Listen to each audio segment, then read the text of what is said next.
Hello everyone, welcome to the sophomore episode of the Sockycast featuring me, Dudeakoff, and also the titular Socky. Yo.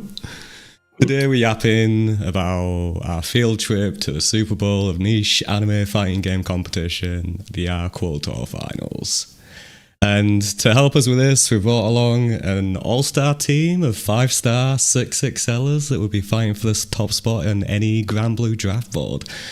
So first of all, we have the scariest, happiest man in your bracket, the former Soul Calibur Guests Skyll on the panel today. How are you doing, Skyll? Hello.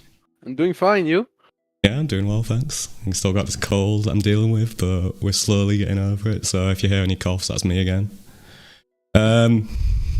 He's called the Dudeakoff. The Dudeakoff, of course. Next, we have Fitty, who is 20 minutes late, so I'm not going to do his intro. There he is with a big X on his screen, so you can understand if he's here or not. I'll delete the X when he is here. And finally, the last member of the panel, we have one of the many in a long, long line of Smash player graduates that have come over to kill everyone in traditional fighters with a better understanding and superior play when it comes to movement. The guy who prepared really well for the expected Beatrix nerfs, only to see Beatrix not get nerfed at all. Still ended up playing CAG in the finals anyway. Also, do you know like the last Dutch monarch before the current one was called Beatrix? That's kind of wild. We've got Space. Space is on the panel too. How's it going, Space? It's going well. Good. So to start off with, I believe Sock is drafted up a like kind of plan of action when it comes to what we're doing in this one. I've done the introductions, so I've done my job. So I think we're mainly going to start off with like just talking about our arrival into America, if there were any delays, first time in the United States, etc. Go for it, Socky. I figured just going for like, as the quote-unquote weekend to and on, starting with how we got there and so on and so forth. Be pretty good. That being said, man, you're actually kind of good at intros. I don't know. I don't know what to say, honestly. Kind of blew my intro from last time out of the water. So that was kind of crazy, bro. The smallest amount of preparation. I think he should honestly retire and become a commentator at this point. It's the most the most word I'm gonna get in throughout this entire thing, so I may as well take the opportunity. That's fair. But yeah, obviously thanks for everybody for coming.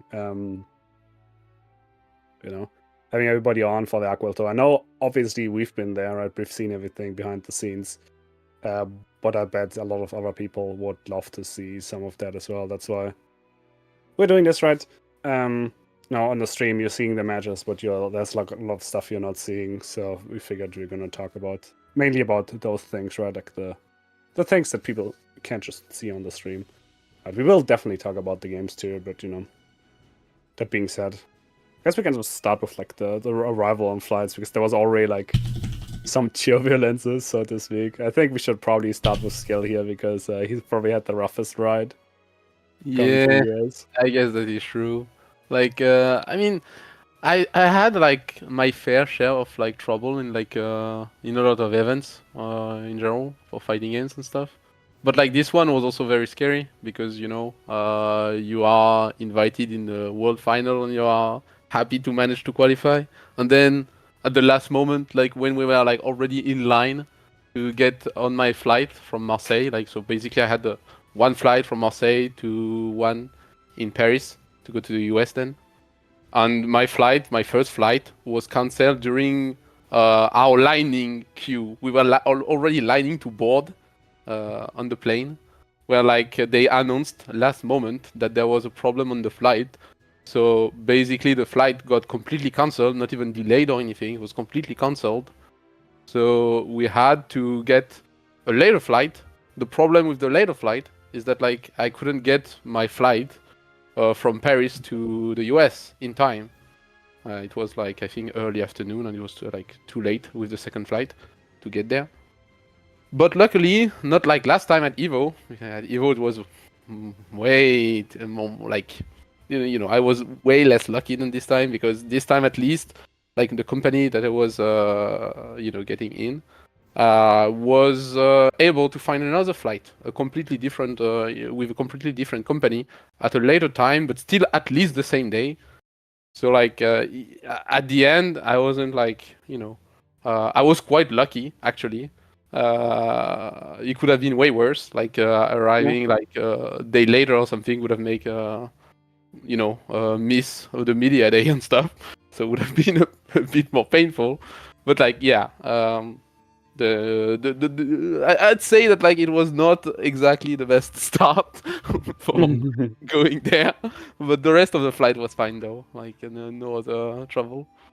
Yeah, I think like it's obviously there's like some buffer that they planned, which I felt was pretty good. I know like from what Fitizen told me, like the year before they like flew in later, which that means you didn't have like as much time to recover from the jet lag, and if incidents like this happen, that you can make up for it. That being said, I mean, you would have still like if you flown the next day, you would have very likely missed media day, right? And that would have been a shame considering.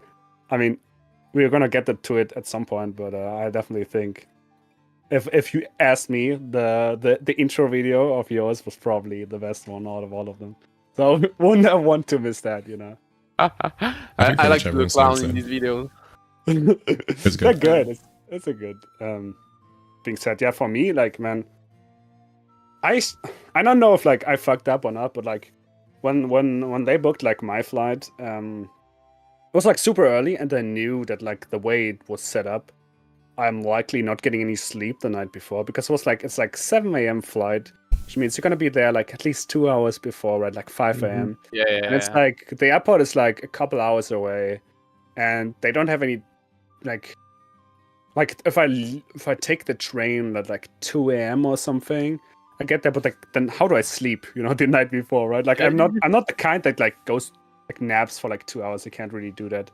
So like you should tell them when it's like this. I should have. That's the thing. I was because like, they gave me the same flight. They gave me the flight. Like they gave me a 6:40 flight, and there was no way I was getting there without like either waking up at like maybe 3 a.m. or some shit. And you don't sleep like this. But it was like a long trip, Part of the right? conspiracy. Like from like Germany to London, and then from London to LA.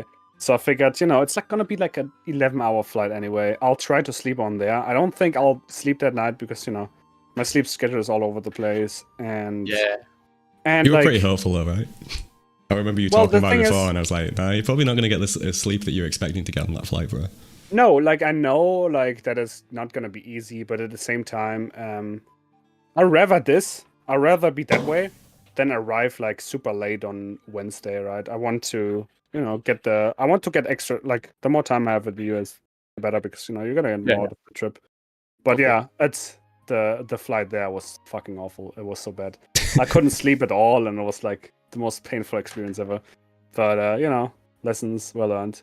I have to say, on the flight back, I slept really well on the plane. Turns out, when it's night out and everybody else on the plane is sleeping, it's a lot easier to sleep. But that's in that direction. It's easy to sleep as well. That Wednesday, like my face just like hurt throughout the whole like day.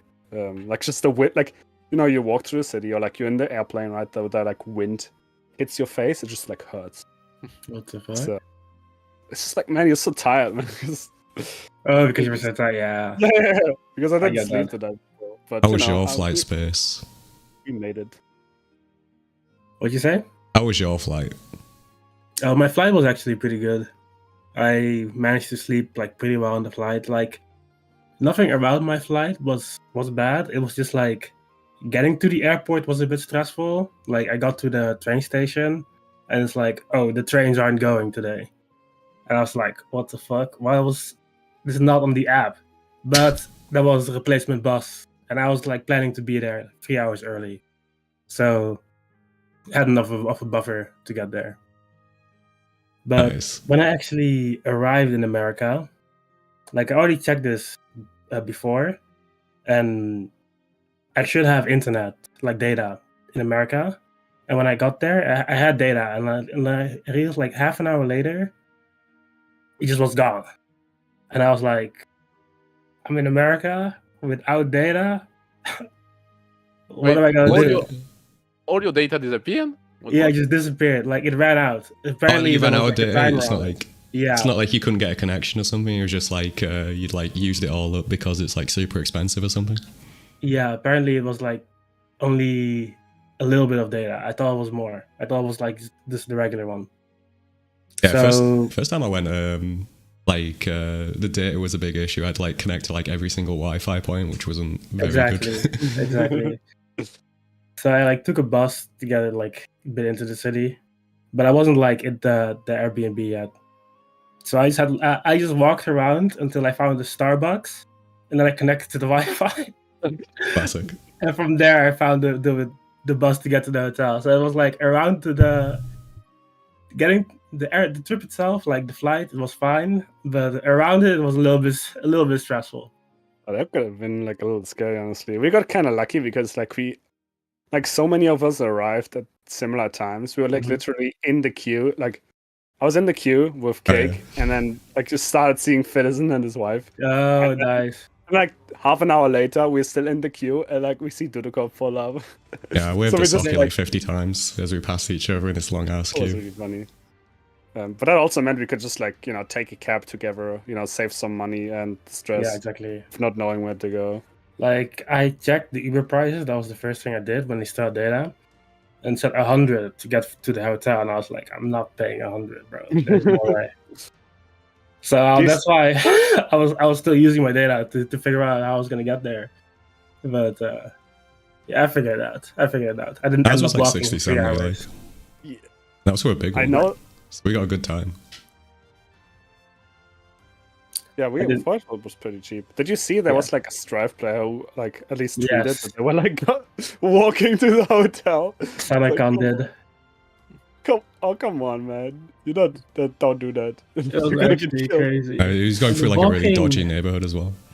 Walking in America, like there's just no sidewalk. I was Yeah, like, it's crazy. Like the streets are huge, but there's like no room for a sidewalk sometimes. I was a bit surprised. dude, I hate it. When I was in Chicago, like the place I was staying at to start with, like I was staying at a place one night, and there was like a petrol station like round the corner from me, but it was like impossible to reach unless you had a car. Hmm. Yeah, that kind of stuff is like in the Netherlands, you can always walk to somewhere basically, or you can always take a bike somewhere. But in America, they had a way different vibe out that I wasn't used to. Yeah. By the way, Fitizen just entered the chat. Should I do my intro for Fitizen? Is he here, or is he just Yeah, chilling he's- behind? No, I'm here. Hello. Hello, Okay. yeah. We got our first ever returning champion of the Sockycast. That gives him access to a free mixer with any double. It's the guy some might say is the LeBron James of tweaking, and maybe anti-airing as well. We got Fitizen. How is Fitizen doing after being delayed in getting to the Sockycast? His like estimation on when he would get it was like spot on though. He said 20 minutes. Yeah. No, I said 20 minutes late. It's 20 minutes late. Yeah, public transport. Germany public transport. At least though, we're talking about the No. US. Public transport at least exists here. Hey. I guess. How do you? Yeah? How do you estimate 20-minute delay with German public transport and I somehow was it wondering works the out? same. Well, I mean, it's buses, right? And Okay. one of the buses didn't arrive, and the next one is 20 minutes later. So Yeah, that's fair. Like buses, honestly, like you can't complain too much. That you can kind of count on them, yeah.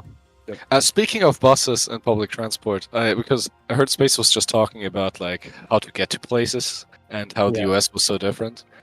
I'll say real quick that my wife was checking how to get around, for sightseeing, and at one point, all of the buses in the area were like 2 hours late.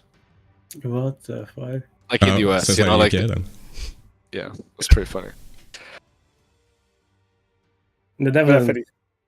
Go ahead. like I'm gonna glaze the Netherlands for a bit, but like our buses are pretty good.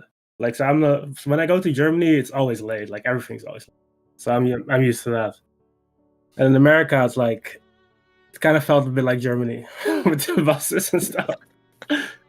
Yeah, it's not great. I will say that like for me, it's also weird because the area I grew up in Germany was always great. You know, the public transport was really good, and now I live somewhere else where it's more like the people would suggest it is, and it was hard to adjust to that. Yeah. Yeah, while we're ragging on America, we can move on to the hotel itself, which was a bit of a controversial subject for some people. Some people really like the hotel. Some people saw it for what it was. How would you feel about the hotel, Socky? I mean, I honestly can't complain. You know, like I posted the images on Twitter too. Like we arrived there, and first thing first, I got like 2 beds, giant hotel. You got everything you want. Considering the last experience we had, it was like, okay, Outplayed wasn't too bad, but at Kayanaka we were like at the worst place ever conceived. We didn't even get towels, right? Or like no soup in the bathroom. It was so bad. But this time they're like, you've had everything and you've been to the room. It was very nice for sure. I can definitely not complain. And the location is not bad too, right? It was like, they said like 5 minutes from the venue, and it was definitely like in this 5 to 10 minute range, so that was nice. Being said, how was like your hotel location? I don't know, did you guys get 2 rooms as well? You talking to me? Mine, Skyll, yeah. Mine was also really big with like 2, big beds and stuff. So really nice room overall. Bathroom also really big, really nice. No problem.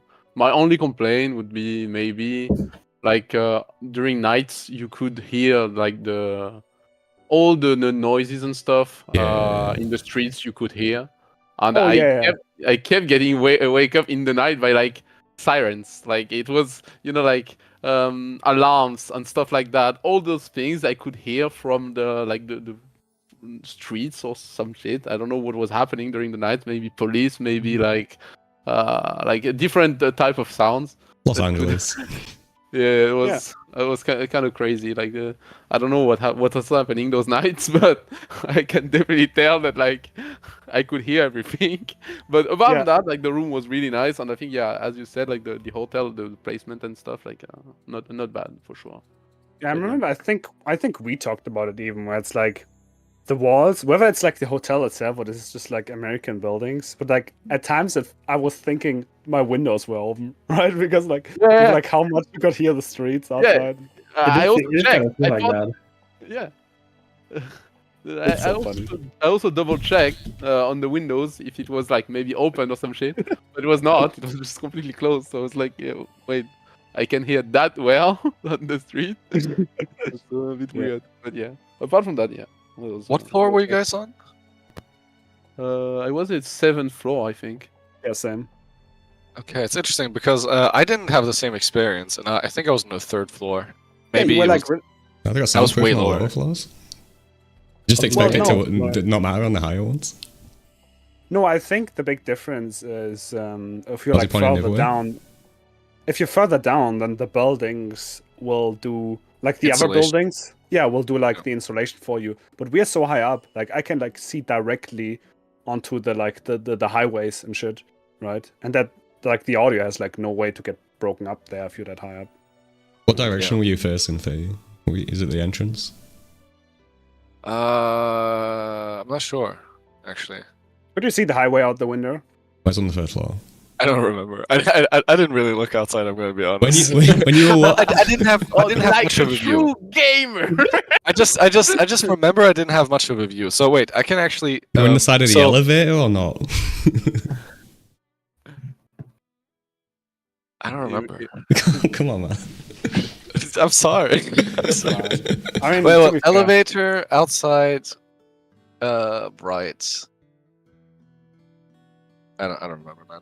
I don't know, but like I just remember it like being very. So you said it was controversial because I think I said that it's kind of. I was kind of joking that it's mid or whatever. I mean, obviously it's free. The hotel rooms were fine. Last year, I was comparing it to last year, which was way more of a culture shock. The place I was in. It was overall was a nicer hotel, but it was also more outside of. It wasn't like central LA, right? And we actually had like a private like shuttle bus that took us to the venue, which while way more clunky, also made you feel more Hollywood because you were like being. It feels very cool. Yes. Yeah. Like wait, I can we want to talk about this year, but I can still share pictures real quick in a second of just my view from last year. To give like some context why I said that, it was way more of a culture shock because it was like this huge area compared to last year, or compared to this year rather. Yeah. I think one of the big differences is like people who haven't been to the US before. Like the actual hotel rooms themselves are generally like a lot larger than ones you would find in Europe. So like just having that space in the first place, I think people appreciate a lot more. And that's just how like, you know, like places are in the US, like they tend to be a lot bigger houses. Wider. Exactly. Yeah, everything is further apart. It definitely depends on where you live, right? Like I've definitely like gone to countries where like things are a lot it might be smaller. Like New York as well. In Germany, it can depend, right? Like the people tend to be bigger too. Yeah, so that was the view from my hotel room, and that was like the shuttle bus, and like so everything felt bigger, and the venue I was in was bigger too, and like way higher production quality because it was like a studio where they were actually shooting things, you know, like ads and stuff, and and there were like film sets and stuff as well inside of the venue. So the scale felt like a bit bigger actually last year, but I think this year was way nicer overall. I will say like our shuttle bus. Also, last year Leffen was there, man. That make you feel That's Hollywood? That's crazy. That's like, I don't know, man. Like, you know, if Leffen is there, it's a big deal, dude. I felt that way Yeah, about we should know Sage if it Jam. is this time. I felt that way about Sage Jam. When I were in the qualified player room and I saw Sage Jam walk in, I knew it was like Hollywood, bro. I agree with it was really I was fun. like, damn, it's really like this. Sage Jam is here. Socky was so starstruck by Sage. Like, what the hell? No, it's like the voice you hear in the videos all the time, you know? Exactly. Like with Leffen, I'm like, oh, I see him come all the time, but it's not that special. When I saw Sage Jam, I was like, what the fuck? That's thing Sage is- Jam over there. I saw Leffen at Brussels too, and like the thing is, he just doesn't talk much, right? So you don't hear the voice, like when he like goes to the venues. But like, you know, that being said, yeah, what floor were you on, Space? I was on the Remember? 4th floor. Yeah, unlike you guys, I only had one bed. So to me, the hotel room didn't feel that big, but I still liked it. Like the TV was good. Like usually with European hotels, you just get like a TV and you just have to watch random stuff on it. Like, It's ass, man. They have it's like 5 like BBC fucking Exactly. channels. But here, there's actually stuff. The TV is actually useful. So I was like, okay, you can watch this Law and hotel Order. room this hotel is pretty okay. I liked it. Yeah, we had Netflix on our TV and like Crunchyroll and shit. Exactly. I watched so much sumo, it's great. So for when I couldn't sleep at like 4 a.m. and I was like, I guess I'll watch something because I'm not going out of my hotel room. Yeah, I kept waking up at 4 a.m. every single morning. I was Yeah, like, same. Do you guys Same. think that was like the audio or the nerves, or is it like the jet lag that's doing it the most?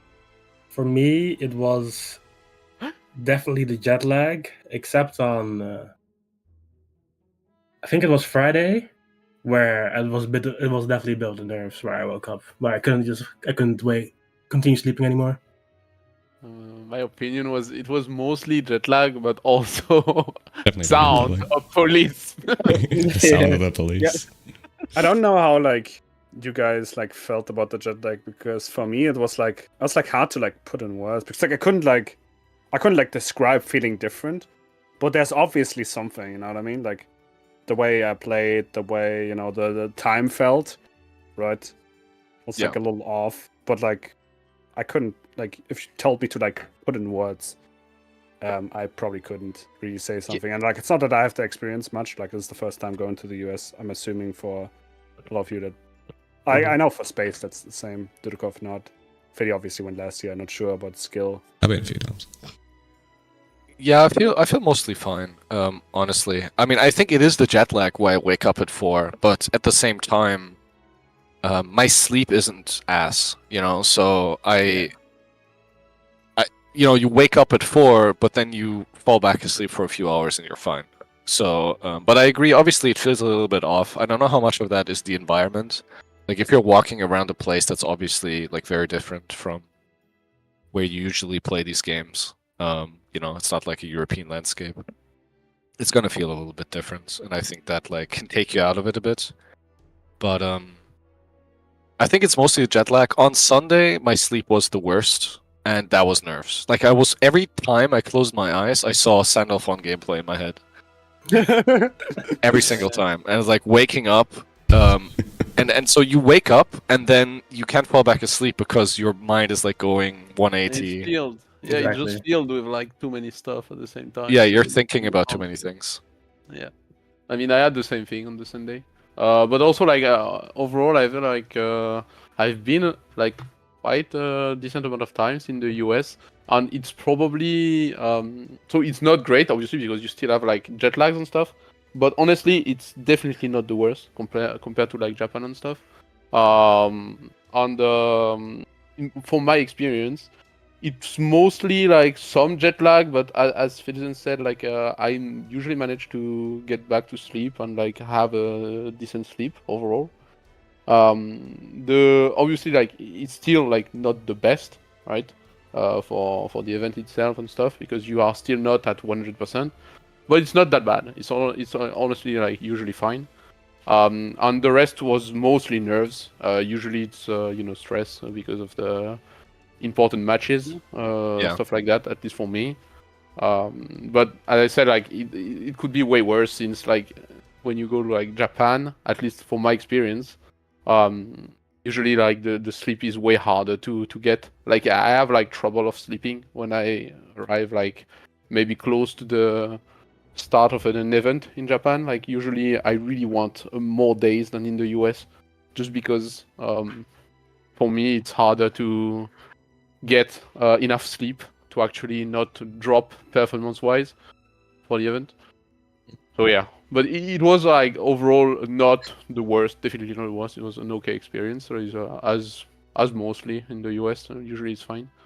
And the room were big, so You could walk we around take a bit. those compared to Europe. We take Do those. some stretches. We take those. I really felt like I got enough sleep, and so can't complain there. But I also like being in the like last group that definitely gave me a lot of time as well. So Yeah, and the like with how advantage. long like the whole weekend was, right? Like arriving there on like Wednesday, and then they're playing is not until like Saturday. So there's a lot of time. That being said, let's talk a little bit about the venue, I guess, and the location. You can talk about the venue, talk about the surrounding location. It was a college campus. The hotel itself was the USC hotel, so the University Hotel, if you've ever heard of such a thing before. Usually used for like, people coming for like college sports or whatever, they'll probably like stay there for that. But, it's an American campus, so it's a bit odd compared to like European campuses, but there are some similarities. I'm sure Socky will talk about. And then there's also the venue itself, which is... I can't remember the name of the actual place, but it does hold like the Shrine Hotel. Yeah, Shrine Auditorium. Yeah, I've heard of it before, so like there's probably some wrestling that took place there at some point. But what do people think about all that? I'm gonna open up Socky's image in the meantime. Wait, you meant there was something outside the green room, the player room? There was actually something outside those stairs? Yeah, us plebs were slumming it in this other location while you lot were eating like kings in the green room. Playing against the Japanese gods of Gambling. No, but more seriously, like the environment was like I think it was nice. As you said, like it's in the US, and the US everything is big, everything looks gigantic, so it's a bit special. But yeah, I quite like the venue, to be honest. The venue itself was really big, really like you had a lot of space to move around and stuff, which is Your nice. space mentioned? Your space mentioned. I knew you were gonna say this, to be honest, but yeah. So yeah, like the big venue, there are a lot of venues that like either too hot, too cold, and this one was fine overall. Even though like at some point it was a bit on the cold side, I think. But overall, like it was a very good venue in my opinion, and it was like big enough so everyone could move around like without being too crowded and stuff. It was a really good venue, I think. I admit I kind of expect it to be bigger. Like, I don't know, like, as somebody who's never been to like events like these, I remember especially on the first day, when we arrived, like for the media day, when like the other stuff wasn't set up, like wasn't like really happening yet, and we walked to the qualified player room, right, where like the gamers would be chilling.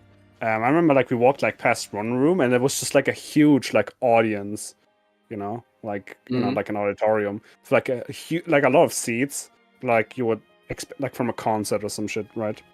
Yeah, we didn't have the main hall. We had like the and side hall. Yeah. And I walked through that, and I was like, damn, this is kind of nice. But like, that was obviously not what we played in, right? We played in like the other hall, which I mean, definitely not a bad stage for sure. But you know, from somebody who's watched, you know, a lot of, I guess, it was in this big as events, like Combo Breaker, Evo, etc. I mean, even like the VSF like Strive, like, you know, where like they play top 8 looked more impressive. I mean, it was a nice area, don't get me wrong. I liked that there was a lot of space. There were like a lot of setups. And, you know, they had like stores and shit. Not a lot of like Cygame stuff, but you know, it was kind of nice. We can talk about the like viewing experience later. And having like a room where you can play with people, that was really nice. That'd be really nice. Yeah.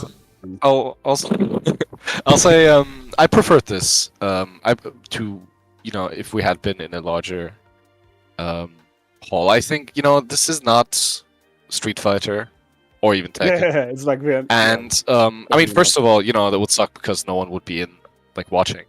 We wouldn't like fill out the spectators. But second of all, I like the vibes. The vibes were, you know, similar to the events that we were playing in all year, and I prefer that over something that's like overproduced, I guess. You know, so for me, I preferred this vibe to what we maybe could have had. I know that it's obviously like a smaller game, right? So like obviously you're not like getting the fucking Evo station, you know. But you know. Yeah, but like for the venue, like so the player room, obviously it's nice to have a player room with stations where you can play. I think it sucked ass though. I think that's like one of my biggest criticisms. First of all, the stations didn't have standoff on, which is really funny. And then second of all of the seating was ass. Which maybe doesn't matter as much if you play pad, but if you need to put the stick on your your lap, like, you know, because we had like those deep sofas that you could sit on, or like the bar stools and stuff. Nothing was just right. It was like the fucking Three Little Piggies, you know. It's like too high, too low. Like I could never be comfortable anywhere. It definitely didn't feel like the place where they expected give me some chairs. Just give me some. Like, just bring it down some. I should have done that. I didn't think of it. I should have gotten myself some foldable chairs. Yeah, but I didn't get them. That kind of annoyed me. Wait, I need to add something. There is funny about this. It's like what you are saying. I can definitely see the problem, since, you know, I'm also a fight stick player, right? But because I'm used to lay down on my bed playing with fight sticks on my lap, I don't care anymore. Oh my god! Dude, I like years ago, you just unlock like memories in my brain, because like when I started playing fight stick, I would do that with pads, but I used to, like, when I started playing fight stick, when I switched, I like tried that a few times, and I couldn't make it work. I was like, no, I can't do this. I tried like a few times and I just stopped completely. I swear sometimes when I do that, like, it works fine most of the time, but there are some okis when I just wake up and then I'm for sure like thinking I'm holding back down and I'm just walking back and wake up because I have the stick on my lap lying down in the bed, and then, like, you know, I'm like, every time it happens, I'm like looking at my stick, I'm like, maybe I should actually sit. Yeah, I think so. Imagine doing like microdash super jump while lying down. I remember sitting on my bed playing like Street Fighter 4 on my arcade stick, and I had like friends there as well who were just like sat there drinking Jack Daniels, and one of them like clearly couldn't handle it and just like immediately puked up outside my window. And like, because I was on like the roof like room, so it was like a slanted window on the roof. Like the sick was just like outside my window for ages, and it wouldn't really wash down or anything. So that was fun. That was a thing that you reminded me of with the sitting on the bed thing. But yeah, regardless of all that, you can, I don't know, media day stuff, move on to that kind of stuff, I guess. Socky, if you want to introduce that, since I have no idea what happened or what took place other than the after effects of the videos that we saw. We can briefly talk about it, right? Like, not too much happened, I guess. I mean, we can talk about the videos a bit. But yeah, for Media Day, I guess. I mean, I guess Space can Skill start. gaps. Your skill gap. For Media Day, well, it was like they said we were gonna start at like 1 p.m. for us. Oh yeah. Yeah, how it started was kind of weird because we started like way later, I feel, right? Yep. But after we got started, like it was pretty straightforward. Like they did the makeup on us. Like I've never had anyone do my makeup, so that was kind of weird.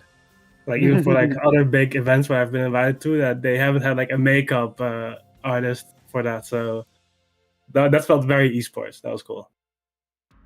So after that, for the pictures, I already knew which pose I was gonna do, but they didn't explain to us like how it was gonna work or how the video was gonna look like very well. So it was a bit hard for me to know like if I should do like different poses. So I just held the glasses pose for myself.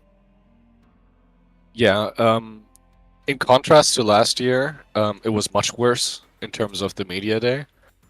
First of all, last year, like I said, the venue last year was like a place where they would shoot ads, and so they had like completely different equipment, and I saw like the biggest green screen I've ever seen in my life.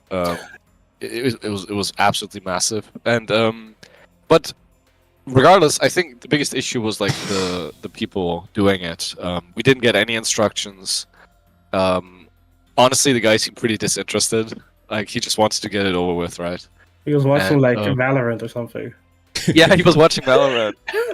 That's true. That's true. Yeah, the makeup thing was cool. But I would have really liked it if we had been able, because last year that was possible. Last year we were able to see the thoughts, the pictures, not the video, but the pictures, and be like, yeah, that's good. You know, let's do it like that. And if we didn't like it, we could, you know, change something or do it again. And we had like way more say. There was way more instructions. The person, like last year, the person really made me feel like they're trying to make it look as good as possible. You know, by like adjusting me and the camera and stuff. And they kind of phoned it in this year. It was just like go, and then it's done. Okay, next. Yeah, exactly. You know, it felt a bit rushed. Yeah, but Skill's the professional who can go on a moment's notice without any instruction whatsoever. Just make the perfect video. First take. It was perfect. It was no rehearsal. I just had so many clown stuff in mind that I couldn't really even fit all of them. He knows what But he's like, doing. Tell them about the slow motion. Oh, the laugh? You mean the laugh? Yeah. The Sorry's laugh. Like I did like a slow motion version of the Sorry's laugh because I know that like it usually renders better or when on screen, you know, because it really looks like a bit in game with the you know, the animation of Sorry's. It looks like he's doing it very slowly, right? So I did a slow motion of a laugh to actually. I thought they added that to be slower, but he actually did it. No, I did it slowly. So it was slow motion, yeah. You did such a good job with it. No, but I did like a couple of others that they didn't show, and I said that like they could choose the best, like the ones that they thought would fit the best, right?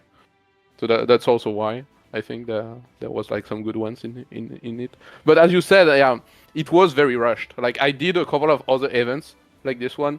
I mean, I obviously was also on the Strive one like 2 years ago.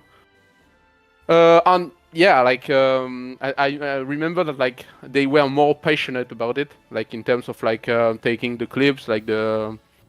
I remember even the guy said that you can scream and stuff, right? And like for Strive at the time, right?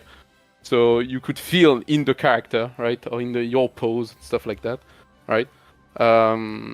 So yeah, this time they were more more scared. Like that they wouldn't have enough time to actually like do all the players and stuff. Maybe that's because they were late already or something, and they had like a lot less time. And I think, like you said, like the person like in charge of it was probably like not that interested. But yeah, that's a bit of a shame because I think this is quite important for mirrors and stuff. And it's it's just to have fun with like the viewers and stuff like that. Yeah, I think they quite liked it. Just from a casual viewer perspective, it's just sort of like you don't know these people, and it gives like a method to actually be invested in them as like a personality or something like that, as opposed to just like being like, oh, they're playing X character, so I will support them. Although Skyll has that going for him as well, so he's got like double support because of that. Ironically, it's like one of the reasons why I like doing this like podcast thing, because like you can watch players all you want, but you're not gonna like hear them talk or like hear how they think about things or like just see personalities. Right, and like I noticed from my watching experience, like watching competition, that that you get like a more attached to the players or like know more about the players. Never and it makes the experience so much more valuable than when you like actually get to see people's personalities and stuff. And this podcast stuff definitely helps that, and player intros and shit like this too. And I mean that's why for me it mattered too. Like I wanted to do like funnies and did like a couple things too. Like I don't know if it's like it was a bit easy inside to see baseball sometimes, but everyone who's knew. I enjoyed like Space's glasses pose as well. That was good. That is a classic, yeah. Yeah, it's a classic. I'm not doing that. I need to find something. But yeah, I don't know. Like, I feel like sometimes the mysticism can get a little bit lost. I mean, Daigo is not the same ever since he started streaming. Daigo used to just show up, play and leave, man. Maybe fall asleep in between. Now it's like, oh, he's just like me. Yeah, I don't need Gamera to tweet more than one sentence every month or something. Imagine that. Imagine if Gamera had a podcast, okay? And he's like constantly yapping about everything. He wants this change, he wants that change, like fuck this character. It wouldn't be the same, man. Look, that guy has aura. Yeah, but like that's the aura from Gamera. Yeah. There's a language barrier there too, right? Yeah, for sure. Well, no, because like, I mean, there's like rookies as well. Yeah, no, rookie. I mean, and I'm pretty sure Gamera's aura actually exists on like for the Japanese players as well, because they speak about him like in a similar manner as well. Although they obviously like know him and like relate to him a bit more, so it is different on that front. But the aura thing is definitely still present. Yeah, because he plays into it as well, obviously. Like, I was playing Skyll on one of the days, and I didn't even notice, but like at one point I looked behind me, and I just saw like Gamera laying behind us, watching us play. Dude. I just felt the aura, bro. Dude, when I was doing that like money match against Zenith, and like Gamera was just in his ear whispering to him during it, it's like, oh shit. Like, yeah, it's over, bro. We're sitting there and having like Toro and Gamera watch you play definitely feels interesting. It's like for me who played base game and like watched these guys for so long, it definitely felt like you wanna impress them somewhat. And I think one of the main things of the whole trip that I feel like I accomplished was I think I left a lasting impression. Yeah. With my playstyle, and so that felt like pretty impactful to me, even though, we didn't win. Like none of us is 100% happy with our performance, right? So, well, nobody came first, so and confirm. Yeah. But yeah, it was cool. Anyway, on to the real shit, namely the bracket show where you got to choose what number you would come in the order, then the actual group itself. I was like probably more positive on it than more people prior to the actual event itself, but like seeing it actually in action and like the results of it as well, I definitely changed sides on that kind of thing as well. Although when I was watching the show, we were like in the middle of like doing a bunch of casuals against a lot of the American players, so we were only like half watching it and seeing the result when we were like finishing our rounds and stuff, so wasn't fully invested at the time. But yeah, who wants to speak on that first? Who's got any strong takes on that, I guess? I'll start just because I don't have much to say. I thought it was pretty ass. I thought the vibe was off. Like him going around asking everyone, I thought it was like, it felt pretty awkward and not very like, I don't know. I just don't feel like, you were like kind of rushed to immediately give an answer. If they're gonna build it up like that, I feel like they should double down and make it more dramatic. But it felt like something that could have been done on Discord, a week before. So It felt not like a big something fan. they didn't know how to do, and then like this is my first time doing it, and like it's like if I'm running the fucking production like for the first Sockycast, you know what I mean? I was not particularly well, and like with the timing too. Like I remember when like they were asking the players and they were like coming through, and like it was suddenly moving so much faster than I thought. It's like, wait a minute, bro, I don't even have an answer yet. Can you give me some time? And like by the time they were by me, like asking me, that's why like it took a bit longer for me to answer. And then like They feel rushed. Zero did like this thing where they like he was like counting down the numbers. Like we turned into a bit, but that was a reason why he did that in the first place, because I was not ready to give an answer yet. I need to think about, and like it mattered so much too, right? I only think I got like very lucky in the number draw, like getting into like the number 6 or something. Which helped me get into like a group that worked out. Like definitely more favorite to end up in. So yeah. For me, so obviously I had like one of the better, I would say, pick order in average. The main problem was that like I think like in that format, usually only the people that have the, I don't know, what's probably 8 to 10 probably, maybe 11, as I said. I think I got 11 if I remember correctly, something like that. But I think those numbers only matter really. Like the others, in my opinion at least, are just dependent on like if you are getting targeted as a player, or if you are lucky in terms of like what group stays open when you play. And I think like, so even if that way is like a bit flawed, I think it's a good try from them to do this instead of like what they did last time I was there. It was like fully random, right? And I remember that like worse, I don't know if it's worse. I think it's just different. I think like if the event is balanced enough, luck based usually is fine, because everyone is strong, so you need to be strong kinda, right, against everyone.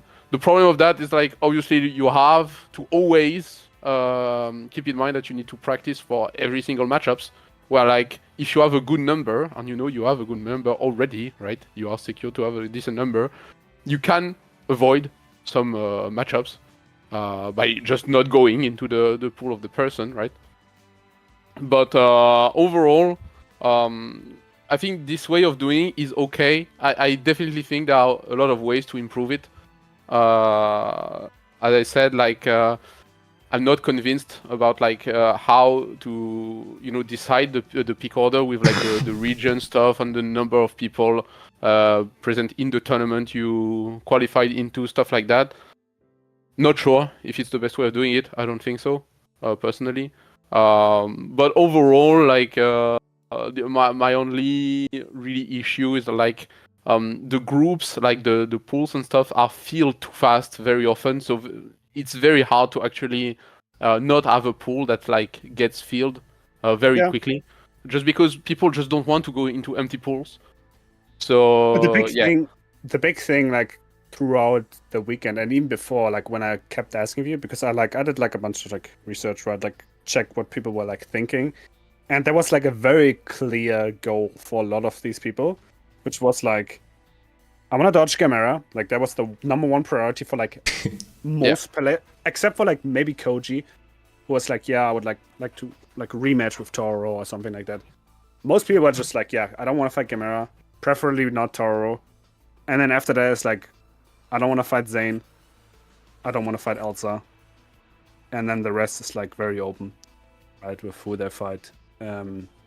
So you could definitely see that with like the way people pick the groups too, where they were like throughout the second half of the group, so everybody was just like trying to dodge Gamera, right? So nobody wanted to go into the empty group because obviously Gamera is gonna just go there, which she ended up doing, right? Go into the group A, and everybody just like, yeah, as long as I don't have to fight Gamera, I'll go into a group. So I got so lucky, like picking a number that was so like low, right? Because I remember going into it, my first plan was like, I know Gamera picks something before I do, and that way I can just like pick like the number before him. Oh no, the number after him, right? But like as the numbers went down, right? Like they kept going like. Yeah, you had a limit later, for how late you right? want to go to dodge Gamera. I think you did like Skyll, you did like 11 or something, and then somebody else was like 7, and then somebody was like 8, and 9 was taken, and 11 was taken, 10 was taken, 11, 12, and like Gamera picked like 12 or something, and I was like, bro, I'm not picking 13, that's way too late. So I ended up like picking like the next best thing on the other side, right? The 6, because 7 was already taken. And that one ended up being really good. And like that's from the big get-go, I was thinking, as much as you're thinking I want to pick after somebody, I thought picking an earlier number is still going to be better because the groups, what everybody thinks is right, that if I pick a later number I can dodge somebody. But the truth is, that was like the second thing that could happen, that ended up happening, was people are just gonna fill up groups early on because nobody want to fight Gamera. Like I knew that was like a very likely scenario, so getting an early number helped there to just dodge it. Because like I went into a group and then Riazo went into the group and then Rookies went into the group, and you're like, easy. That makes sense. You to be honest, that makes sense because the only thing that was a bit weird is that I think there were like Koji Koko that could have picked your group. But like they wanted the rematch with Fitizen, so they chose Fitizen instead. But that was the only a bit more like weird, because in my opinion, Zane was the biggest outlier. I think Zane had the weirdest pick. Yes. No, Zane has definitely the winner's pick, but that Zane is crazy. Well, he regretted himself, didn't he? So it was the thing that was it Socky or Dudeakoff just said that like you'd rather pick the evil that you know than the evil you don't, and I think he fell victim to that. Like, why the fuck would you go into the Toro group when you can just go into an empty group, man? Like that shit was insane. So that just listen, my POV when it was my turn. So just before my turn, I see the Socky group, right? With Riazo. So I wanted like normal type characters, right? I wanted Siegfried, so Fitizen I wouldn't mind to fight. Socky I wouldn't mind to fight. Riazo I wanted the Seahawks because they die in one hit, right? So makes sense. I didn't mind Tororo too much, but I also didn't want to have space on Zane, lol. So yeah, and then there was like the Gamera that was alone in the group, so there is no way I go there.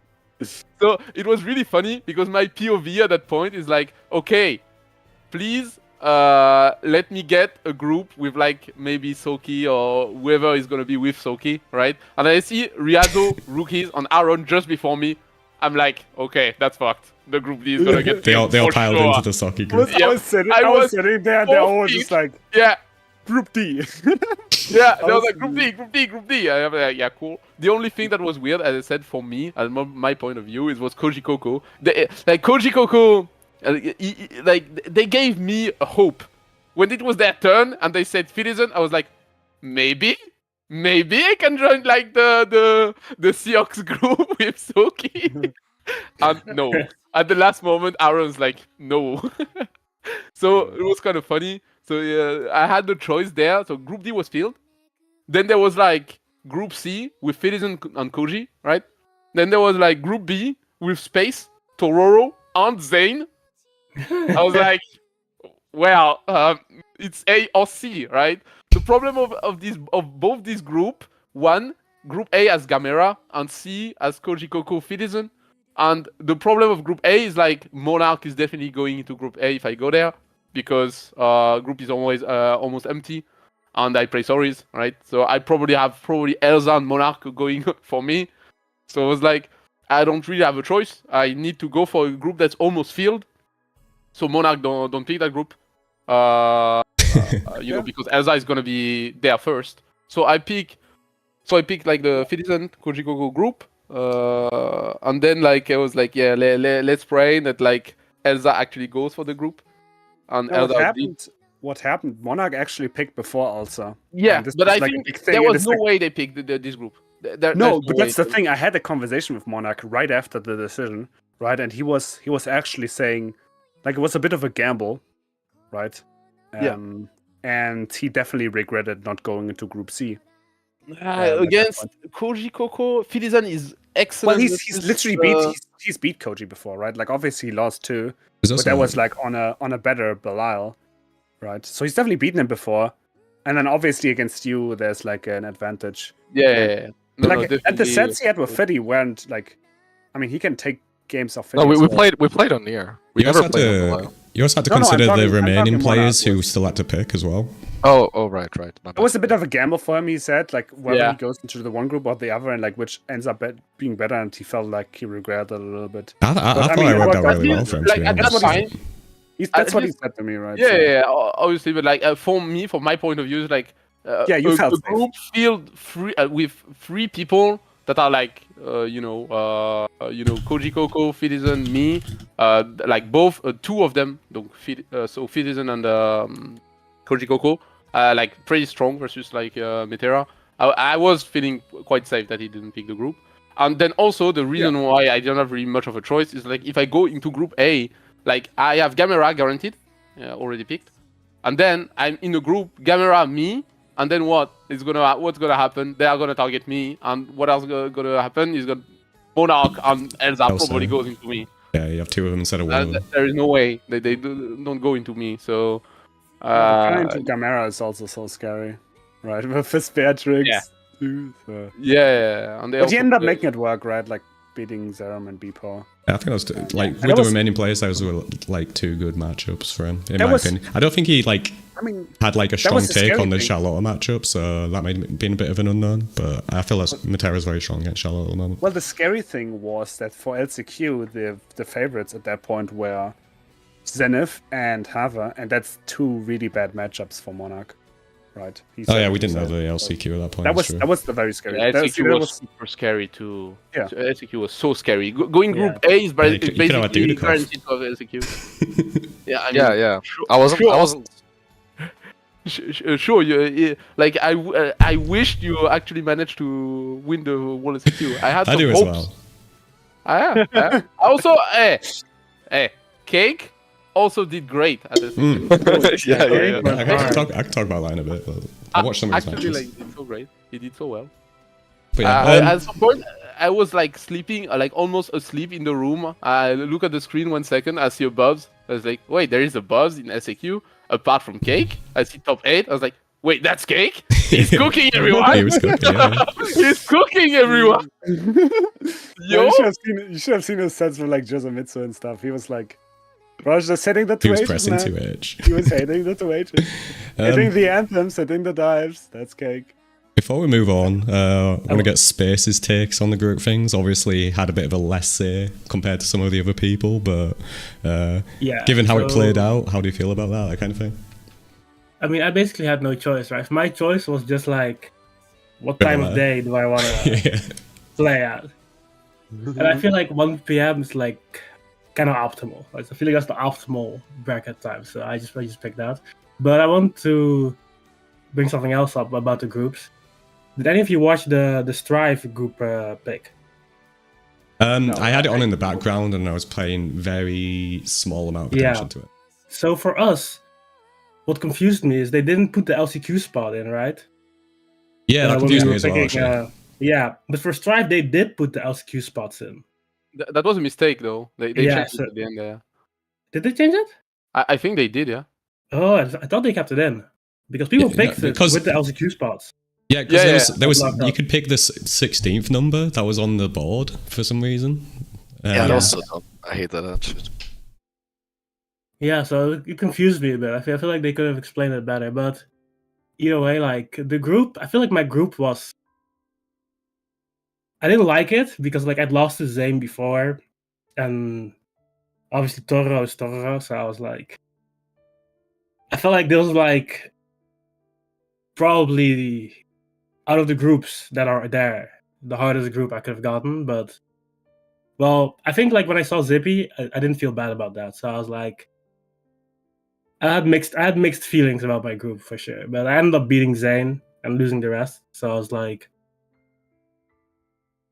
it didn't go how I expected it to go, but it also didn't go well enough. So it was very mixed. But when I saw the group, I was like, yeah, in my opinion, at least your group was the hardest. yeah. When I saw the group, I was like, this is very hard. Yeah, that group was the hardest. And honestly, when I saw the choices that I had, like your group was definitely no. So yeah, exactly. yeah, it was a very hard group in my opinion. But yeah, as I said, like even though you didn't qualify, which I was very sad, you did block Zane, which I was very happy. Yeah, Man, actually, like after watching you, I'm skipping ahead a bit, sorry, but like after watching your performance, I was really nervous going into groups, right? Because the main reason I was nervous is because I was so unhappy with my performance last year. Yeah. Where I feel like I didn't play on the level that I usually play on, basically. Yeah, exactly. And so watching you play was unironically inspiring. I was like cheering. I was in the player room preparing, but I was watching your matches while I was playing as Gamera. And when you beat Zane, I popped off so hard, like in the player room. And I remember thinking, like, obviously I was sad that you didn't get out, but I was thinking, like, man, like, I was thinking that if I lose, if I don't make it out, I want to make it out like I want to fail like you did, Yeah. Because I was like, you played so well, and I wanna show that, because every single match you played against Sora, Zane, and Zippy, like every single match you played was a close match, know, exactly. and so like you showed that you belonged and you just played very well, and so I was thinking, like, man, like as long as I don't get washed, like it's gonna be okay. Like, I know we're already skipping ahead, but I know I didn't win my group, kind of right? moves into the next section anyway, so like we're just going to talk about the actual groups themselves, so you can just go ahead. Okay, so even though I didn't win, like especially with my Toro and Zane set, I was really happy with how I played. Like obviously there are a few stuff I regret doing because I didn't win, of course. But like in general, like with how I played, I was like really happy about it. And in some tournaments, I don't have that feeling, right? So Yeah. Being at the final tournament and at least having the feeling of I did feel like I played well. That was good. Yeah, from my perspective, you were like the best person, well, the best performance that didn't qualify out of the group stages. Like on another day, like someone else might have performed better who didn't qualify, but for that day, you were definitely, in my opinion, the best performer that didn't qualify. It's between him and Koji, right? Probably. Yeah. I was saying if the format was better, he would have made it out. Maybe? Yeah, maybe. I don't know. It's like You want to talk about it? I mean, I could do my analysis on it, but no one cares about that anyway. So you guys can talk about the first to two format and stuff. How the the matchups were created, how like the general format and the actual games themselves. I guess may as well include that in there. Can I start? Go for it. Fuck first to two. And I've been right this entire time. Yeah, this game is not a first to two game, man. Yeah, this is not a first to two game, definitely. This is not Grand Blue, Vanilla. Like games are much faster. Like I think like this format, even though the format has merit. Like so, first to two makes the game more balanced. Yes, obviously, just because the matchups that are very hard are now less hard because you can't randomly win in first to two. But this is not a good way of balancing the game. This is not replacing the dev work. First one, balance the game. Yeah, like why not the first one then, right? So yeah, in my opinion, even though first to two has some merits, like obviously, overall this is not a first to two game.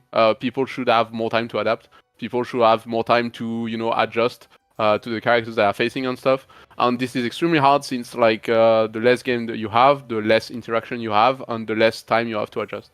So yeah, obviously I was not happy when they announced like it was first to two for the groups. But yeah, we have to do with it. And I know that Soris is definitely not the worst at all doing first to two because he has a very high damage. So I was like, I'm gonna play. I'm gonna try to play more on one-sided, I guess, game plan, where like I just roll my offense onto the opponent, and if they don't, if they are not ready to react to like quarter forward medium, to maybe they choke, they press a tech grab instead of like a stand light, or randomly die to you, stuff like that. They just die, and they I just get one game for free out of the two that I need to win. Yeah. Right? It's really funny to me because some people are like, you will talk with some people and they will not understand what makes the difference. Even though it's like it's such a big difference. It's such a but statistically, it wouldn't have made a difference because the same person that wins first to two also wins first to three. Like the thing is, I really think this kind of argument can only be for people who don't have eyes, because you see the difference in how people play. If it's first to three, you can start game one playing a different way, and so it like translates to every game after that as well, because you don't have to play the same way. But just to reinforce your point that you made, like leading up to the group stages, to the finals, we were going even in our matches when we played casuals, right? But I still thought you were the favorites going into our match because with what you just said. Like, we're on the stage as first to two, lots of pressure, and you're the one pressing the special, and I'm the one who has to react. Exactly. And so like under pressure. Even if usually like maybe I can make it even, I don't think like in that scenario you're definitely favored, and so I think it was like the right game plan. I would have done the same thing if I was in your position, like just be like aggressive and prove like to your opponent, like you're the one asking the questions, they have to answer the questions, right? Yo, is that how Seahawks wins? Yeah, I mean, like that kind of thing is better in this high stakes, high, pressure environment. 100%, for sure. No, the Seahawks is better in that environment, even though like they are low HP. Like they are asking so many questions in a few in a few rounds, and that like you have to answer to most of them. If not, you are either losing so many turns, or you are losing HP. So yeah, he has a bunch of like reactive stuff that you need to react to correctly, and like the first time you run into it in a set, like you're going to be naturally slower on reacting to it. Like first time I'm cancelling into 214H, like a lot of the times I will get away with it because of that, and that's an obvious advantage in a shorter set. If the stakes are so high, right, on this stage, and again, first to two, you don't get to like, get to make a mistake in that scenario, right? Like literally, I go on stage, the set starts, I blink, the set is over. You go off stage. Like that's how quick it goes, and it's maybe not ideal. Yeah, we also had like the Strive, example, to show all the difference that makes, because Strive is obviously also a first to three game, right? Even more than Grand Blue, obviously. But like still, both are first to free game in my opinion. But in the group, like for example in Verix group, so Verix was 2-0, down 2-0 against the Gold Lewis, and managed to pull back 3-2. What is the name of the Gold Lewis? What was the name again? Let me see. Is it the head? I am not. Yeah, I think so. Yeah, right, I'm not probably. Yeah. It was the Gold Lewis from his pool. Yeah. So yeah, it was 2-0 and managed to bring back the 3-2. And the same happened with Jonathan Tenney. And also happened to Jonathan Tenney against Verix. Yeah. So like those, there were 3 reversed 3-2, like after like going 2-0, reverse 3-0, in the same group. Like it would be so different in first to 2. So. Probably Red I Am Not is qualified for sure. For example.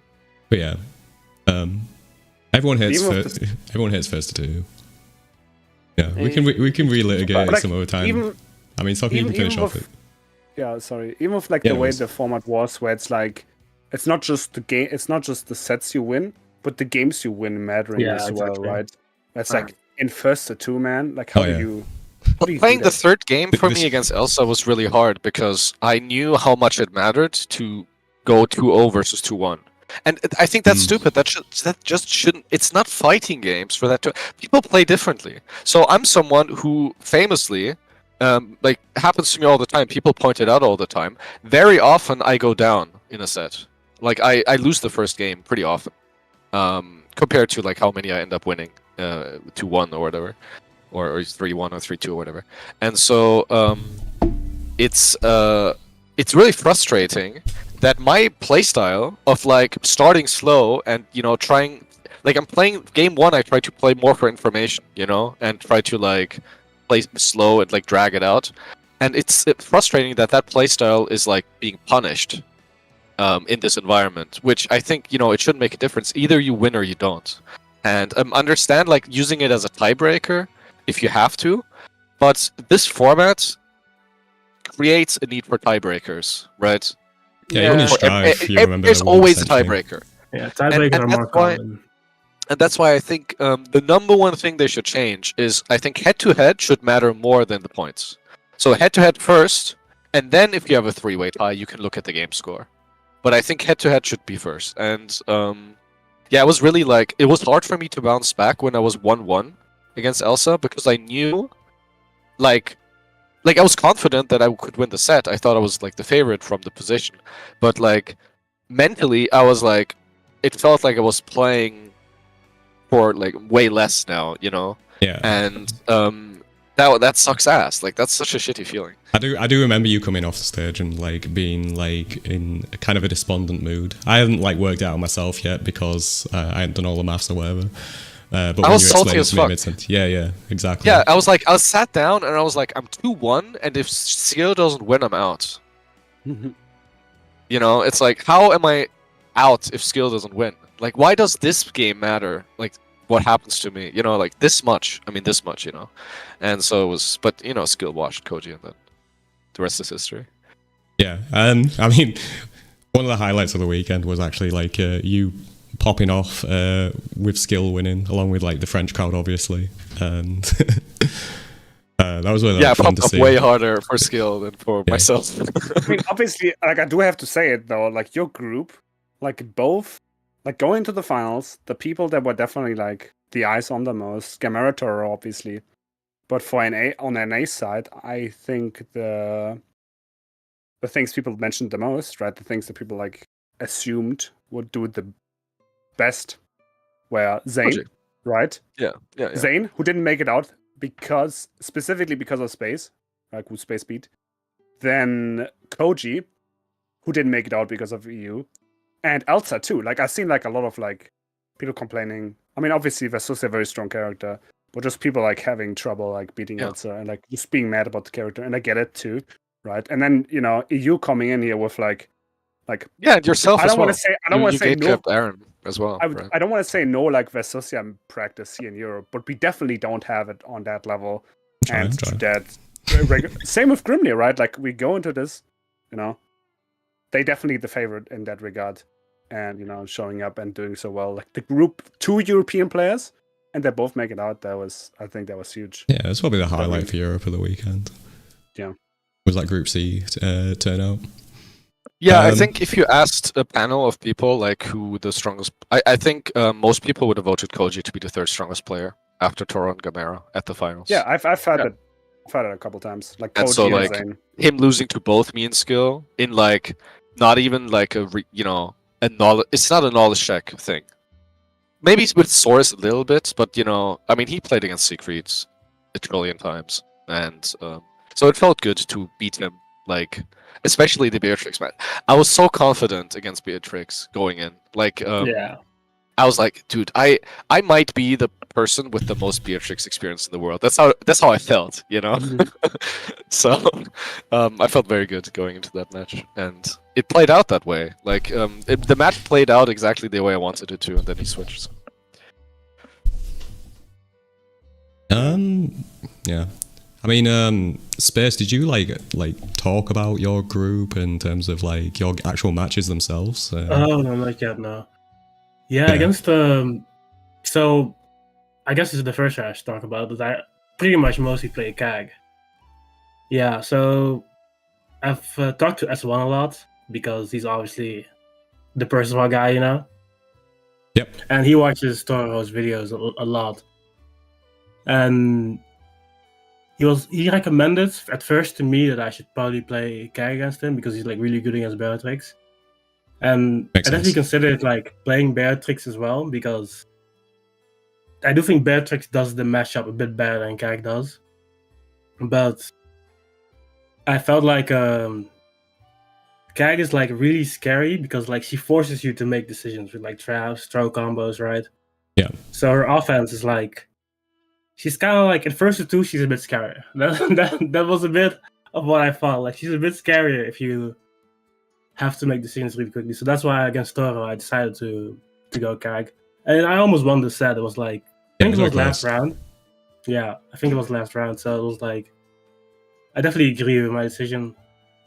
There were like a few moments where I felt like I got too greedy, and I feel like that's what he punished me on. So it was like I got too greedy or I wasn't aggressive on offense. So that's what. But the Japanese players are like really disciplined. That's like the main thing where you really gotta take advantage of. But it's hard. It's very hard. Yeah, when I was watching myself, it did feel like there was this like very subtle things that were going against you, as opposed to like big mistakes or like exactly doing the incorrect thing, that kind of thing. So like it was a like really high level set in that regard, even if it was first to two. Oh, I don't want to rub it in, but I gotta ask. So it turns out that did you feel the delay that was on stage? Space? Not really, no.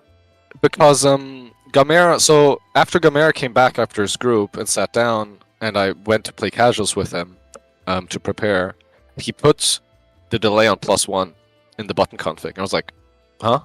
And he said that the main stage has 1 frame of delay. Oh, really? Yes, and I was like, oh, that's bad.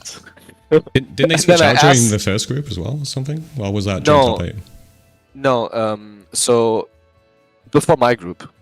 Oh, okay, so yeah, so basically I was like, whoa, that's bad. But I prepared on +1 frame for Elsa. Playing as Versusia, and then I talked to the TO, and like we pressured him to like, hey, what can we do about this, and Koji as well, because when he heard of it, and after your group, I didn't tell you like after your group because I didn't want to rub it in or whatever, but I asked Toro about it, and he confirmed it. He was like, yeah, I was like. Was making like the gesture, like a little bit. And I was wondering, because I was watching all your games, I don't remember everything that happened, but when I still remembered what happened in your games, I was like, oh, I wonder if like that dropped. Yeah, I did have like the 1 frame. One drop when I was on Bellatrix. Yeah, and shit sucks. Like they switched out the console before Group C.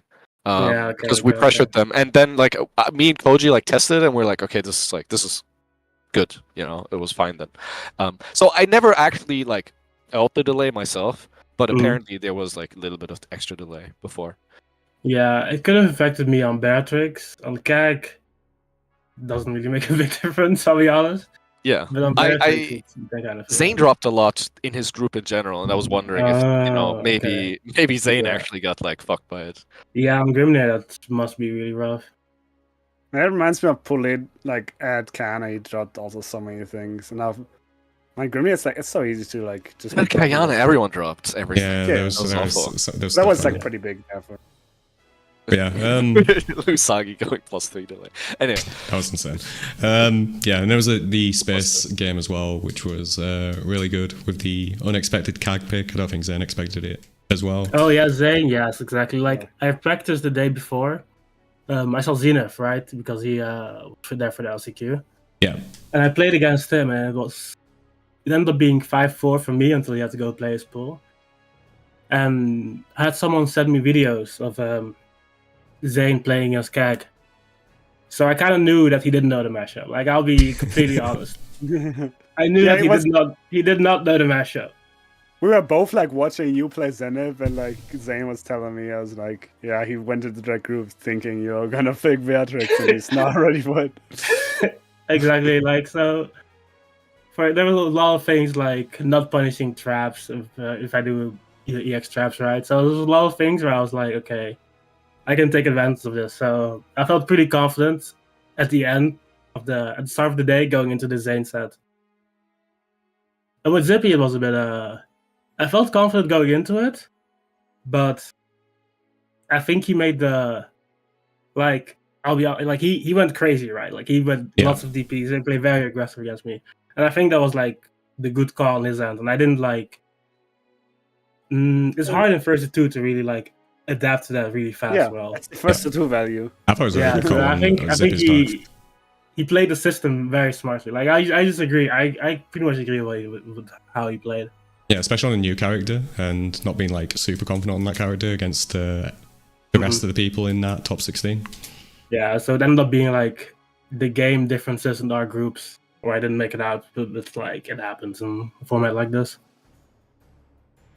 But yeah, like Group B, very fun group to watch, some high level sets. Some very unfortunate Space didn't manage to make it out of there. Talked about Group C previously. Socky, do you want to talk about Group D, or should we just move on immediately? Yeah. Or we can just talk about Aaron if you want. We've talked about it during the weekend, so I have a lot to say about Group D and the way my games went. It was like the way everything, like, there's like a multitude of things. Like, the big thing was, obviously I play with Dudeakoff a lot, so I have like this Seahawks matchup. But like, the thing is, Dudeakoff plays differently. Obviously, He plays bad. Not bad, but the day before, and like, not the day before, the day when we picked the groups, I played with rookies, right? At first to 5, and going into the finals, I told myself what I want to do. It's like, just trust in your offense, trust in my 6XL game. Just do that. Don't be like afraid to not 6XL. Right? Because like, there's like this thing, and you see this from a lot of people, even really strong people. Right? I see this from like watching Aaron play, for example. It's like a lot of hesitation at round start, a lot of like waiting, a lot of like backing off. And you can kind of play this if you're like the better player. A lot of the times, if you have a very strong character, if it's first or 3, if you've got time. But what makes me lose a lot of the time against very good players too is that hesitation. Right? It's that waiting, that playing more defensive. Like, there's definitely like a way to play defensive in this game, but it has to be like you have to be playing very active. You can't be like too passive. It's just like it bites back. And so what's happening? So I'm playing with rookies first to 5, right? And I'm trying to play my active game.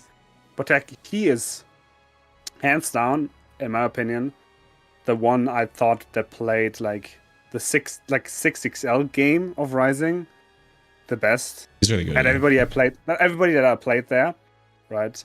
But obviously that's like the strength of the character too, right? Like, such a quick dash. He can like threaten with stuff outside 6XL range a lot of the times. The reactable range for his range is a lot extended. Yeah. It just goes so far, right? So what happened a lot of the time in that first to 5 I played with him was that I would constantly react to dashes. Like, he stay at a range where he can react to like my threats and punish me for it. So he would make my 6XL whiff and then punish it every time, or he would stand so far out that he could like react to my dash every time, or he would, if I tried to go for something deeper, a lot of the times his 6XL hit me before mine, right? And that really threw me off, because I know that the answer to that isn't necessarily to not engage with the system, but to slow it down a little bit and play to my character's strengths. So I felt like long term, what I probably want to do is like engage less until I have 50 meter. And that's sort of the game plan I wanted to do. There was like, okay, if I beat rookies in that matchup, I have to do it like that.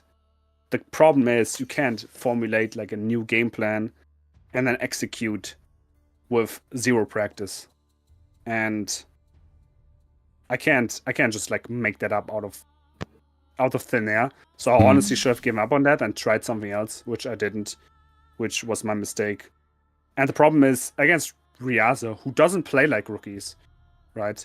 I did the same. Like I went into that set with the rookies game plan, which again also doesn't he doesn't play like rookies, so that doesn't necessarily work. And again, I wasn't ready to play that game plan, and that bit me in the back really badly. It was also your first set on the stage as well. Yeah, and like another thing too, it's like what didn't help me is, I wanted to practice a bit. Like I asked like Riazo, Aaron, and rookies if they would be up for games the next day, right? Like after the group stage thingy. Because I kind of went back and forth whether I want to play them or not. Decided I want to, and they all like agreed to. And then the day comes, and like rookies was just too tired throughout the whole day, so he didn't end up playing with me. And Riazo played like 1 first of 3 with me. And then this is the funniest thing. Like we played 1 first of 3, went like 3-1 his favor. And then he was like, I think we should stop playing, because if we keep playing, you're gonna figure me out and I can't win anymore. It's like, I get it, man. It's like a lot of money on the line. Like, someone else would have like an excuse or something. He's just like, no, straight up. He's honest and everything, but man, that definitely That's such a funny contrast to me and Elsa. Like we were on the stage next to each other and we were like talking about this exact thing, like people dodging each other and not playing. Yeah. And we were like, oh, I said I'm not like that. I'm Fudo pilled. There's like this Fudo Capcom Cup story where he like taught someone the DJ matchup for like 2 hours or something, and was asked like, why are you doing this? Like this is this is like a huge tournament with like a bunch of money on the line. Like why are you teaching me the fucking matchup now? And he was like, it's like this really wholesome message of just, everyone, if you get better, I get better, that kind of thing, and I agree with that generally, like I'm not a saint. Like if I body someone, I'm not gonna like keep playing them before the bracket if we're like in the same path. But yeah, I mean I kind of agree with that. And so it was funny because like Elsa was agreeing with me. It's like, yeah, like that's good. And then we're in the same group. We'll walk off stage, and I'm like, hey, want to play? You're testing it. And she was like, yeah, let's play. And we played for like an hour. Yeah, I also played Elsa the day before, the evening before the group stage, right? That's crazy. I also played helped a Elsa. lot. I mean, I'm not gonna lie. Obviously, it was better for me, Versusia. Like it's a weirder matchup than Siegfried, so like it definitely helped me, and like it made me like able to like, also get a feel for the way Elsa plays. So, got hit by a few things, by a few gimmicks that I was able to then like lab going into the next day. But credit. I mean, that was I'm not sure that made the difference, because even like in our casuals, I was winning at first. It's not like I was getting washed and I figured it out or something. But still, it was pretty funny. Zippy actually asked me to play after we voted on the groups, and I said no. Because as one just said in the chat, this is not the Smash mindset. Exactly. If someone's in your pool the next day, you do not play them. We gotta do player rankings, man. There are mind games there. Totally. Player rankings. Like there's ways. There's things to it, right? Like there's the the mind games, but also, some people might be like sandbagging casuals, but also, yeah. But the thing is, I've had this conversation with Fiddy a couple times where he was like saying like, if you think you're the better player, the games will favor you. Yeah, you get to be the moral, that's my good belief. person when you're the better player. But exactly, but like if you're the better, maybe you don't feel like this in Grand Blue, but if I'm the better player, right? Like I feel confident I'm the better player. Like, and I've never played that person before, then I would not give them the info on how I play. I just feel like if I'm the better player, every bit of info that I get, I can use more than my opponent. Yeah. That's how I feel. It depends if you feel. It depends if you feel like your opponent is gonna play like exactly the same, or if they're like actually info gathering. But I feel like the players at this event aren't like that. They weren't sandbagging. No, I don't think they Yeah. were sandbagging. Yeah. Yeah, So I mean, I think in didn't this go event- into the Elsa match like jumping, and then I go into the match and I'm like, never jump, right? Exactly. The thing Like, that got to me was like, I can't go into these finals, complain that we're playing first to 2 instead of first to 3, and then deny casuals, right? Like, that's literally the issue. Is literally that first to 2 is too short to like get warm, get a feel for your opponent, what have you, right? And then if you deny your opponent casuals, it's I think goes it's a different against that, issue, yeah. to be honest. I think those are different. I mean, issues. I think there is enough overlying things I think there. Where do you stand on this skill? So I like to play with every people if I can, especially since those events are very rare and I want to fight international competition. So yeah, so I'll play. I also asked for Koji Coco to play games with me. They didn't have time, but what I don't like is like, so I'm playing a rarely played character, like definitely like not very much played, at least in tournaments. Yeah. And I don't like winning by knowledge checking people. I don't like that because I think it's not gonna last for long, right? Sustainable, yeah. So, yeah, that's why I asked them for to Elsa, even though they were in my group. I asked them for Koji Coco, even though they were in my group, stuff like that. So I usually, try to get as many games as I can. Also, I do think that the people with the most experience, the better analytic spirit, will take the most advantage of like playing with other people. I don't think necessarily the better player will improve. I think like it's the most experience that improved the most. Like when you play people. But honestly, as I said, if you are like strong enough to win that kind of event, usually like playing casual with someone should not make you worse in the tournament. There is obviously, as I said, the exception of like, your character is maybe super rare and no one plays it, so like you can knowledge check people, but I really hate that. I don't like knowledge checking people. So yeah, I just try having like a consistent enough play style so I don't rely on gimmicks and stuff. And I think it's better long term, in my opinion. Yeah. I agree on that. I agree on that as well. Yeah, but it's 50k on the line, bro, and you wanna you run this gimmick, you'll get it. I mean, I know it's kind of crazy to think of an event like this as playing to improve, because like this is kind of why you improve, right? This is supposed to be the payoff. Like, why are you still trying to improve? But I do feel like it's so rare to get to these kinds of events. Practice. Yeah. It's still practice. Like, if I'm gonna play this game for 2 more years, playing this, what's more valuable? Trying to min-max my performance in the tournament by like how I play casuals, or just brain off. I'm just gonna try to improve as much as I can while I'm here, and I feel like the brain off method is mostly better, But I will agree with Skill. I guess I shouldn't say the better player. I do mean like the more analytical player. I'm just kind of biased. I'm like very biased towards that approach. So I think, well, no, but like, it's true that I'm kind of discounting people that play more on vibes, because there are very, very strong players that don't think, oh, is this DP good risk reward? And they just like, they have it in their bones, man. They just know. And you can't discount that, and like, I do think that those players might be getting a little bit less out of it than someone who's like plays a first to 3 and then can go home and write fucking Monarch manifesto, right? About the player. So yeah, I agree. It's probably more like the more analytical player. What are you gonna say, Space? Just better. Like, if you're playing to improve, right? You don't have to play the people in your pool to improve. Like, I've realized that everyone was looking for players that were in their pool to play.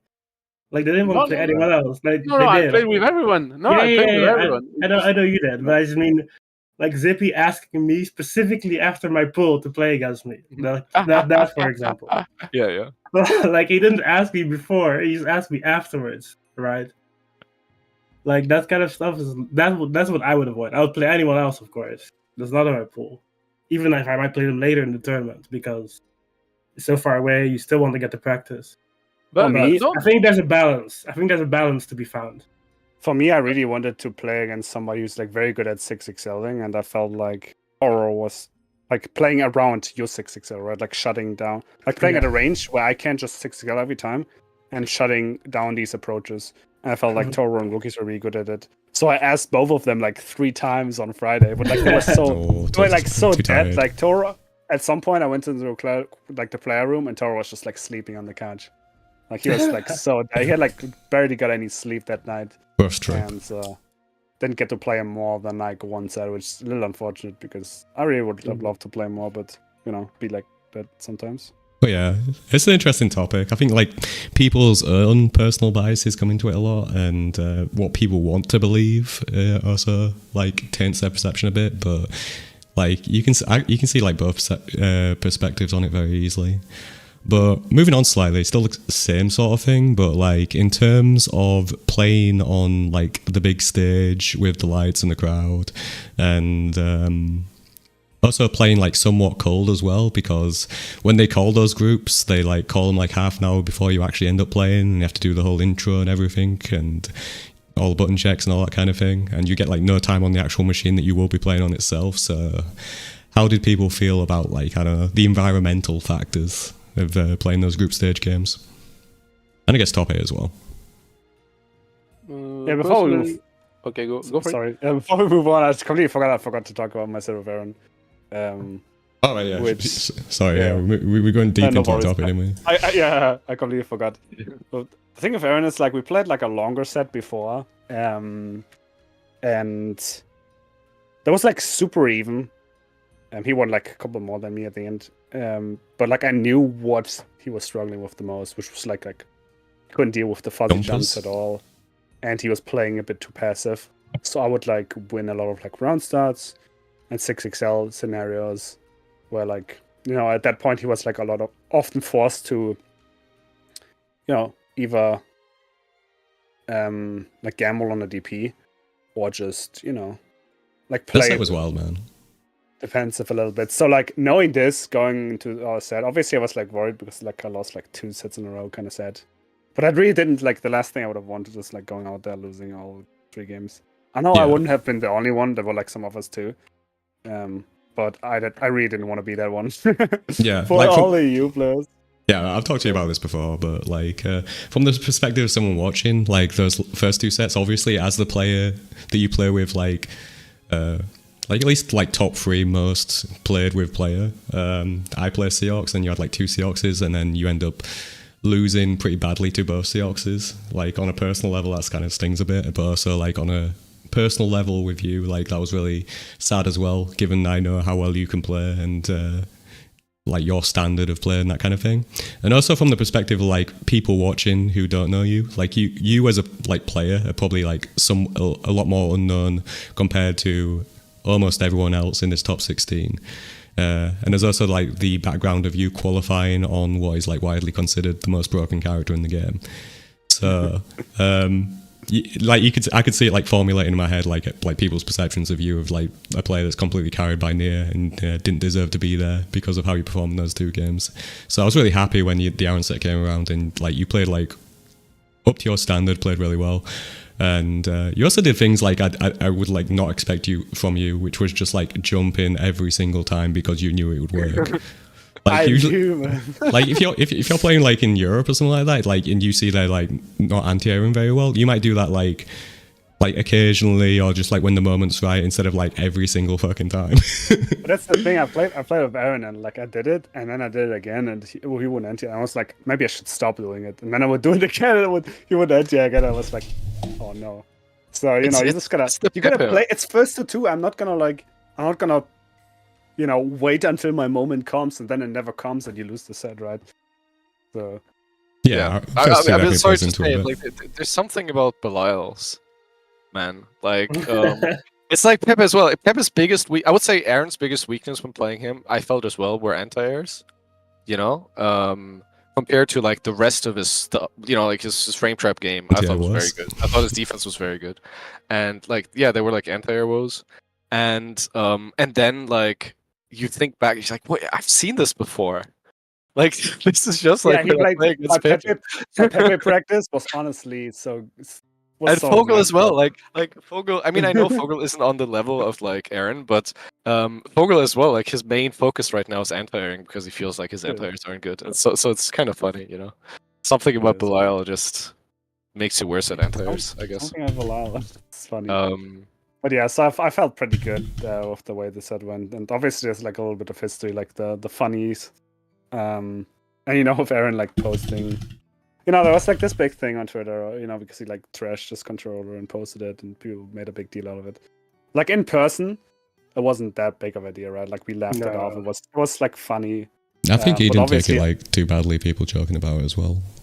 Yeah, and I mean, he wasn't even like talking to him. He was chill all weekend. So it's really funny to see the difference between Twitter. Like you just look at Twitter and you imagine what it would be like seeing this from your home, and then actually being there, and the vibes are completely different, right? Yeah, like at the event, everybody's like having fun. Everybody's like big friends. We took pictures together. And the biggest, but like everybody's like loving the EU players. They're like, bro, these people are, you know.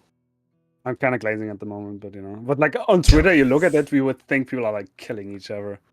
It's so funny. Oh, I do have to say one thing because I thought it was funny. You know, I don't know how much anyone watching here follows the NBA, but there's like this really well-known trope about Michael Jordan that he was always like looking for reasons to get mad, like kind of like psychopath I watched the behavior. documentary as well, yeah. But I knew about that before as well, anyway. So, but yeah. Yeah. You're an OG. But yeah, like the whole, you know, I took it personally, and you know, like someone didn't like give me the water first, so I had to destroy them, you know, like that kind of thing. And I think almost for the first time, I mean, I'm sure I felt it before. I've been playing these games for 10 years, but like almost for the first time in my life, I felt something similar to that. And it was when we were in the player room and we were talking about our groups and about like preparing for characters and Bersucia and, you know, like all these characters. And I don't remember who it was. Someone was talking about Siegfried. I don't think it was actually Elsa. I think it was someone else. No. What I mean is, like talking about Siegfried. I think it was Zippy talking about Siegfried and like the character in general, right? And like how you prepare for whatever. And Koji said, I remember this. And Koji said, "Oh, you don't have to prepare for Siegfried." Sure. And I took that personally. Because because you know, like, how can you not? Because like, I'm the main Siegfried. I mean, outside of Artorias, who hasn't been coming, like, I'm the main Sieg. Like, when he says you don't have to prepare for Siegfried, like, what he's saying is you don't have to prepare for me, you know. And so, like, I took that personally, and so going into the set, I kind of locked in. I think Koji just thinks Siegfried is bad. That's why.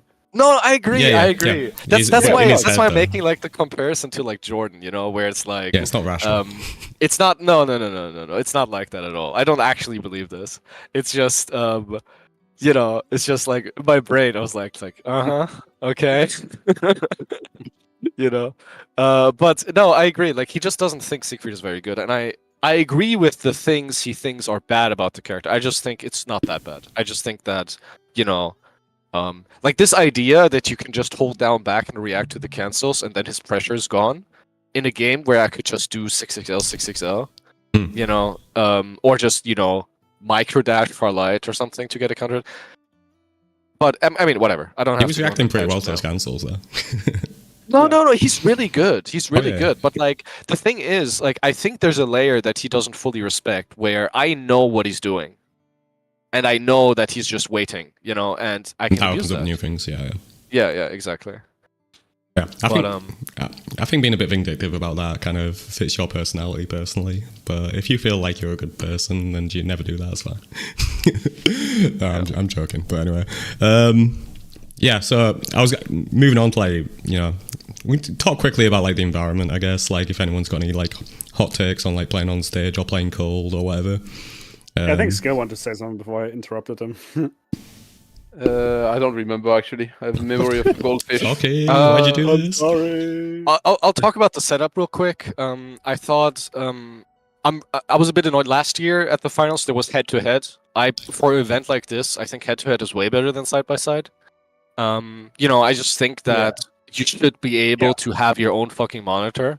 And Yes. if you're doing head to head, my God. you're able to sit on the sides, and so the setup wasn't great. Like there was light shining in your. They had these little glow sticks. That's understating it, but there's like really strong light coming from below the monitor, which was blinding you. And I thought that was like very uncomfortable. And you like you're facing the big screen, which is on the delay. I wanted to say that so much. Yeah, you're facing the big screen, which is like showing everything delayed, and so even if you're like locked in, you still have it in your peripheral vision, and I think it's slightly distracting. And then as a stick player as well, there's a real issue playing on stick where people hear your inputs, and people they also see your inputs out of the corner of your eye. So you have to like, if you're someone who moves a lot, and like does grand motions, you kind of have to tone it down a bit. If you're right. Or like I'm like sliding back a bit and angling myself a bit, so it's harder to like see what I'm doing. Yeah, I would do that. And it's just annoying. Like it's just at the final. I mean, in pools at some event, who cares? Whatever. Like it's not that big of a deal. But at the finals, I feel like head to head, you could have a head to head setup. Yeah, I mean, I was very surprised that they didn't have a head to head setup when I saw it. You could have broke out those old school gimmicks. Just have a button that has nothing bound to it that you can press occasionally. I thought Hava had the thing, the over his hands, the tech. Yeah, I didn't see that actually. But what I wanted to say is, like at Canada Cup, I thought that was almost ideal, right? Where it's like you're not facing the audience, you're not facing the big screen. Except for like the color, I guess. But like it's easy to focus on your screen, but here it's like, man, especially in this audience, like the headphones worked. Don't get me wrong. Like the audio, like you don't, like you can tell it's like the noise cancelling was pretty good. Yeah, but still, it was so to me. Plug for maybe the the jet lag Sony too, but like it was so hard for me to focus on the screen because the screen is so small and you're set down to like all the you essentially only get 50% of the screen, right, because of the way you sit, right, and then the big fucking monitor in the back. You can still hear everything else, right, and like with the stakes first or two, everything. I really did not. It felt to me like it was so hard to just like look at the screen. It was like so hard to like. Usually when I like to play, especially in these scenarios, I want to like tunnel vision on like the screen, like as if nothing else is happening. And I couldn't do it here. Yeah. It's easy to like. It feels like to me, it feels a bit dissociative, where you're like, you're sitting there and you're playing the game, but it feels like you're not really there. You're like a little bit out of it. There was this one scenario was Riaz where he did like a EX wall dive, and I legit did spot dodge like a fucking second late. Yeah. It's like this never happens to me, but it's like I'm so out of it that it's just like everything is just so like comes out delayed. And and I think head to head would help a little bit with that. It's not completely gone. You're at a big event, you're on a big stage, and that's part of it, and that's part of the you got to lock in some other way, and it's fine, and experience helps. But I definitely felt like during group stages, I didn't feel very affected by that. I think during top 8, and you kind of saw the same thing with most people in top 8. Gamera was a different person in game 1, and I'm not, I don't want to knock Ryazo, but like, I mean, you look at it, there was clearly something off with him. And, he took like some time to warm up, and I do think it's the environment, because like, I mean, I play him in casuals just before, and he's not like that, he plays like completely differently. So I think there's a bit of that, and it was also like the game plan going into it as well, because he did play differently in the 2 sets that they did play as well. But both combined together, like he was a bit off in like just like other things. Just you confirm that kind of thing. Yeah, I want to give Ryazo his credit. Like I'm just saying, I do think there's like some other factors too, and I just think having your own monitor helps. I mean, everyone who's listening who's played offline before knows it's not the same thing as sitting at home in front of your own monitor. Like you're looking at it from a different angle. Everything looks slightly different. All the animations look slightly different. Just because you're like at an angle. So In my opinion, it's also like the distance. Between you and the monitor. You are like, because you have two people in front of it, you have to be at a certain distance, right? If not, you just gonna touch the other player, right? Especially with a fight stick, right? So you have to be at a certain range of the monitor, and that range is sometimes different than what you are used to, right? When playing like at home or like with just a single monitor in front of you.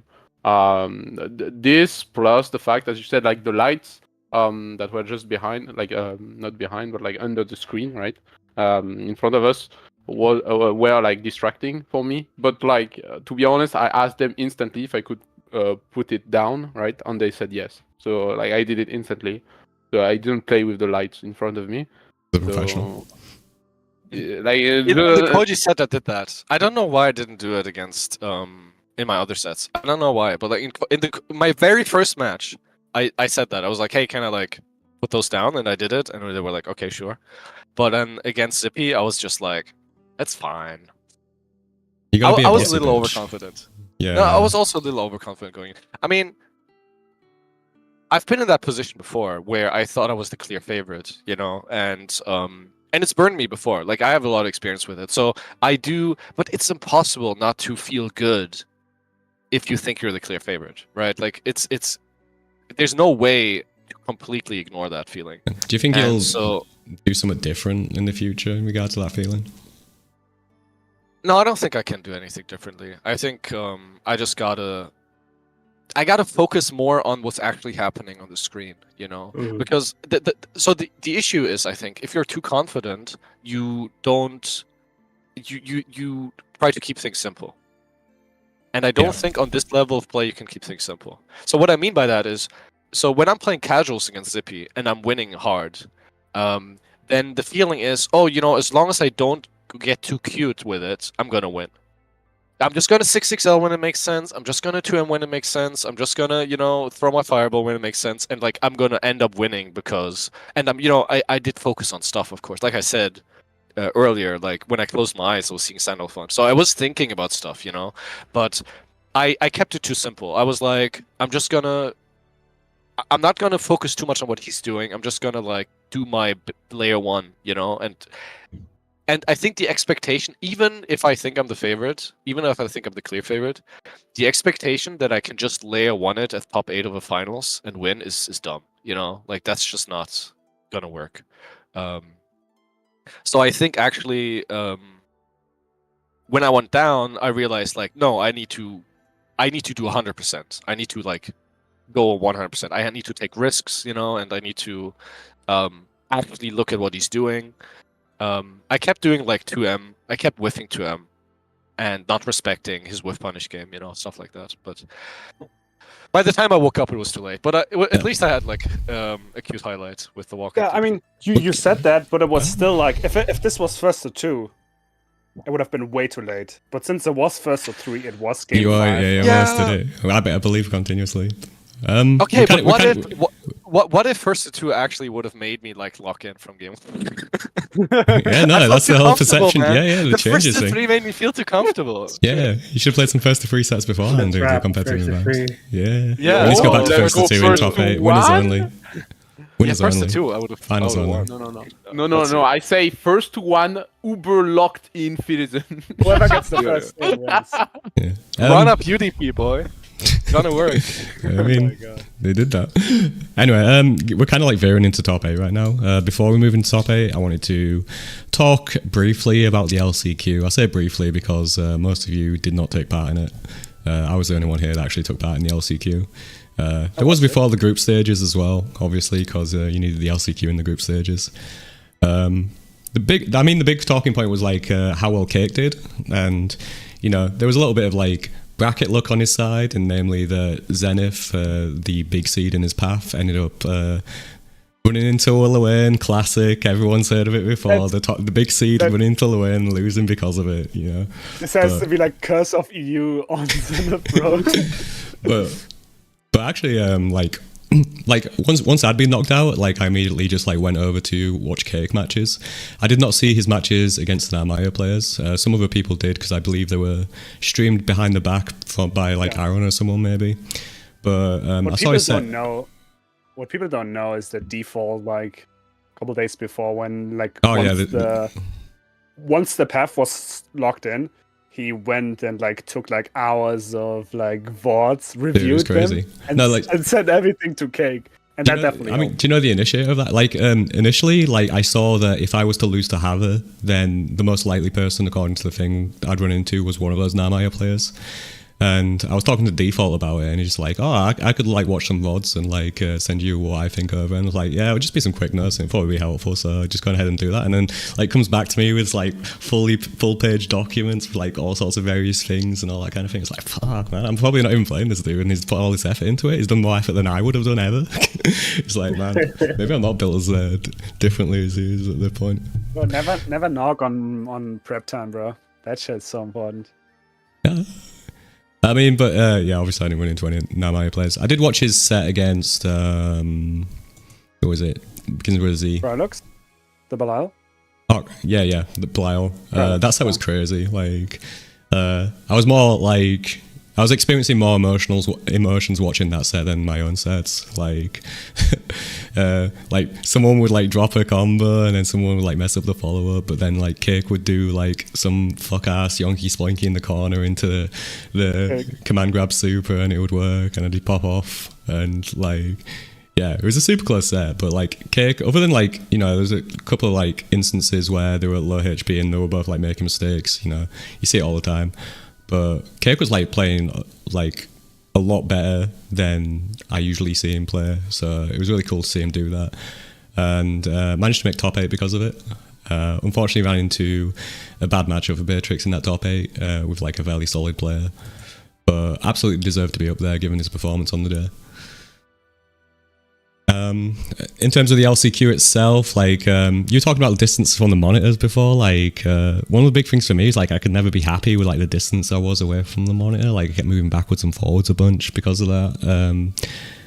I don't think it like had any impact on like the results of the games or anything like that. But yeah, I definitely felt like those instances. And we were using like the same chairs you were using on main stage as well, which I thought was unusual. You just had those like foldable chairs on main stage. Which I figured they'd want like some that looked a bit nicer, like a gamer chair or something, given the presentation, because it looked a little bit cheap because of that. But whatever, I was fine with the foldable chairs personally. And the LCQ itself, yeah, I played fine up until I ran into the first decent player, ran into Beepor. Played Seox against the Ferry because most of my experience against Ferry was playing Seox, and the Ferry Matera matchup is a bit unusual compared to like the standard Matera game. After the first game, I was getting myself into winning positions, and then just making like dumb mistakes, like getting hit by counter hit close heavy, which when I'm playing well, I don't usually do, but I wasn't there, and I felt pretty uncomfortable in Seox given I'd only played Matera up until that point. Didn't end up switching. I don't know. I could go into that funny story if you want it again, like Fitty. But like, yeah, Fitty came in. I was going to switch to Matera, and then Fitty came, said, "Nah, switch." Well, he was saying like I should stick with Seox. He didn't know if I was going to switch or not. But I went back to character select and saying like from an outside perspective, it was absolutely like the correct thing, given that. I was putting myself in winning positions, and like Beepor was at 0 PP a ton of times because of the amount of times I was getting in and just like BCing immediately. Because I dealt with the BCs. You didn't lose because the game plan was wrong. You lost because you got hit by countered close heavy and points where you shouldn't be challenging. Yeah, so I didn't switch to Matera at that point. The second game was really bad. Like I was just like losing even more because of the uncomfortability and the thing in the back of my head. So I was pretty sad about that. Got knocked into losers, went against Shurabu. Shurabu's like really solid, considering he's like not competing in the game. Like he's like got a really solid like layer 1 Siegfried game plan. He's not doing anything like stupid with the Siegfried. He's just solid fundamentals and that kind of thing. And like we played casuals later, and it was like actually a tough set. And we played casuals after that again. I got the matchup down by then, so that was fine. But in the set itself, he actually started on like Beatrix, I believe, and so I ended up playing Seox because I'm not playing Matera into Beatrix, and then he switched to Siegfried in the second game, and managed to close that one out, and then went against Neanderthal, who's a Vesusia player, and so many of those bullshit Vesusia things happened to me. I played a bunch of Vesusias afterwards as well, and it was like completely fine. Played against Elsa, it was completely fine. Played against Neanderthal again, completely fine. But in that set itself, just everything went wrong, did go wrong. Played Matera against the Vesusia. So yeah, that's why I got knocked out a lot earlier than I was hoping to. Did that influence you picking Vesusia now? I was thinking the same thing. I mean, that's the perspective that he gives, isn't it? But I don't think so. It might have done, like in the back of my head. But I think she's a Dudeakoff character anyway. Like in general, you know, like strong and down back. Go back, yeah. Inherently strong specials. Like you seem to like characters that have like strong tools that are just, you know, inherently strong. Like it doesn't matter on how you use them. They're just, this is good. Eureka is just always good. I've been saying since forever that I think Dudeakoff's biggest weakness in this game is that I think he plays the 6XL game pretty badly. Like he's just like unwilling to. I think so. I think like on Seox, he just doesn't 6XL like enough, or like. Was our 6XL enough yesterday? I mean, well, that's different. Like I mean, we don't need to turn this into a therapy session, but like, I mean, obviously you underperform tournaments, so like, I think that's that's the biggest issue in the game. It's just, you know, well, I mean, like, actually playing the way you do, you can. If we're just talking about gameplay, like when you know, what's gameplay wise more. So. Yeah. But like, I mean, like, as long as you're peak, I don't think it's necessarily like the right way, but like, you know. Okay. Yeah. I mean, I think it's fine. I think it's fine. I think if you play it the way you can play, like in tournaments, it's too variable. One of the, you'd be like, you know, top 3ing, top 5ing these LCQs, and like maybe winning. You know. Well, he's like started doing it a lot more over time because I keep telling him to 6XL more. Yeah, so it's all Socky. It's all Socky. But yeah, I think me being bad at the game, or like me underperforming or whatever you want to play, is going to be a reoccurring. I mean, you lost to the winner. Yeah, you know, like first of all, losing to Beeple. I mean, you could have won. I watched it, obviously, and we you know, we can. I doomed you apparently, but, you know, I still think that Beeple was like having a very good day, and we know daily form matters. You know, daily form matters a lot, and so I did underestimate him a bit based on like this thing as well. Like I was putting more effort into Haver as well. I agree. I mean, like I think. If I had been in the LCQ, I would have underestimated Beeple a little bit as well, just because of, you know, recency bias. So. Yeah, I mean, the biggest thing was watching like Beeple versus Monarch, and watching that set, it might have just been like Beeple underperforming on the day, like he wasn't in the same mindset he was previously or something, like the previous day. But it did not look like he was comfortable in that matchup, and Monarch kind of ran away with it a bit, and so that kind of like compounded the error a bit to me. But that's fine. But yeah, the Vesusia thing, just quickly, it's just like, you know, I have because I haven't got any like big events coming up, which have been the case for the past year. Just wanted to like try out some other characters and see if I can like get away from Seox, basically. So I wanted to try Vera, I wanted to try Vesusia. Ended up starting with Vesusia because they had the better dust loop page, and that's where we're at the moment. But yeah, the LCQ was very interesting, especially with the top 8. It's probably not like the expected top 8. And especially with the results as well. I don't know if everyone's got any like perspective on like watching the like I don't know the finals of the LCQ. That was a very interesting set, given the outcry afterwards about Ferry being too strong or something, despite Beeple starting on the Matera and that kind of thing. I haven't actually seen that. Can I add something real quick? Sure. Yeah, go for it. I'm really happy to have seen like Incendiate do so well, because they are like Soul Calibur player too, just like me. We can do a little Incendiate glazing right now because we've got Fitizen here. Yeah, like I'm his biggest fan. Yeah, it's so good. It was the Lowain representative. This is real Lowain. I'm gonna say it. I don't care. I'm gonna do it. You know, that's like. That's real Lowain, man. That's how. That's how you're supposed to play the character. You were talking, Skill. You were talking earlier about how you don't want to like just knowledge check people. Yeah. Like that's Incendiate, man. Like he's not knowledge checking anyone.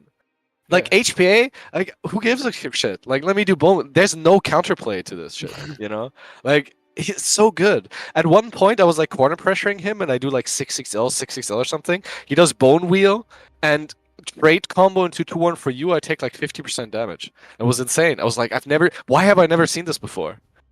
You know, Yeah. it's like I'm sorry, our Luane's got to step it up, man. And I know, like I don't do well against Luane. Of like the top players, I feel like I lose to them the most. But still, like that's not where the, you know, like that's on me. Like I'm not like hating on them because of that. It's really just we just got to do better as a society, man. You know. Like Lowen, I like think. Good. yes, one sec. Just Lowen is just like I think can be played really solid currently. Like the game plan of like refilling your BP with like emergency SBA when you really need it only should be when you are actually losing, right?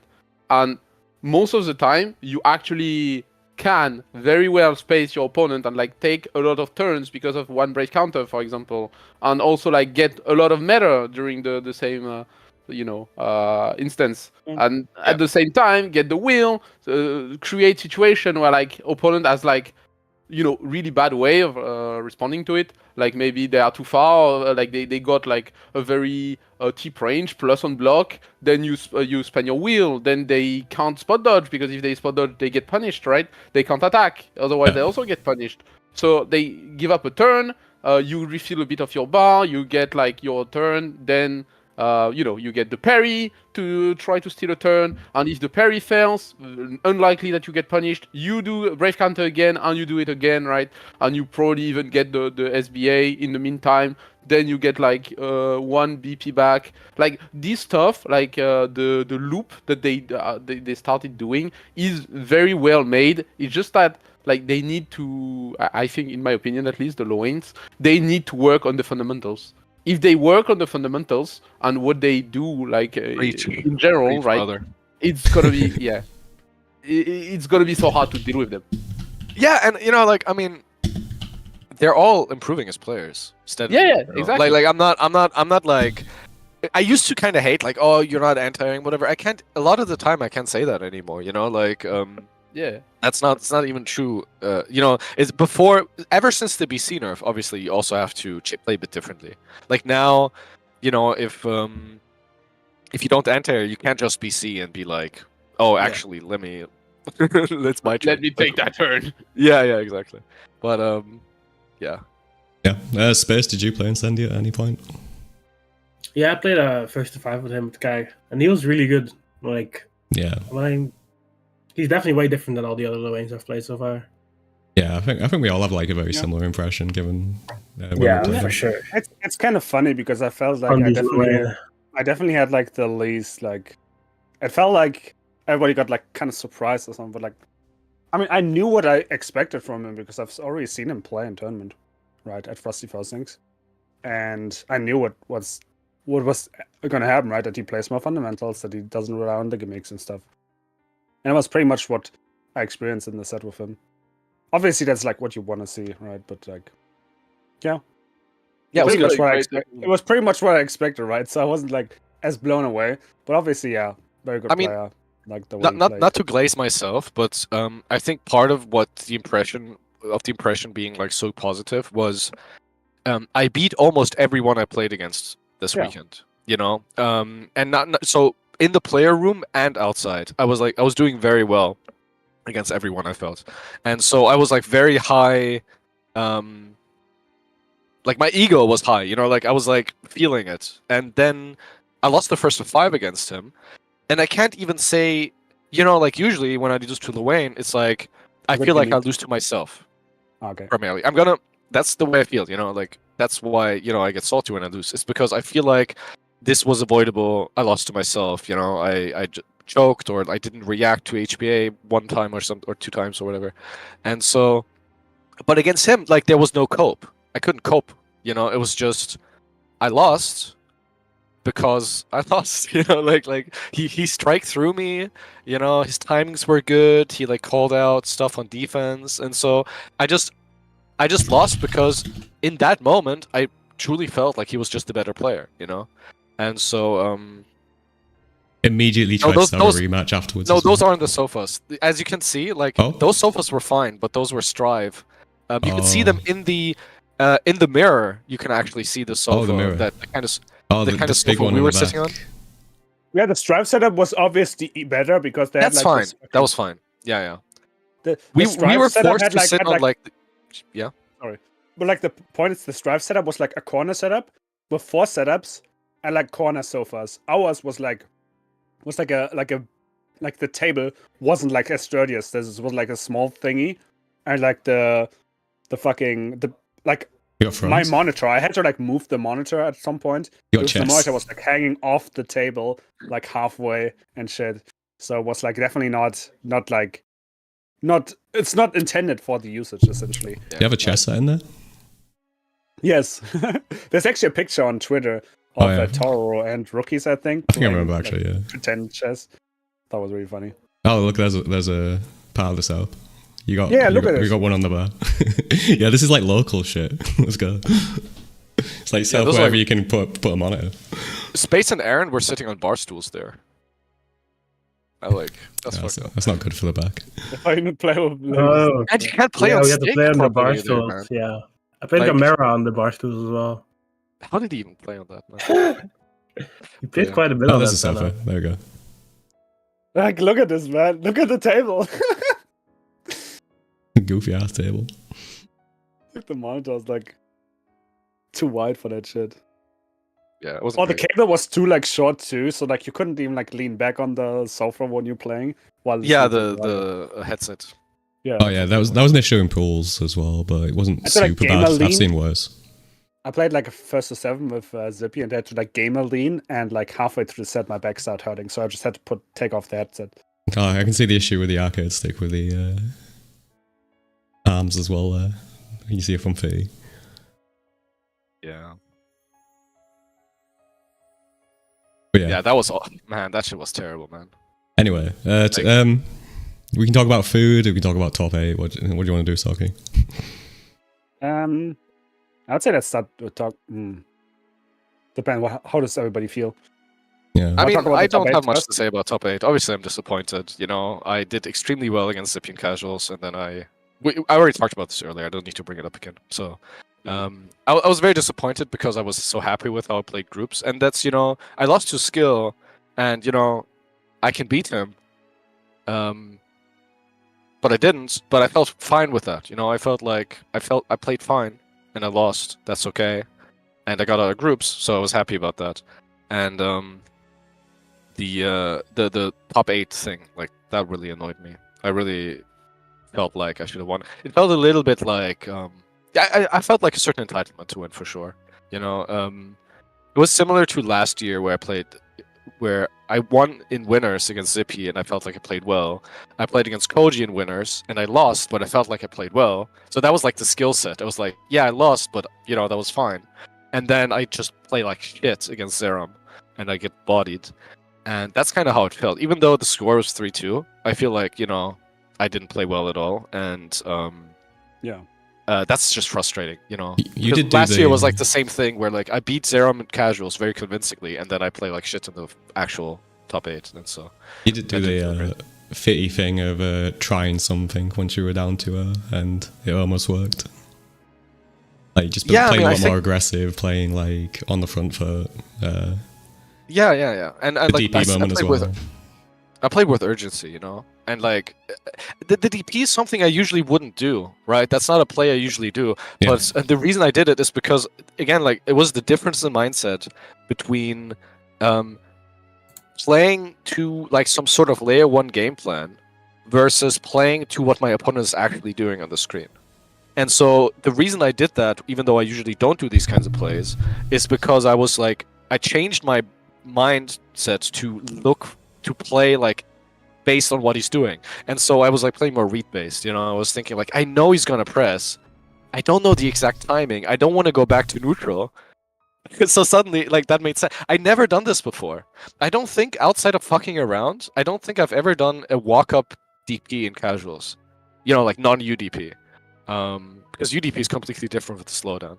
But there it just made sense to me because I knew he would press, I just didn't know the timing. So, you know, I did it, but yeah, I don't know. It's just That's funny. I wasn't happy overall. You know, it is what it is. But yeah, Yeah, I mean, I have like kind of the same experience. Not exactly the same experience, but like kind of the same because I played well in the groups.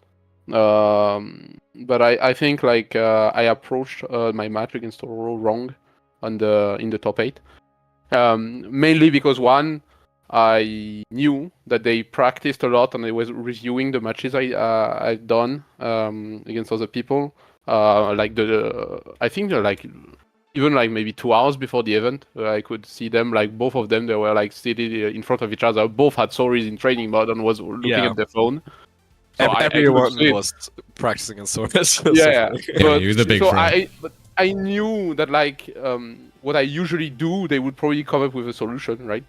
And they did. The problem was that for some reason I autopiloted too much.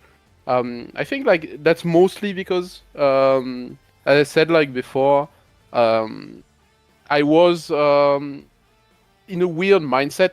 It's just because I think also like the thing that like I did the worst, in my opinion, was like basically I talked earlier about the sleep, like getting like not enough sleep, and like just like Fitizen said, kept thinking about the stuff that was gonna happen, right? And the problem was like when I started the match, I was like, okay, I'm gonna do something that like usually works and usually like don't have that many counterplays, right? But as I said, like they were checking the VODs earlier and like they went instantly for like vertical jump, like Toro did, at least. And you could see that was the reason, right? Like there is you don't do that game 1 unless you have like a clear read. counter. And I knew it. Just before the actual thing, right? I was like, I need not to do that, right? Or at least if I do my walk back, EX punch, I need to check if it jumps or not, right? And I start walk back, see the jump still pressed, and that's what that's the main thing. Like, and as soon as I got hit by the jump in, obviously, like we finished my EX punch, I was like, oh, I need to wake up, right? Like I don't know what am I doing, right? And I was like feeling. Not feeling well the match. It was like it felt I was thinking too slowly most of the time. As I said, I don't know what it was. If it was like just because of pressure, because of like stakes, or even like because as I said, like the sleep was like not great for the last day because of the stress. Yeah. But honestly, like I felt behind in like my way of thinking. Even that day when I was playing casuals, I did worse than the other days. And mostly because I think I was a bit behind in terms of like my thought processing, basically. Yeah. Yeah, I had the countermeasures, but I didn't use them fast enough. And it was like a bit, a bit sad. Like the second match were like close. The third one also was like close. But like I got hit, for example, with the U fireball, which I usually don't too much because I just accept getting thrown. I wanted to ask you about that, right? Remember how like I was asking you if you know about U fireball mid screen, like U delay thing, and I was like, when I saw you get hit by it, Kayana and who's the other French guy who's there? Flashno? Yeah, Flashno. Yeah, kind of Flashno. We're like, oh no, and I turned around to him and was like, no, it's fine. He knows. Like, it's cool. And then you got hit like I think 2 more times by that. And I was like, yeah, that's weird. Like I don't think that usually happens. Like. Yeah, I usually like pay more attention to like the meta, so I don't tech when they are like 50%, stuff like that. But for some reason, I said like I was like way too behind in terms of like thought processing, and like the last time I got hit was like I remember even like was after like brave counter hit. They do a high jump forward, right? They do the cross up, and then they go instantly for the fireball. And I was expecting it, and I tried to DP it, but I think like the block stun was so high that I didn't get it, and maybe that or like the blue like slowdown, right? And I got neutral hit into my input DP. So that was a bit sad on the last one. But like, overall, even though like I had like, honestly, like when I played the Toro, I think it was like 11-8 for me. So I won like, but very close. It was like close to 50-50. So I wanted to do, even though definitely I wouldn't say I would be favored, right? But I would say that like I had my fair chances. It's just like they prepared more, and for some reason I was like very, like my first set was like really behind in terms of like what I usually do, right? And but as you said, like it was the case of so many people on the stage. For like that day, like Gamera, like the set was a bit weird. Like the first set was like strange. Like they dropped a lot of stuff. They didn't confirm a lot of stuff. That was a bit weird. Then there was also like obviously your set. That was also like it felt that you were like very behind in terms of what you usually do. Yeah, and the same thing for me. So I think like it's more. It can be obviously sleep on stuff, but I think it's more nerves, pressure. I think it's stuff like stakes. I wanted to ask, like, do you feel like this happens at like regular events, or is it specifically the stakes here? Is it the format? Is it like, what do you think makes the difference? I think it's a mix of everything, to be honest. I think like the worse like your mental situation is, the more likely it is to happen. And obviously the more stakes there are in events like these, the more it is likely to happen, obviously, because of it. But yeah, like that set, I think like definitely was the set I must win if I want to continue that tournament. And I will still talk about like the other match. And also, I wanted to talk about something that is, I think, important to mention. Is like about the event in general. It's like even though I like, what they decided to do with, the Brave counter change, stuff like that. I definitely think that like all the changes to characters, stuff like that, should not be too close to a final. That was for like this was too close, and I didn't have enough time to practice both the changes of Sig. That got nerfed, obviously, and still practice the new changes of other characters with stories, right?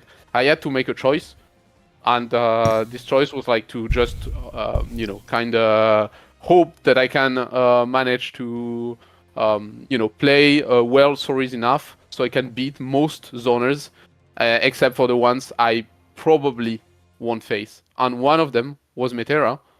And the problem is that, like, in my opinion, like, my match against Monarch, so they play great, no problem. My issue is that, like, I think, like, this is not a very winnable matchup for stories. And this is the same with Eustace, by the way. I think those two matchups are, like, almost unwinnable with stories. And usually, if you watched my tournaments that I usually play with against these characters, I never go stories against them. I always go Sig. And like the problem was that, as I said, the event being having only a month. Only it was even less than a month, I believe. It was insane for me as well. Yeah, I think also my mains got nerfed. It was on a secondary as well, which a lot of people thought that like not the patch being like bad necessarily, but the time is just. It's disrespectful to the players. Like I don't think you can sugarcoat it. It's disrespectful to the competitors because what you're doing is you're advertising the new patch at the biggest event. That's what you're doing. Like, let's be real, right? That's the only reason you're doing this. You're trying to show off what you did on the biggest stage, but you're not getting the highest quality matches, this way. And it sucks to play like a whole year. I mean, I played Siegfried all year, and then suddenly he gets nerfed this hard before the finals. It's just I don't think any character, no matter how problematic, should get nerfed that hard before the finals. I said like general changes. Some general changes, I think that everyone will have to take account could be changed. Like the BC, I think is fine. Yeah, the BC, I think it was healthy for the game, honestly. Even though I know that some characters obviously got, nerfed or buffed more by these changes. Obviously, like Grimnir getting buffed, we know that. I think the BC thing is fine. I think 3 weeks is enough to get used to the new BC. Yeah, but everyone has to get used to the same thing, and this situation is going to happen to everyone. So tier list is going to change, but also people will have time to adapt. But the changes of specific characters, the problem is like people are maining these characters, and like you got instantly disadvantaged by these changes. But in my case, it was basically my emergency pick against unplayable matchups, and that emergency pick just disappears. Because, as I said, I don't have time to practice both characters. And two, like the secondary character is also worse versus zoners, in my opinion, currently at least. I think Sig is doing fine, but not great. Like, he's just doing fine against zoners. It's not worse than it was before. If that's what no, it's not a counter pick. I think right now, Metera versus Siegfried is even. I think it's even, personally. Maybe slightly winning for Siegfried. But that's my opinion. Monarch has it as slightly winning for Siegfried too, and in my casuals against him, that's also how it felt to me. But it's definitely not a counter pick. Like, you're not picking Siegfried. You're not picking up Siegfried to counter Metera and Fairy. Like, they're better characters for that. So yeah, I just finished about my match. So yeah, I entered my match, but I knew I lost already. So I knew there was no loser run for me as soon as I saw Monarch winning. Yeah, I was going to ask how you felt about it. I was a bit sad. Yeah, I was a bit sad because I could. I was even thinking about maybe I should just try Sandalphon or some shit. I was that close. Like, I was that desperate about the matchup. But I was like, yeah, just lose with your main. That's it. I just keep playing the main. You had some moments. I mean, obviously Monarch was mostly in control, but you did, especially like at the start, it looked like you maybe could do it. Honestly, like it's just getting in, isn't it? That's the main problem. Like, if you don't win instantly as Soris, you just lost, because they are doing better and better, and you're doing worse and worse, because they are, as you said, we are playing a game where like Soris is the one that you need to answer, like the question with. That you have to answer to, right? And as soon as they figure out those answers, right, they are not doing as many mistakes, and yeah, it's getting worse and worse. So like, I don't know. I was not. I had no opium at that point, to be honest. But it's the one thing we didn't want to happen. Yeah. You remember? I talked to you. We talked about the rookies fight. I was so confident rookies would win. It's a good match game player, Seahawks. He was playing too well. Like, honestly, Monarch was playing way too well. I couldn't see Monarch losing, to be honest. Yeah. But yeah, it's just that like, it is, as I said, very strong. I'm not saying I would win otherwise or something, but I'm just saying that like I just want the fighting chance, and usually my fighting chance is Siegfried, right? Because I don't believe in the Soris versus Zoners matchup, like at least on the harder ones, right? Yeah. And like that chance was basically very reduced by the changes that don't let me enough time to actually adjust for the final. So I think that's the main thing I would like, to point out about the event. That was, in my opinion, really negative for the event. But yeah. I think especially character changes. I feel like the Metera buffs are like one of the most substantial ones throughout because they like. I'm glad they changed the way you have to play against her ever so slightly, and that is not something that you're just gonna like. That unless you like hard focus it for a month, that's not just something that you will like just learn like that so quickly. That's so annoying. It's one of those cases where the player playing the character has 3 weeks. But you yourself, you play the character maybe twice before, before the event, and so it's pretty difficult. I agree. I think it's pretty hard, especially if it's like you said, if it changes the way you do things, like and it definitely changes things. Like jumping gets worse, Rolling gets worse. Rolling. Like certain situations where you'd get a punish or she'd have to block, she can still anti-air, stuff like that. Yeah, there was a period of time where people like underestimated that as well. So it was like even closer to the event where like before the information actually properly propagated. Yeah, but, like, I think how it changes like a lot more than you think it would, basically. Yeah, I mean the uncertainty was rough. So just really briefly, I was salty. It was funny seeing other Siegfried players be more salty than me. People that didn't have to play in the finals. I feel like I wasn't even that salty about it. You weren't. Because I thought the character was, like he deserved the nerfs. I think he was pretty stupid, but so did other characters, of course. So it's kind of weird to see certain characters just, like Beatrix, just not get nerfed. But the biggest thing for me was just not knowing what to do. Like, oh, I've got 3 weeks now. Every day counts. What do I do? Is Siegfried good enough? Do I stick to him? Do I try Sandalphon? So you're wasting like the first 3 or 4 days of the patch. I quote unquote wasted by like grinding Sandalphon because maybe he's top 1. You know, maybe he's the best. Maybe he's the best character in the game. I did the same, by the way. Yeah, exactly yeah. the same. Because in case he's top 1, it's like easy to just switch to him and play on the broken character. He's a Shoto, so it's not that hard, right? And then like very quickly I realized, okay, he's not top 1. And then I play a bit more and it's like, okay, he's probably not like top 3 or top 5. And now you're like, well, now how good is Siegfried? Do I pick Beatrix?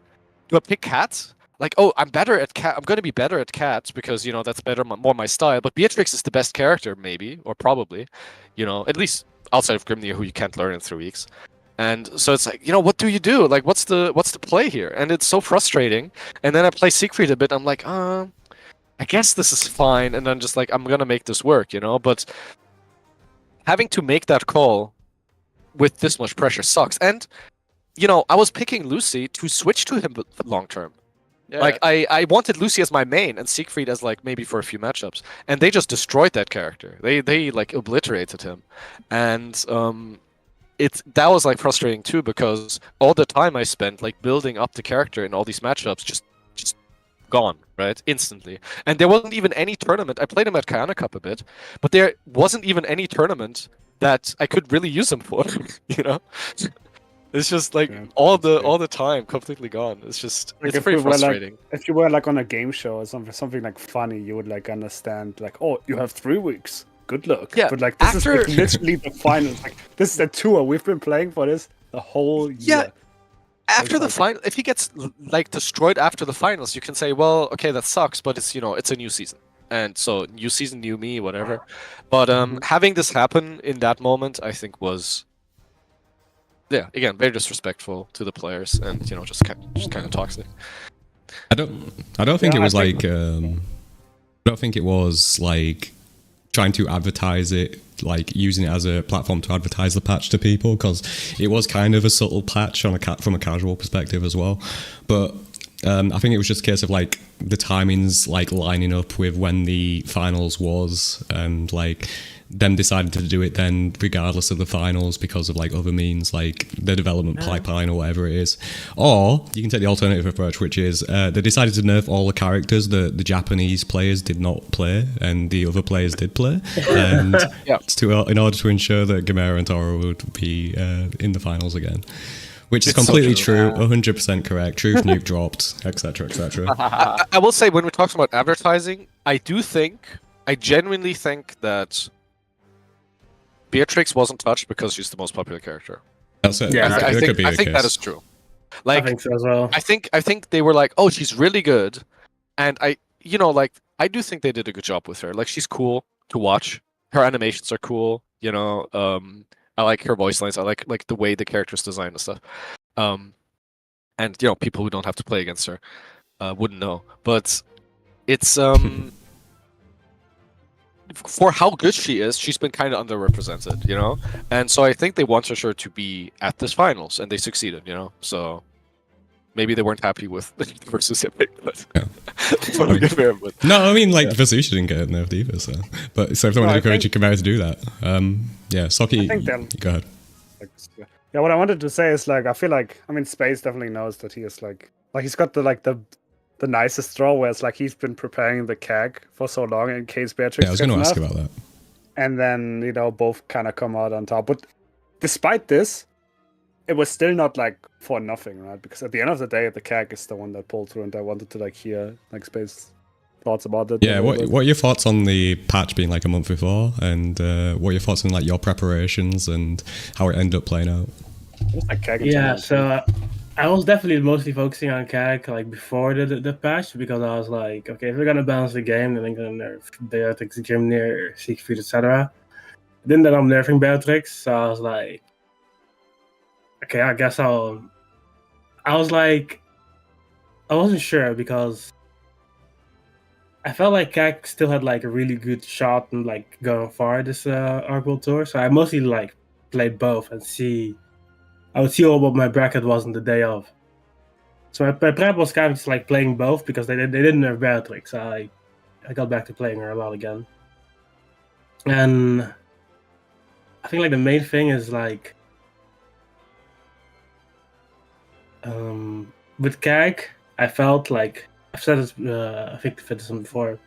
Like if you play someone that you don't really know, like running like CAG offense is just like easy. And the Beatrix is just like standard Shoto stuff. So when I saw my bracket and I saw like, oh, I gotta play Toro and Zane, I know that I want to play CAG against those two.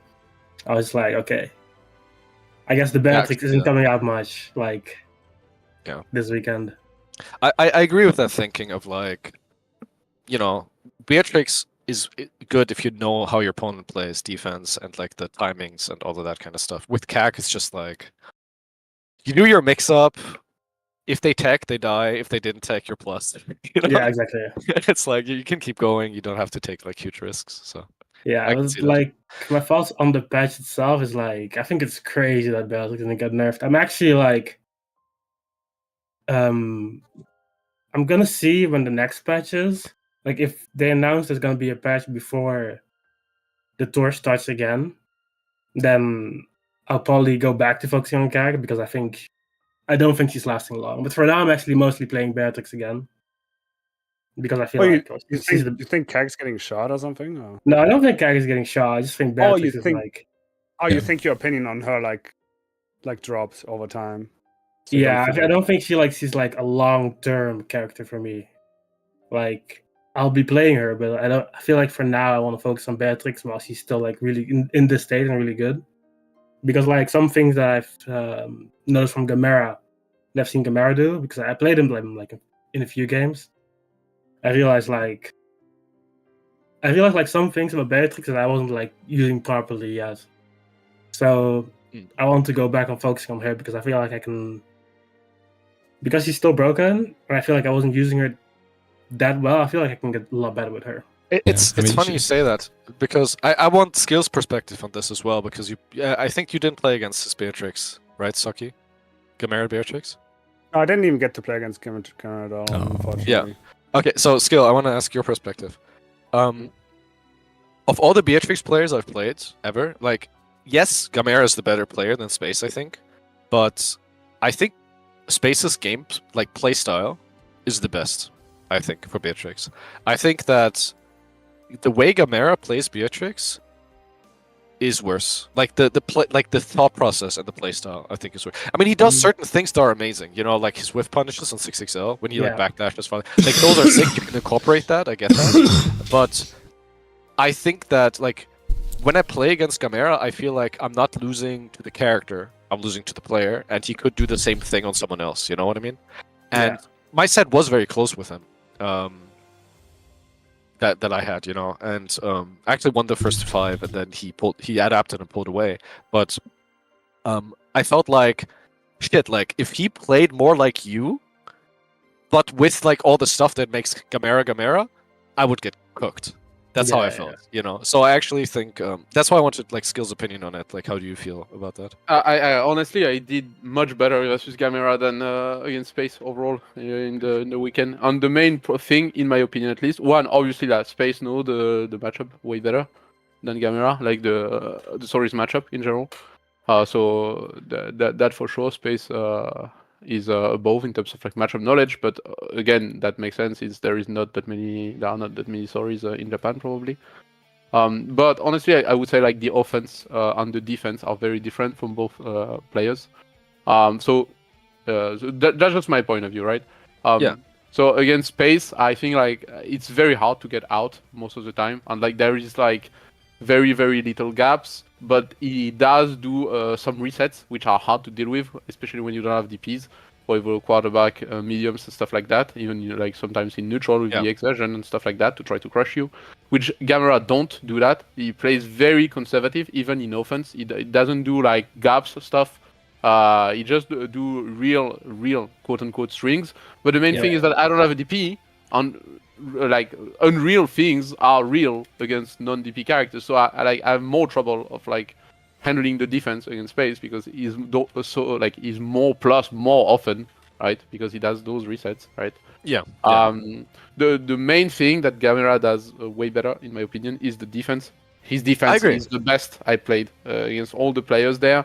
I think he has the best defense by a good amount. Honestly, I was trying to reproduce his defense, but like it's very hard to actually does what he does, which is basically like he's taking on reaction like most of the time, and at a range where like there is no mix up kinda, and also like so even though he doesn't know perfectly the Soris matchup, defense wise it's still excellent. And when I say that, it's like when I played them, like both Gamera and Tororo, both never got hit by 2-2U in casuals. Like they never got hit. And the reason why is that they either take with a close light for Tororo because they know they have a tall characters that hits them, right? Or they just take on reaction, fully on reaction like Gamera. So they never also get hit. So like I think the Japanese defense was like the winner, I would say. What makes the win in that event overall. Their defense was like just very good, very solid overall.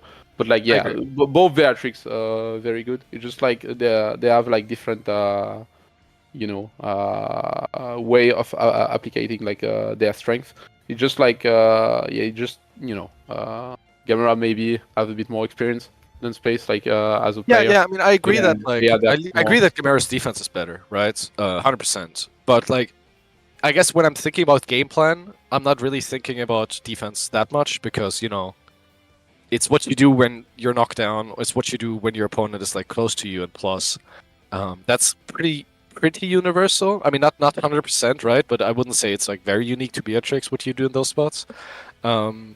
So I like in terms of neutral and offense, I actually felt like I like what Space is doing more. I feel like when I play against Gamera, I feel like he's too willing to give up on situations that are good for him. He'll be like plus in front of me and just like back off and chill. Yeah, you just and understand that like. Yeah, exactly. And I think that thought process of like, I'm the better player, I'm gonna win if I don't take risks, I think that only works to a certain point. I think if your opponent is actually on a similar level to you, which maybe you can say doesn't exist, maybe Gamera is in a league of his own and Toro, but if it's like if you're on a similar level, I think at some point you gotta like actually cash out those positive situations. And like Space does that, right? Extremely well. And so I just thought that was interesting. I mean, I agree Gamera's defense is insane. Though I will say that I didn't struggle opening him up that much. And I think it's because of what you're describing. It's true. Like, he plays very reactively on defense with his, like, button presses and the throw techs. But that's why, because it's reactive, it's predictable, right? Like, in the sense that I can, like, frame trap the throw tech. Because, as you say, like, I know when it's coming. It's because when I'm close to him, he will throw tech reactively, but you can't actually, like, react to the throw itself. And so, I got a lot of counter hits on him playing that way. But I would say though, I think that like you are biased because you have like very different offense than most people.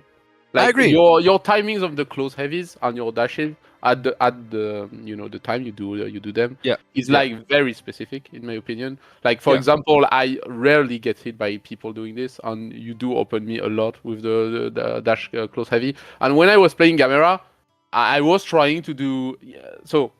Soris is pretty slow, you know that, right? Yeah. He runs very slowly, and I can't was do that, running in their face and do close heavy. I never got grabbed. He never got counter hit. Never ever. Yeah. So what I mean is that like I think he's taking on the animation, and the main thing if you take on the animation of the move, because the like all the buttons are too fast, right? You just block the animation. Yeah, right? yeah. Close heavy or something like that. Yeah. And it's just because you have some, like timings, like where you run up maybe very deep and stuff like that, that you manage, like they maybe think that like your run is an animation or something. That may be the case, right? But like for most characters, possible. Yeah. and at least for Soris, I can't do that because I'm not running like ever after like my plus ones. I'm not doing a marathon or some shit, right? No, I mean I agree So- with you. I don't think Soros Yeah. can. I don't think Soros can do that. Like you're not gonna run in that. I mean that's his main weakness, right? How slow he is, for sure. Yeah, but most people has to press, like you said. Like for example, me, I can't fully react on a movement without getting countered by some stuff randomly. And Gamera has a timing, at least in my experience, where like they don't even take my 2-2-U, where like there is a big slowdown animation. Yeah. That is but crazy. I don't have the experience of like so he doesn't tech a lot. First of all, he doesn't tech a Yeah. lot. So my experience playing against him is that I can open him up with the close heavies, you know, like delay, whatever, or even with light, same thing, but just less reward. But I also was able to throw him a lot, which is why I didn't have the same experience that he's like reacting to throw, you know, with like maybe the throw animation with throw. Yeah. I don't believe it, a bit personally. I mean, I think that Soros is very bad at playing the way that I'm saying is good against him. You know, I agree No, with that. I Like, agree. You don't I get the know. opportunities to do that. Yeah, because I'm not plus enough, and I'm very slow, and close heavy is also slow. So like all of these like combined is mean like your mix-ups kinda is worse, right? Which makes sense. It's just like as I said, like I mean, he there was one. doesn't have There were a specific few characters. matches. I'm sorry, but like there were like a few matches where we played where I feel like I was playing Street Fighter 6. Because I was throwing him sometimes in our matches. I was throwing him like 5 times in a row, you know, and they were all like working. So I definitely managed to like make him afraid of doing it. Actually, okay, you know, if I'm believing you, then one thing that maybe also did it is because you know how I backdash shimmy. Maybe, and I hit him with that too a few times. So maybe it's also that. Maybe it's when you react to tweak to animation. Maybe he's reacting to the backdash. Oh yeah. Backdash was the only thing that was working for me too. Like Okay. basically, So that would be run. the thing I can see. Yeah, you know? like he reacts. Like I'm pretty sure of it. Like he just reacts to some kind of animation, right? And because he reacts to some kind of animation, he blocks mostly all attacks and tech like late tech or whatever against grabs, right? And against backdash, obviously he also techs because he thinks it's an animation. So it actually works. So probably Seox would also work because you know there is no slowdown and also like it's a built-in shimmy. So Seox would also work probably. But at least to my perspective, it's the best way of playing defense against a lot of characters because if you don't get hit by like even delay attacks and stuff like that, and you always take the grab, they have to go for the backdash, and we all know like going for the backdash is not viable after everything because you can't backdash frame 1 after dashing. Which means that like if they mash or anything, you get hit. If they grab, you also get hit. You get air they can yeah. convert on the air hit even. Yeah. Yeah. It's like let's just say it's with far light, it just goes into full combo. It's like Dude, okay, I will actually I'm gonna see. I'm gonna like look at that a bit more. You know, I will see if I can maybe actually react to like an animation with something and see what happens. I kind of never even tried in this game. I kind of gave up on it. I checked like when it came out, can I react to throw? And my verdict was no, I can't, you know, and so I just kind of gave up on it. But maybe if you're like tweaking to any animation whatsoever, maybe there's like some hope. I don't know. yeah, something that looks like different than like somebody's dash/walk, right? Like just Yeah, and the I mean deviation. if you're pressing or like teching on a backdash, I mean that's fine. I think that's fine. I think that's also fine. Yeah. Yeah. Also, you can do the same thing with a light, and if you do, let's say you tech with a light, or even crouch medium if you have a 7 frame, for example, you can mix up between like you see the animation, you super late tech with grab, or you see an animation and you super late tech with a crouch medium, and if it was a backdash, you punish them instead. Yeah. At the very least, Right? you get RS on every character. Yeah. Like obviously, it will lose to other stuff because if they go for like I don't know if they are like maybe 10 framers moves or 12 framers move. Like I like what I saw against Gamera is that when I was doing, listen, it's very funny actually. The example is very funny. I was running in their face and I was doing 2-2-L with 2-2-L with Soris. It's super slow. I don't know what's the startup again. Let me see. Real quick. I guess that's true. 42. There was No, also 2-2L, the 2-2L is faster than that. there was also this one I situation think where actually. I think Riazo whiffed throw in front of him and he did the Corona handshake. He like super late. He like throws it. Yeah. As well. Yeah. Also, he reacts to the animation, so obviously, I get that. It's 18 frames. The Yeah, tutorial. like, and this was working. This is just to say how slow he's taking. He's taking super slow, and it's still taking my grabs. And if he is getting hit by the 2-2L, 18 frames. You have to have such a slow move to be able to counter hit them during that button press. Like that's the main thing, right? This is so risky also to do, because obviously what I was doing was like just hard reading on their defense, right? Yeah.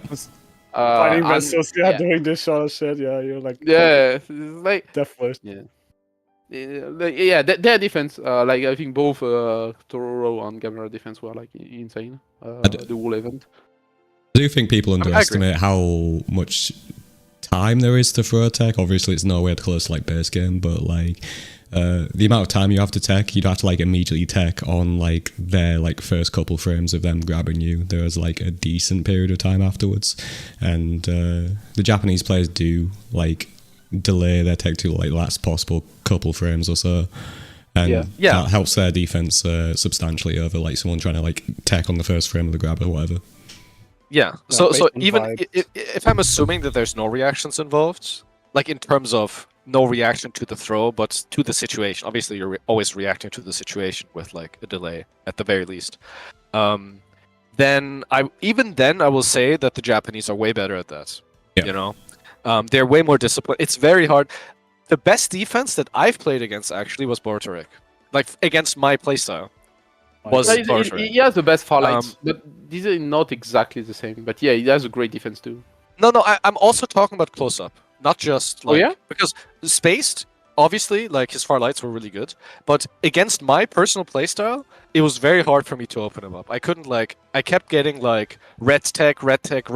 Then I go for delays, no hits. You know, like I feel like he really had my number. You know, like I wasn't like very good at opening. So I was actually kind of depressed. Not depressed, but like, okay. So like going into last year's finals, I was kind of confident. Like I'm playing well. I've never played against Japanese people in this game before, but I'm playing well. Whatever. Then I play against Fukunaga and Taco washed me, like 20-5 or something, right? And I was like, damn. To be fair, that was old Nier, right? And I think Otaka was the only one in the world playing her on the level where she was like actually as broken as she was. But I was like, damn, this is rough. And then I played against Fukunaga, and I was like, you know, I think I'm pretty okay against Lancelot. And I played, and he also beat me. Like, you know, I did okay, but like pretty convincingly. And so then I go play against Bortorek at Kana Cup. I haven't played against Japanese in like a long time, right? Since that version of the game. And I'm playing against Bortorek, and I felt like I was doing fine, but he was winning pretty, like almost every game. I'm going to be honest. Like he won almost every game in the end, like even though it was all close games. So I go into the finals, I'm like, damn, Bortorek, he's not even Gamera or Toro, you know? Like, are they that much better? And I did way better. Like Gamera and Toro were way easier for me than Bortorek, which is funny, you know? So I think it goes to show that even on like the highest level of player matchups are still a huge thing. Yeah. Oh yeah, obviously. We do generalize a bit because we don't like have as much knowledge of that region than we do like say EU and NA. Yeah. So like the differences between players are less perceived, and a lot of our perceptions are based on the absolute top players in Japan. Yeah. And yeah, so the one thing I want to say as well is like I'm not going to talk about every set I had on the weekend, but the person that watched me the hardest was Zane, and it's not close. You know, Zane watched me the hardest. And so it was like we didn't play that many games, but it was like 8-1, and it wasn't 8-1 like it was close though. It wasn't like Bortorek playing against Bortorek was 8-1, it was close though, you know? Against Zane, it was 8-1, I got completely like most rounds I didn't even play. You know, and the one game that I won was like kind of a fluke. Like I would just get hit by like something and die every single round, and I'm like, And I did get the feeling that with more experience, I would do better. You know, like, oh, I made a mistake here, I made a mistake there. I think Siegfried, the matchup is fine against Grimnir, but yeah, like he completely watched me, and so so then I posted like I want to play money matches, and the one person, like some people liked my tweet, and one of them was Zenith, and I was like, oh man, like anyone but him, because in my head I was like, we had the exact same experience. That's actually so funny. So I got completely washed by Zane also. Like it was like 15-4, some shit like that. And the next day, you sent me a message like I'm gonna organize the stuff, like money matches and stuff. Like come if you want. Like, and then I just start watching people playing. I'm not a money match type of guy, like but I was just watching. And then at some point, Zenith comes to me and asks, "Hey, do you want to play?" I'm like, "Sure." I sit. And then he's like, "Money match?" I was like, "No, thank you, sir." Not Grimnir. yeah, that was the money match. Are you gonna block Grimnir 50-50 with 50k on the line? and it was so funny because I was like, it's like free money. Well, not free money, but like it's I'm very confident against most people, and then it's like against Zenith, nah, like whatever. And then I play him, and it's like I'm playing against a different person, a different character. It was like he plays completely differently to Zane, way more honest in quotation. Like he's way more willing to interact with you. He does like 6XL pressure and presses more for heavy, and I won the set, like it was 5-4. It was like very close, but I won the set, and against him, that's how I thought it would be playing against Zane as well. I thought like, because against Zenith, I'm gonna be honest, it was 5-4, but I was making a lot of mistakes. So I feel like if I have more experience, I'm winning, like convincingly, and so that's how I felt it would be against Zane. Like, yeah, I'm gonna make mistakes, but it's okay because my offense is good and like I'm patient. And so that was the set against Zenith. I won, but against Zane, it's just like, nah. I was completely deluded. Like that was not how it went at all. I do want to move on to. I'm sorry. There was this one interaction where you like he went for an air dash and you hit him like behind you with 2-2-H. Like I got to upload that. Up the combo. Yeah. I mean the sets are all on your PC, so on your laptop, so you could probably like. I'm gonna upload them. I should upload them. I do want to like ask other people about like playing against other people that they didn't play against in bracket and like other money matches or whatever. But I wanted to quickly do a quick rant about top 8. You see this front section with like 6 rows here. This was the VIP section. It was the only section you could see on camera. Essentially everything after the boxes, right? Like the commentators and stuff. It's probably a better image to see it like here, for example. I think it's you can see the rope and stuff like that. This sucked, right? There's like zero atmosphere because like half the people in here are Strive players who like paid to sit in the front, and like all the people who care, like all the other players are all back here, and they're the ones like kind of popping off what's happening, that kind of thing.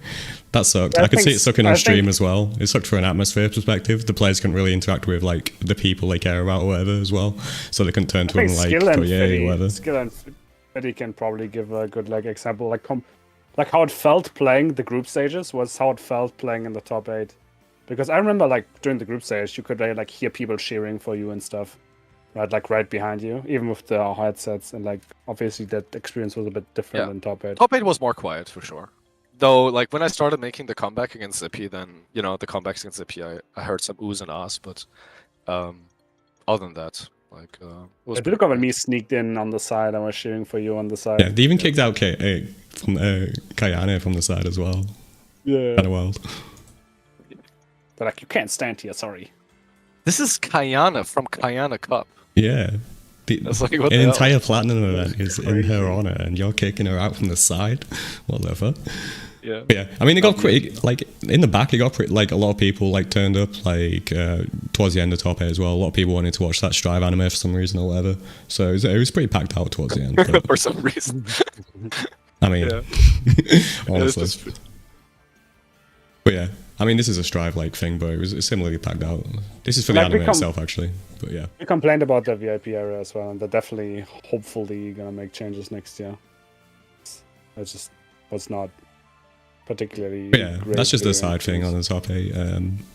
We were kind of like off the side trying to like sneak up and like get closer and stuff like that. We got successful for a while, but eventually got kicked out again. The guards were very insistent. Tune, yeah, they were very insistent. Everyone sit quietly and golf clap in their seats. It was pretty fun. But anyway, we'll move on to I don't know, just like general games against like other players that you didn't run into in the actual tournament itself, or like casual sets that you got, how they went, who was like the dominant force in the back room, etc., etc. I would love to hear from Space actually. Let me think. I played against a few of the American players and a few of the Japanese players. I did earn the Mac. It went pretty well, actually. It was like we did like a 1st-7. Ended up being 7-4 for me. I think the biggest thing with that I experienced this weekend was like against most players I did a lot better than I thought I would initially. Because like I'm playing like, for example, Xarum. I haven't really since Socky like dropped Charlotta, like we didn't really have like a top Charlotta in Europe anymore. So I was like, I don't know how to go against Xarum. But I ended up winning like most of the games in casual, so I was like, okay, I guess I do know this matchup pretty well, right? And I played against rookies as well.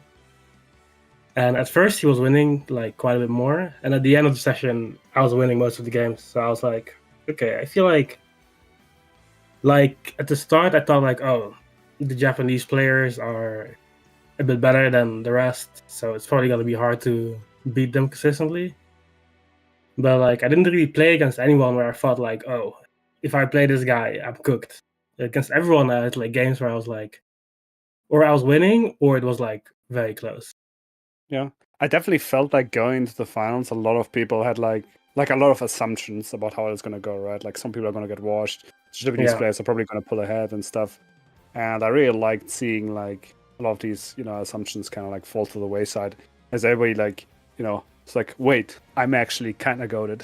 You know what I mean? Like you're actually doing well and stuff. And like everybody, like I said on Twitter as well, everybody, nobody really felt out of place, right? I feel like everybody kind of showed at least at some point during the weekend that they're like forced to be reckoned with. Yeah, exactly. I thought that was pretty cool. And like people keep, and like Fitty said, like Skill said, like in the casuals, they like won most of their sets. And I think that's also really cool to see. I mean, for me personally, I have to admit, I didn't really win a lot of like long-term sets in casuals. But what I can say though is that like, as I prepared for everybody in the finals, I didn't really get surprised by the way anybody played. You know what I mean? Like I knew what what everybody would be doing, or like I assumed I would know. I go there and then we play sets, and the thing I think I want to be doing is exactly the thing that I should be doing. Like except for like the rookie set, because I wasn't 100% sure. Like it was there was a big question mark on it, right? I thought myself, try this, see how this works out. Yeah. Right? Like most of the players, I was like, okay, I know what I want to be doing here, and I know what works, what doesn't work, and it's ended up being exactly that way, which is cool because I've definitely had experiences in the past before where it's like you get like destroyed by somebody, and it's like you can tell the gap, you can tell that I have so much like to learn, right? But I always have, but like it's not like the gap isn't that big. I felt like, or like at least everybody can keep up, everybody knows what's going on, and that felt pretty good. Part of it is definitely also like the game, like it's a pretty simple game, so it's like when you get to the high level, it becomes really hard to like big skill gap people anymore, right? Like for example in Smash, when I would play like a top Japanese player, even though I'd be like one of the best players in Europe, I'd get like destroyed. Like it would not be close. It'd be like there are like 2 levels in between that. So I was expecting I knew it wasn't going to be that big, but I was expecting that to still be like a gap of sorts of, oh, if I play against Gamera, it's going to be like pretty hard, right? But that's definitely a thing in base game, for example. Yeah. Like the gaps are a lot more prevalent because of I feel like base game was definitely like you had more interactions as well, so it was just like not more there was a lot more ways to outplay your opponent. Yeah, I remember that one Evo when like the Japanese players came out in full force in base game. That really like changed a lot of like minds of the NA players. Mhm. So it was like a reality check essentially because the top 8 was like it's like all the almost all of the Japanese players that flew out were all in top 8. Yeah, And people were exactly. like they were getting hit with shit they've never seen before, and it's like Two Americans, one of you. Yeah, it grounds you a little bit, right? Yeah. But for everyone who was non-Japanese was on the loser side as well. I think. I'm pretty sure I was a guess, yeah. But even though it felt like that, and everyone's that played against, well, I haven't heard anyone play against Toro and Gamera and say like, oh, they absolutely destroyed me. Like they still ended up winning, like both getting in grand finals. So the gap is still there, but it's just like it's not as big.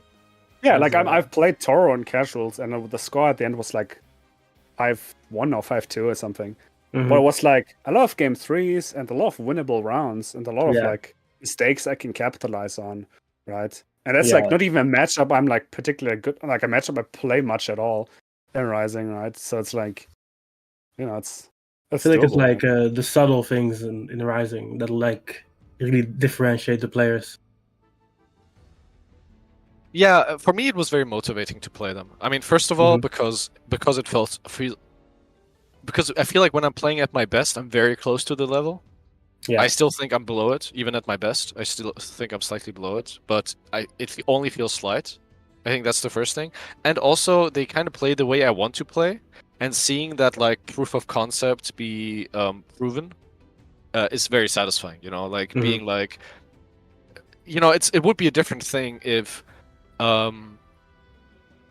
like play, if I guess Monarch kind of has the same approach, but he plays like a character that I can't identify with, so it's not really the same thing. But with like watching Toro, I can imagine myself being like, okay, he doesn't play exactly like I would, and I don't want to be him, but I want to emulate certain things he does, and it's like cool to see that work, and win, and in the end, him winning. And yeah, like my set against Toro was I won the first 3 and then I lost 5 in a row. But also, it sounds very extreme, but the first 3 that I won were very close, and the 5 that I lost after were very close too. So it's like, like every match was like down to the wire. But there's something that makes you think like you lost to Toro. It was very close. And it's like great players, and we know this as people like as the ones who are those players in Europe, right? We know what that feels like when like I have bracket runs where my opponents get close to beating me, but they don't. Yeah, exactly. And it's like I look back at my bracket and people are like, oh yeah, of course Fitizen got top 3 again at this event, And then I look at my bracket and I was like, well, I had like 4 games before top 8. Well, like I had like 2 games before top 8 that were really fucking close. Maybe last match, last round, right? And like, why is it that I won? Exactly. And it's like these intangibles. Like you're just a little bit more disciplined. You're just like one small step ahead, and in the end, that's like enough to win. And I feel like Gamera and Toro have that step on me, and the way I do on some players in Europe, and it's motivating because like I can see someone like who's like someone like that. I asked this like Arafu. Or Default or S1, like those players. I'm thinking, like when I beat them, it doesn't feel like I was like 5 steps ahead, And so those are like the kind of players where I'm thinking, if they make a jump, and in 9 months, I lose to them like maybe 2 tournaments in a row, I'm going to try not to make that happen. I'm going to try to prevent that, but also it's possible, right? And I want to be that, but for Gamera and Toro. I want to like make that jump to their level. Exactly. So. Yeah. Were there any non-finalist players that weren't playing Luan that I don't know had left an impression on you, or you want to talk about, or like just the general vibe of the like American players? Maybe I don't know. I wanted to interject real quick. Dudeakoff, did you get to play any of the qualified players? I played a few people. Like I did play rookies, for example. I ended up playing Matera against Seox in the money match. Did not go well for me. Lost pretty significantly. I'm going to blame tiredness, but like, you know, that's probably Kerp at the end of the day. I feel like, I don't know, it's Seox, you got to react to things, and if you're not reacting to things, you die. But it did feel like absolutely winnable. Same when I played against Zenith, who wasn't a qualified player, but was like obviously a really good player that everyone wanted to play here. I never really a favorite. Yeah, I played Elsa, and that was like fairly even back and forth, even though like I got destroyed by Fitizen really. Or? I was playing Matera, yeah. I'm not playing Seox in that matchup for that. but towards the end, like she like pulled off like 5 or 6 in a row. That could be like them being the better player, or like it could be just I'm like bad at long sets, as you know, because I lose focus pretty easily. But yeah, who else to play? I played like BSG a little bit in casuals in like the hotel afterwards. He's not a qualified player, but he got very close to it. Although he was kind of like a bit distracted at the time, so I can't really read too much into it. But it was, you know, Matera against Vasaraga, it's pretty good for Matera. Who else was qualified? Didn't play Toro, didn't play Gamera. Did not. I like asked Riazo like a couple of times at various points. It just like never lined up at any point, unfortunately. Same for Beepaw as well. I wanted the run back and like said we were gonna do it on like the Sunday. Ended up like staying up all night yapping with Socky, so I ended up getting like out of bed late and never got around to it, unfortunately. He did. Yeah, people kind of like. He's cheeky person in chat. I played him in the hotel as well. We wanted to like leave relatively early. I didn't get to play him either. And say goodbye that was my issue as well. Biggest regret probably not playing Monarch. Yeah. Oh, I ended up playing Beepa actually. Like I thought I'll get Cook because we don't have fairy players. Yeah. But it actually went pretty even, so I was pretty happy with that. You played Beatrix, right? Yeah. But yeah, I didn't talk about my matches, but I'll finish with your matches. But I kind of forgot that also I didn't talk about mine. Yeah, I didn't really add much to that. I was just saying like biggest regret's probably not like asking Monarch for games at any point. Like a lot of the times, like it was like before like a group stage or the finals itself, where he was in the casual area playing people, and like I probably should have just asked at that point, but I felt like I was like interrupting his own preparation or whatever. Like the funny story was I was like watching him play against a ferry player that we did play in the 10v10 that we did on after the group stages, and like got absolutely washed by that ferry player, and then just immediately goes into like that top 8 bracket. Frio's rookies, Frio's skill, almost beats Gamera and like loses the semis. So it's like, you know, your casual play, you shouldn't like bring it into the main thing mentally. He could be just like practicing certain things in that set and not really worrying about the win-loss count, but it was funny to see. Yeah, we can talk about the 10v10 at some point, but yeah, I just move on to what you guys were, like people you guys played, like you Skill. I actually got to play Monarch as well. It was like one of the longer sets. And it went pretty well. It's like also like one of these things where like I expected certain things, where like the way he plays the round start, the way he plays the neutral, and the things I'm expecting to struggle with a bit, and the things that going well. Like no surprise essentially. I won like a bit more at the beginning, and then he pulled ahead.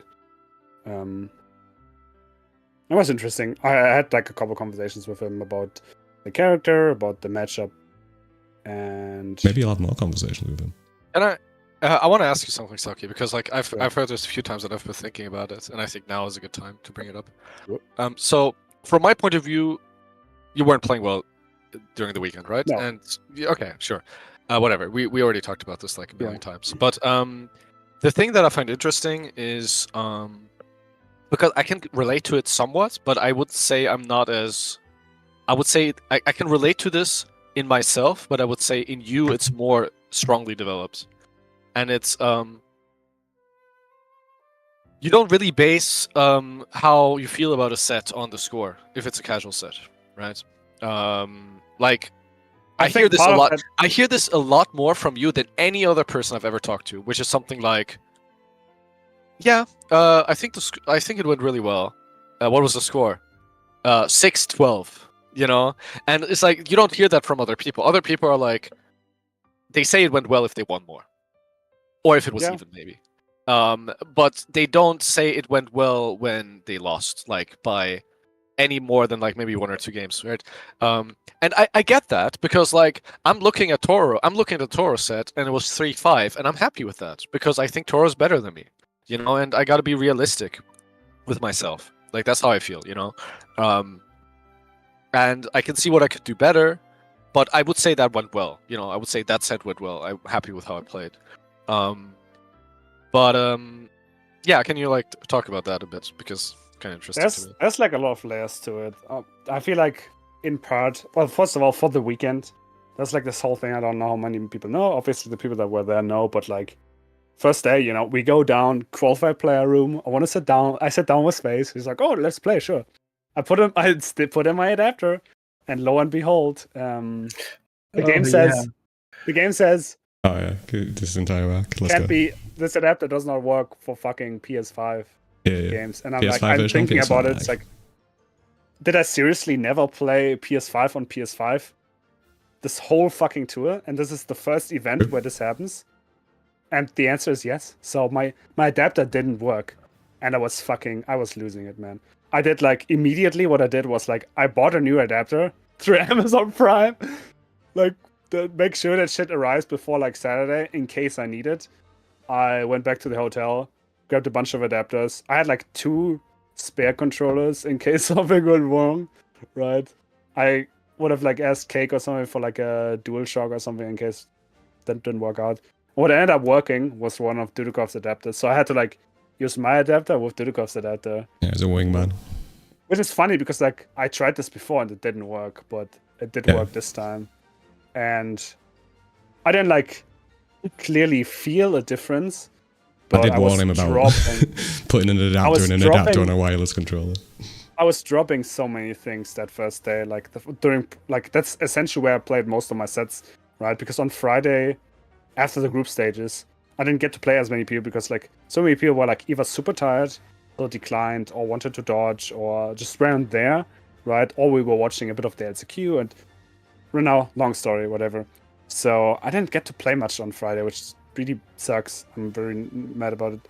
But so I played most of my sets on Thursday, but that was where I played with the fucking double adapter thing, and I'm like 100% sure that made a lot of things worse because I dropped so many things. It was really bad. Yeah. Okay. So that affected me a lot. I guess you can talk it more about in a more general sense about it then. Yeah. Like and less about the weekend. But like all this aside, in a general sense, I mean, I think part of it is definitely like a little cope, right? It's like you're like. It's a positive. I mean, you want to be positive about it, right? Another part is also just like the game plan, right? Because like I said, I had like going to the weekend, I looked at everybody, wrote down general game plan and things, and for everybody, that's like I was like, I should try this, do this, don't do this, and then you go into the set and it's like true, like you're just like, okay, this works out, like there's no adjustments have to be made here, maybe some slightly, but like not really. Like that's a good feeling for you, right? It's like, I know what I'm doing is the right thing. Now I just have to like lock in, right? And also another thing, and I don't know if this is like I didn't think about myself that way in the past, but I definitely feel like I do better in tournament setting compared to casual than most people. Like I feel like a lot of other people like have the opposite issue where they're like I play really well in casual and then like the nerfs kill me in tournament. But for me it tends to be like the opposite. And like I've never thought about it that way because, it's not like I have that much tournament experience, right? But it does seem to be that way. That like I seem to be better at like dealing with the nerfs and playing in the spot. And the obvious comparison point is like when I'd watch you and Fitty in the early part of the tour play casuals, they were like fairly even, usually kind of Fitizen favoured. And then when it came I'm not gonna it's not even fairly even, bro. I'm gonna and I'm not saying that as a dunk for my ego. Like it's not fairly even. I mean that's the thing that made me go insane. Destroyed, bro. That is the thing that made me go insane. Like no, we have fairly even sets. Like earlier in the tour. Yeah. So like when I played as Nier, in the middle part of the season, right, where like Socky was doing it the best, we would have sets sometimes where it's like 18-15 or something. Usually to me, but like I don't know, maybe once or twice or 3 times, like you're ahead. Can I just interject quickly? Just like to conclude the point, like Fitty, like Socky will play casual sets, like he's going to describe here, and then when they met up in finals in a bunch of times, and like Socky would like wash Frio like a bunch of times in a row. Just so like viewers get the context, but yeah, go ahead. Yeah, exactly. So like Socky would win against me in tournaments, and in casuals I'm like very comfortable where either I win a little bit, like some days I win a bit more, and other days I wash him. It's like 21-6 or something, right? And I'm like, I've got it figured out. Like, I think arguably like the strongest thing you have against me is like the comfort. Like when you are comfortable, I think you play like so much better, and like I can't take that away from you because you know the way I play. But then, I looked at the sets because you disagree with this, but I looked at the sets. I looked at the tournament sets and I looked at the casual. I compared them. You don't. Back then, I mean, now, different character, whatever. But back then, you didn't play the same way in tournament as you did in casuals. You played a different way, and I think I think the play style, the game plan was better in tournament, actually. You were throwing a lot more and, like, not willing to go back to neutral as much, which I think, back then was great. But long tangent. The thing is, a lot of the time, it's like, go if you want to finish the thought. Yeah, no, I just think we gotta like. It's been like a while. So I was gonna after this point. I was gonna like go to the conclusion. But I just want to finish on like so, because you didn't like really answer the question outside of like the tournament thing. Is there anything else to it? So cope. And it's like I know it's like, it's like multiple things. Obviously, I mean, there's like this. If I get completely washed, if I don't know what I should be doing, it's like it's like. You would feel bad. That's the only time you feel bad. But like I know, like going into it, I mean, let's be 100% honest, right? Obviously, I have less experience than most of these players, right? I've not won an Evo before. I've not fucking been competing for 10, 15 years. I have a lot less fighting game experience, history, whatever you want to call it. So like I obviously, I mean, I think it would be silly to not think that I mean, there's a reason why, like, I pick a group and everybody goes into my group. I'm definitely, like, not the favorite in a lot of these scenarios. And it would be silly to be pretending like I'm Gamera or Toro, right? So putting that into perspective, I know that I'm not going to pull up here and, like, destroy everybody. But at the same time, like I know that everything I'm doing is the right thing, right? Like even I play with skill, I play with space, I play with Fitty. Like even if I like lose sets, I like know what I need to be doing, right? And like if I log in, I know if I log in and play well and like just improve that, then I can win, right? And that's like that. At the end of the day, that's kind of the only thing that matters, right? Okay, so you still feel like you can, basically. Yeah. Like it's like I don't feel like I feel like that's like easy to work on, you know what I mean? I feel like there's some like further questions that Fitty has about that, but you got to move on to it at some other point. We've been going quite long, as Fitty says, as expected, to be honest, given the number of people that we have on and trying to go around the table on like every point of an entire weekend, which had like a lot going on. But, can I just add one little thing? Like it's just like I wanted to share my free play with the internationals because go for it. Yeah. Feel free. I'm gonna do it a bit fast anyway. Because don't worry about it too much. It's like half an hour. It's fine. But just. But basically, I think my best day in terms of like free play was the first day that I think I played the best on the first day I arrived. Not that I arrived, but like the first day we started practicing, which was like basically I think Thursday, right? Was it Thursday? Yeah, it was the media day. Yeah, there was a media day, but also the 2 days were actually quite good. Like the Thursday and Friday were like quite good in free play for me. I played against the Japanese players. I won the set overall, but very close against Ororo. Won the set quite convincingly against Gamera. That he brought back, by the way, the next day. He did a way better set and he won overall the next day, but it was fine overall.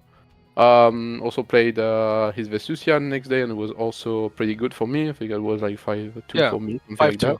It was 5-2. I played 2 sets, 2 first 2 fights against rookies. I won both 5-2. Nice.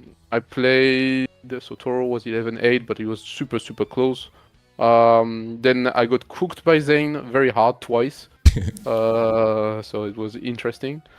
Basically, it's funny because I basically lose all the hard matchups. I hard lose to them, like all the hard stories matchup, in my opinion, at least, right? Yeah. But like in my opinion, like stories struggles against Grimnir, and they did lose hard, even though I shouldn't lose that hard. I think it's just that I need more practice against some stuff, like the seal frame traps that like Robo doesn't use. But yeah, stuff like 15-3. Zane is pretty good at it. Yeah, exactly. It's bad, but not that bad. So yeah. But also I played Bipo a bit. They won 7-4, I think, something like that. We didn't play too much, but also like, yeah, I'm not very good against Fairy overall. We don't have like that many good Fairies, and also like the matchup kind of sucks. So yeah, it was a decent performance. Just like I also usually play Sig in these matchups. Like that day, that was funny because Bipo asked me games. So I was like, sure. Then Zane was there to play, so I was like, okay, I'm gonna get washed again. And then just after those, Blue Sky asked me games, so I was like, oh my god, this game is cursed, bro. Now Stop giving me those matchups. I was expecting Monarch to come up and ask games, but this didn't happen. But yeah, I got cooked by the Vasaraga, Blue Sky. But like I also think like the matchup fucking sucks, but whatever. Apart from these, I gotta learn one of those characters, man. I hate Vasaraga so much. Oh my god. He's picking up new characters from Terra now. You got no chance.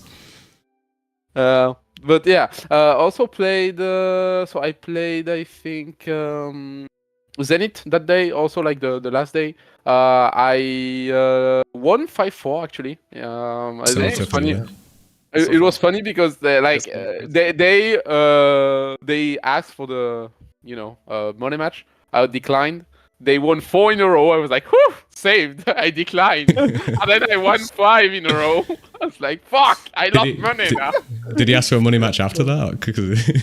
No, kind of like, oh no, I mean like yeah, no, he asked before, but like if he asked after, because he's trying to like set you up with a 5-4 to make you feel good, and then like go for the money match after. Imagine if you like lose 4 in a row, and then you start the money match and you 5-0 him. Yeah, that would be sad actually, but yeah. I also played the US Namaya player. I also played them. Yosamitsu. Yeah, I think that was his name. I played Yosamitsu, so I assume it was like that evening, the money match evening. Oh, okay. In the lobby, yeah. But yeah, like played also. I don't remember the score. I think I was winning by a bit, but it was fairly close. Oh, interesting. So it was fun matches. I also played Zerum when they didn't play Anila this time because first day they trolled me with that stupid Anila. Like Anila was a setup, but I was like, I see Zerum alone on the setup. I was like, cool, I'm gonna get good practice versus Charlotte. I sit down, I see stupid Anila on screen. I was like, what is it pulling on me? But yeah, like last day I was able to play the Charlotte. How'd that go, by the way? 1 or 2 game more, I think. I think they won like slightly more, but I was also playing fairly bad on the setups because I keep dropping stuff. Like offline. Oh yeah, on the laptop. I kept dropping everything. Yeah, that was my first set on the laptops, and I was dropping every single combos that was. That's true. I dropped my BNBs every now and then. I felt good on the laptop. I mean, it's my laptop. But yeah, you're like clicking the laptop every time Zenov gets a combo. I kept doing things like everything I was doing too fast. Like for example, 2-2 mid screen, 2-3 nothing comes out. In the corner, the light after punch, nothing comes out. I mean, there's 1 frame less delay. Against Gamera, actually, my money match against Gamera, we both put it to +1. You said we're playing. Yeah. But I usually don't. Yeah, I just don't play with like input flag on the stuff. Like I just want to adapt. That's it. But yeah. Those were the matches. I think. Elsa also played. I think it was kind of 50-50. Maybe they won 1 game more. I don't remember actually. Oh, interesting. That was kind of 50-50 against the Vesusia.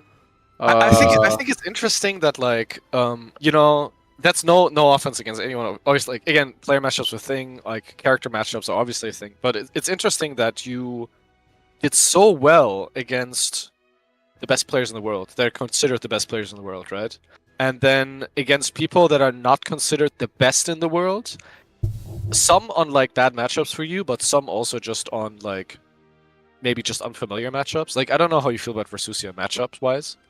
No, I'm fine with it. Like I Yeah. think it's so. I think Versusia is winning, but I it's think interesting it's that you close. beat Gamera, right? 5-2, and then go even with Elsa. Like that's I again. just think the camera was worse on the delay setups. Like with the 1 frame delay that we both put, I think it's on Gamera's Okay, disadvantage.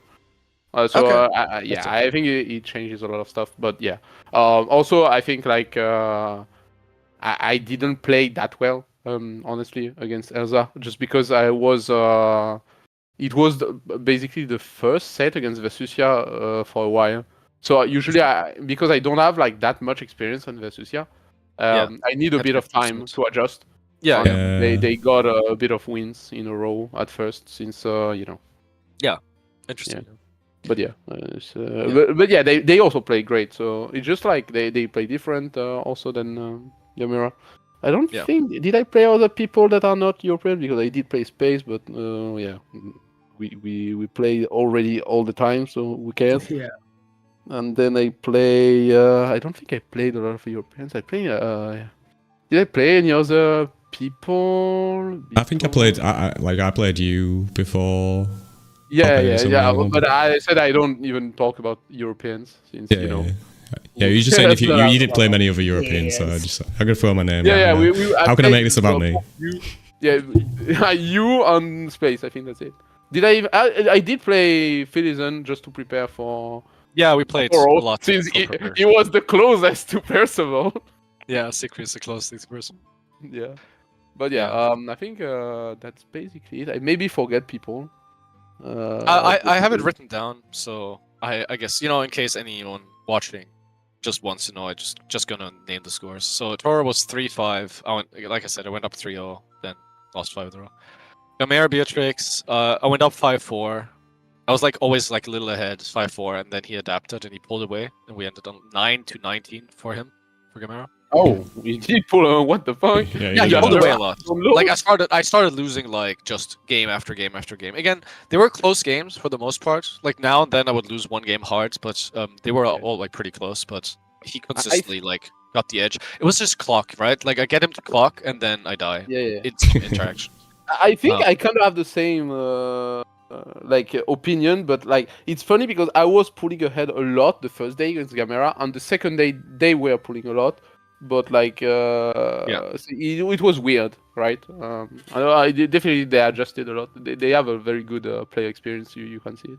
Yeah, 100%. So Gamera's Versusia Watch Me was probably like don't remember the score, but like 12-3 or something like that. Like I won a game once in a while, but it wasn't. And it felt like I was in the games, but like honestly, I was just kind of. I put her in the corner, and then at some point she gets to hit. It's just. I'm glad I practiced with Usagi before going. Yeah. Zane watched me. I watched Zippy. It was like very convincing. Zane like 7-1. Oh yeah, I did play Zippy. Okay. Zippy was like 7-1 or even 7-0. It was like very convincing, which is why I was so confident going into the the finals. Peepaw was like 15-8 or something. At first I like just 8-1, just completely destroying them, and then at some point it like evened up a bit. We were back and forth. So I think Fairy's very good this patch. I don't know how good. I think time will tell. It's very hard. Like you said, I agree. Like I don't really know what I'm doing against a lot of setups. I'm just kind of guessing. Like what can I do here? So I'm not confident to speak on the character strength based on me just like guessing what I'm should be doing. But one thing that's really fucked up is obviously Farlight into 2-1 for you, and the other thing that's really fucked up, I think, is just how easily she side switches. Right? Like she just whips and then suddenly you're in the corner, and that's very strong. Rookies, I beat 5-2. Aaron, I beat like. I also play Aaron. Aaron, I beat like 3. Yeah. No, I remember him just yelling like, "Is this guy Aaron minus?" So, yeah. But yeah, Aaron and I beat like 39. I guess what I'm realizing now, like it's kind of people really struggle with my playstyle at first because I'm like reacting to stuff they haven't seen people react to yet, and then also like the close heavy like frame trapping. They get like kind of cooked by it at first, and then they adapt and they do okay. Like Aaron, I was up by a lot, and then he won a bunch of games in a row, and we ended on me winning a bit more, like 39 or something like that. I see. So, but he like there was definitely like this adaptation period at the start. Monarch was like about even. Same thing. I go up ahead. I was like 6-1 or something. I was cooking him. He adapts, and we end on like. It was like he won like 1 or 2 games more, but we were like played like it was like 11-9 or something like that, you know, for him. Yeah. So, but again, like I was completely cooking him, and then he adapts, and now you know, like he catches up, and it's about even. Incendiate beat me in a money match. No, it wasn't a money match. 5-2. You wanted to money match him afterwards. No, he didn't want a money match. No, but you wanted It was to. like when wanted we to. were playing. Yeah, I wanted to. No, this was the quote-unquote money match. That was not okay. the one in the video. Yeah, okay. Yeah. So 5-2 for Incendiate. I beat Zenith 5-4. I beat Yosemitsu 5-2. Not much to say. Like I think he never played. I didn't get the feeling that he had secret experience on that level. He was like he kept trying to like EX flip, and I just 2H and he dies. You know. Yeah. So yeah, Yosemitsu 5-2, and the Gameros Sussy money match, I lost 5-2.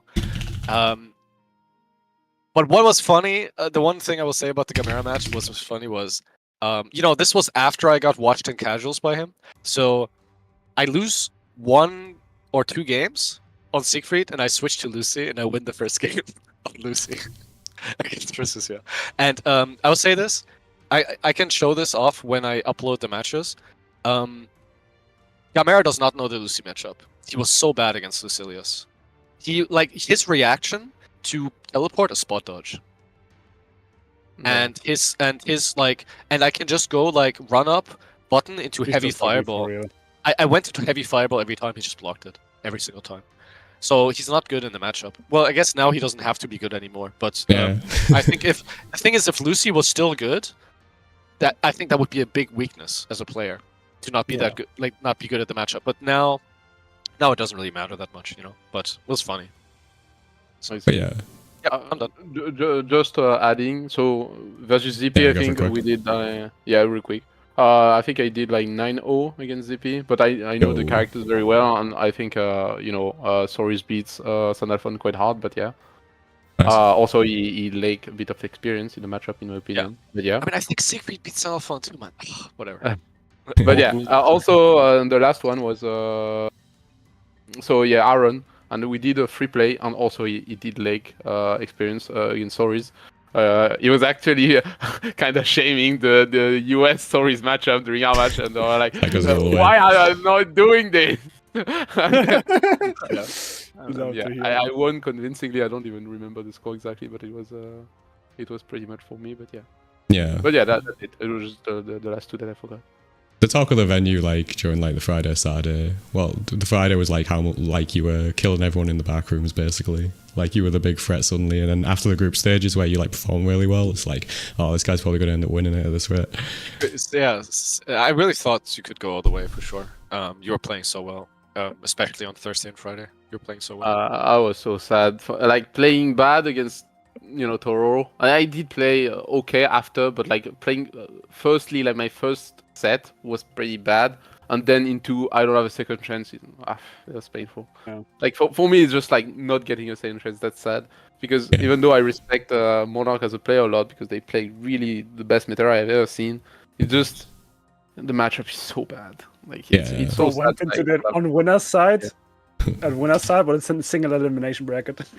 Yeah, it felt like this. For me, in my mind, it was like this. It was like a really single elimination if Monarch won versus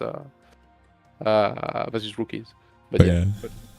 To conclude, yeah, there's so much like we talked about, and there's so much we haven't talked about. Like we barely talked about like going out for food or anything like that. Going the surrounding we area, ate that kind of burgers thing. and sandwiches. Yeah, every yeah, fucking just day. all the shitty trash American food that everyone wants to try for some reason. But yeah, and then we also did like a 10v10 versus the SoCal crew. Was it SoCal? Or was it just like NorCal? Yeah, But yeah, that was fun. It was versus yeah, NorCal, we yeah. had main one, right? Yeah. Yeah, so yeah, I missed a bunch of stuff, but yeah, but got to conclude now because we've got to finish in like next 15 minutes. So Yeah, let's talk about the. Do you want to do it? Do I want to do it? I can do it. It's fun. So I was gonna like just get some final thoughts from people, like mainly just like quick conclusions. What they if they're planning on competing on the next tour, if they would do anything differently for the finals, if they could redo it again or something, and yeah, just final thoughts basically. So Yeah, Space. especially if you have like you want to like go into the season with a different mindset. I know, for example, like Elsa told me, like probably not gonna do all the gold events again, just like focus on the platinums, for example, or like if you want to pick a different character or what have you. So yes, Space. Like, what are your thoughts on that? Are you competing in the next tour? What would you do differently, etc.? Yeah, I'm planning on competing in the next tour. Like, Let's go. I don't know if you guys saw, but like there was a Nintendo Switch Direct like a few days ago. Oh. They did not announce the next Smash game. So I'm definitely planning on competing in the next tour. I think I said it before, but I'm mostly focusing on Beatrix now. Like, I'll see when they nerf her after that. I'll have to see which character I go to, but I wanna go like all in on Beatrix at the moment. I think it makes sense with the way you play.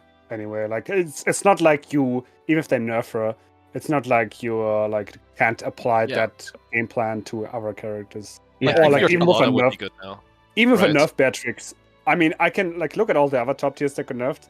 If she moves from like top 1 to like top 5 or top 7, you're still gonna cook with her. Yeah, Right. if it's like no, if you don't kill her, then I'll still play her basically, right? So, like you mentioned, how Elsa said he's probably not gonna do all the gold events. I definitely want to do all the gold events because That's at the end of the day what got you guys in, right? yeah, exactly. If you don't win a platinum, it's like you need to basically go to all the gold events if you want to have a good shot. Yep. So that's basically how I'm feeling about the game or how I'm feeling about competing for the next year. That sounds pretty positive. I mean, as for would I do anything different? Probably not. I think I prepared very well for it. Like the 3 weeks, I played way more than I ever like. I'm pretty vocal about not playing that much, and it's a bit of a cope, but it's I don't true. even play this game. I mean, yeah, it's true, but also it's not like that means I should like win more or less or whatever. Like it's just the way it is. But the reason I bring it up a lot is because like there's some frustration, of course, often where I feel like if I played a bit more, I had a bit more time, then I would do better. Or like my especially like the reactive playstyle like kind of relies on you knowing the animation stuff. So anyway, but so I can't say that I didn't prepare well leading up to the finals. I prepared very well, and I think it's the reason why I did so well in casuals and why I felt so comfortable in groups. So I'm happy about that. Only thing I would do different is probably one thing I did take away from the Zippy set is I think I played you too much skill before the match. Yeah. I think I went into game 1 playing Ensaurus. That's what I think. Oh, okay. I thought my Thunderfun, which is also possible. No. to be honest, The Sand of because we Fun, that played was different. fine. No, that was good. No, I think I went because we stopped with Saurus, like a bunch of Saurus games. I think I went into game 1 playing on Saurus. And so that's my only takeaway. Maybe like think about that more for something like a top 8, But for the season, I'm gonna keep playing the game 100%. I'm not gonna drop it completely. Let's go. Because I thought about like playing other games. I think the BC nerf is pretty big for me. Like in terms of fun, I have way more fun since the BC nerf. Like I agree with Miri that it's not changes. It doesn't change everything, but it does change a lot. I think like especially I think consistency for good players went up a lot. Because like if you use BC badly, like it really hurts now. And so I enjoy that.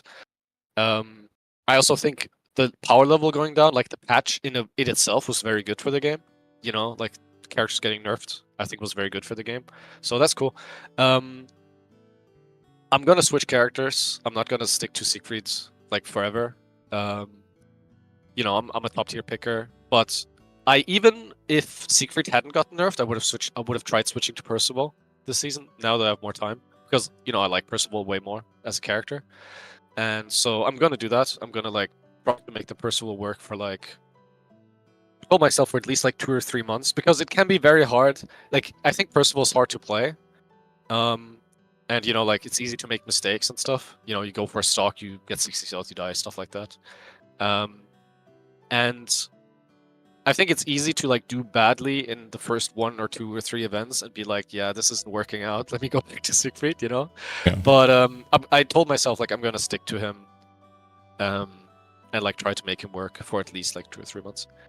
And but I'm also gonna play sub, because you know I do think Percival kind of struggles against zoners, and I think the way Beatrix is right now, there's nothing about her that's particularly hard to play. I don't need to go for optimal combos to make her have a good matchup against, you know, zoners. I mean, you literally did that in base game, right? The Percival. Yeah, I did that in base game where I played Percival and I played Seox for zoners, and I'm gonna do basically the same thing, but with Beatrix for zoners. And so look forward to that if you play zoner. Yay. As for like how much I'm competing, I'm not sure yet. I really hate that they haven't announced anything yet. I think it's kind of fucked up. Like with you know all these events being so close. Yeah. Like Brussels Challenge is mid-May, then you have Head Stomper end of May and so on. And like you know I'm already gonna pay more now if I like sign up late and shit. But I can't, with my situation right now, my private situation, like I can't just sign up to all these events and then like not go. And I also can't like, you know, if they. Well, if you're they're gonna not wait local 3 to more weeks until they fucking announce it at EVO Japan, which Yeah. I think that's probably likely. It's fucked up. I really think again, like. I'm surprised they It's a didn't little announce anything at the finals, honestly, considering that's what they dropped the news. You could at least announce And- like the first few, you know. exactly. With EVO Japan, but like, come on. There's no way that they don't know already. Like, there's no way that you don't know already, like, the first 3 or 4 events. Because otherwise, like, you know, preparations have to be made for that It shit. could be like a And structure so- thing they haven't done yet, but like they're in like events are in the tour, but they don't know how they're gonna like. Yeah, but say like, who's the the small platform, indie etc. company can figure it out. Like, Yeah, you no, know. exactly. Yeah. So that pisses me off, but it is what it is. And so right now I'm not signed up to any events, and I'm kind of waiting to see. And I haven't decided yet. Like, it will depend on the structure of the tour and how points work and stuff this season. If I'm gonna just go either, at the very least, I'm going to do the platinum thing. You know, Evo Nice and Evo. you know, UFA. I'm sure UFA is platinum again.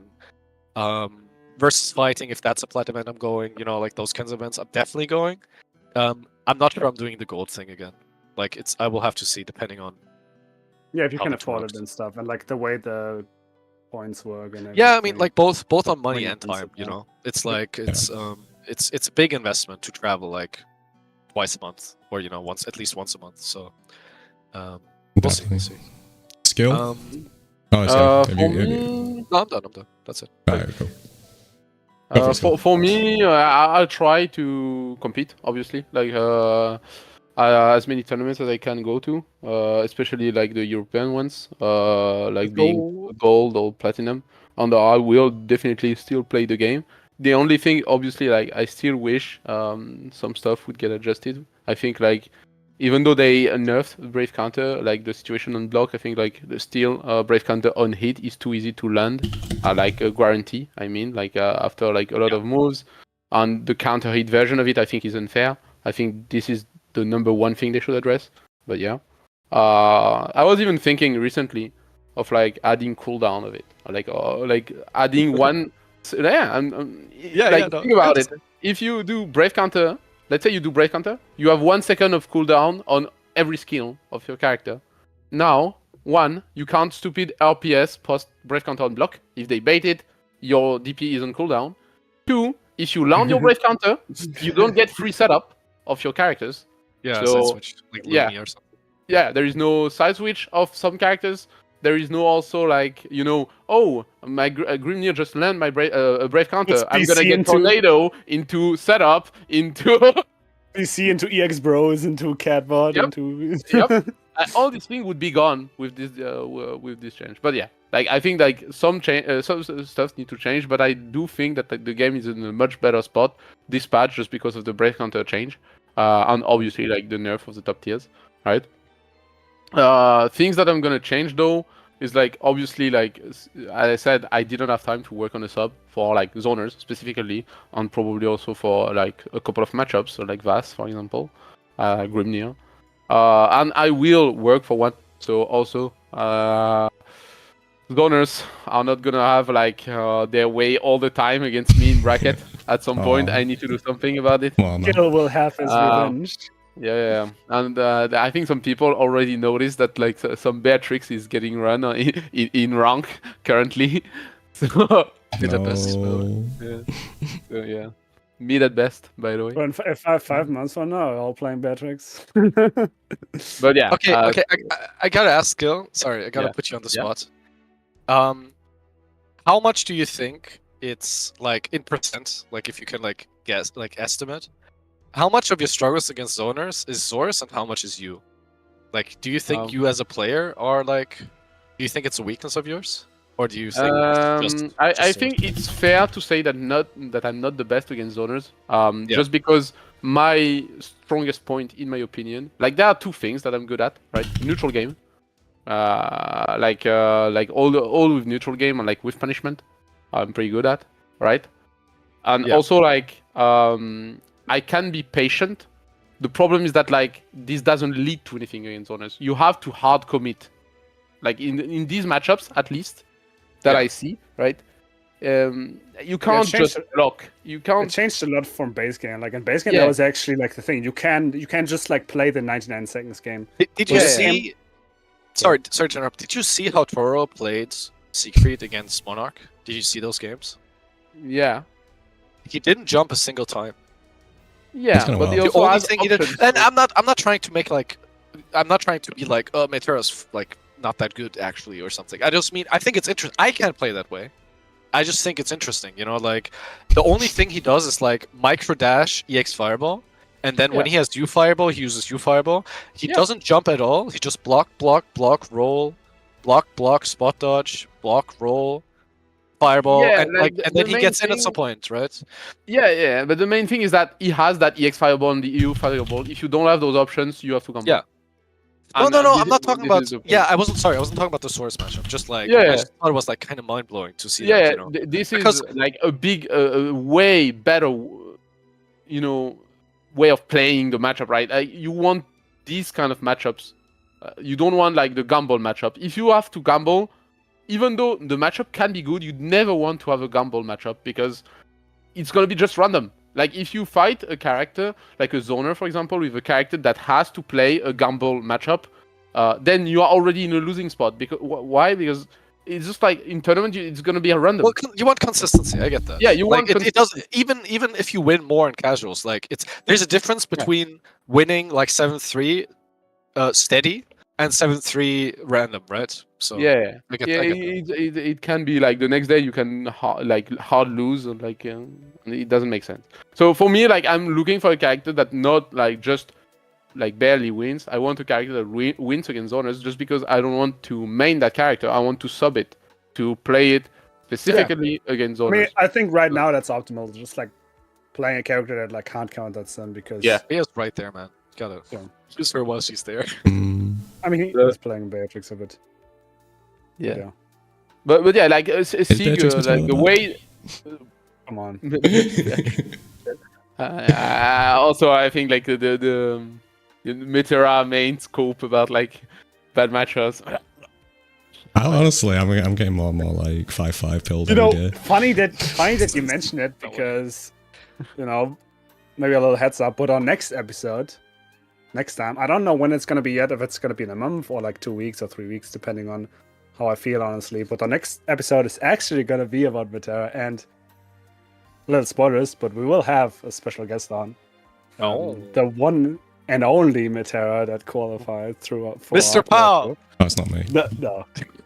It's not gonna be Dudeakoff either. I mean, Dudeakoff is gonna be there, but He's not Monarch is special. gonna be here with us, talking with us about Metera. So if you have trouble with the character, maybe tune in for that. But Yeah, it's a bit more of a focused discussion as well, so probably won't be our third 4-hour podcast in a row. So it's not gonna be 4 hours. It's gonna be 10 hours.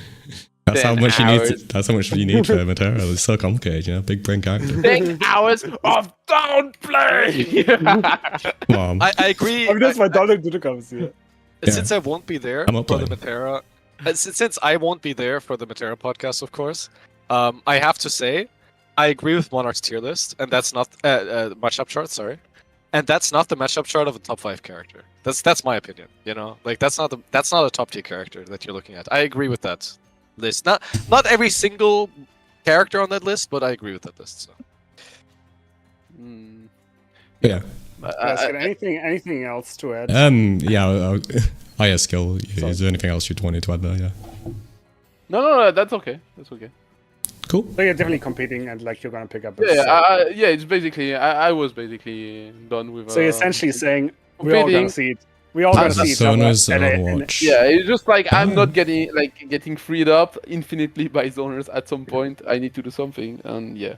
So yeah, we'll probably do the Beatrix stuff, or like if I'm Wilnas will happen also, and Wilnas will have 8-2 matchups against all zoners, obviously.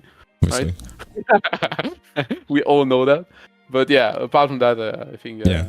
kind of done. I'll do my conclusion really quickly. Yeah. Okay, sure.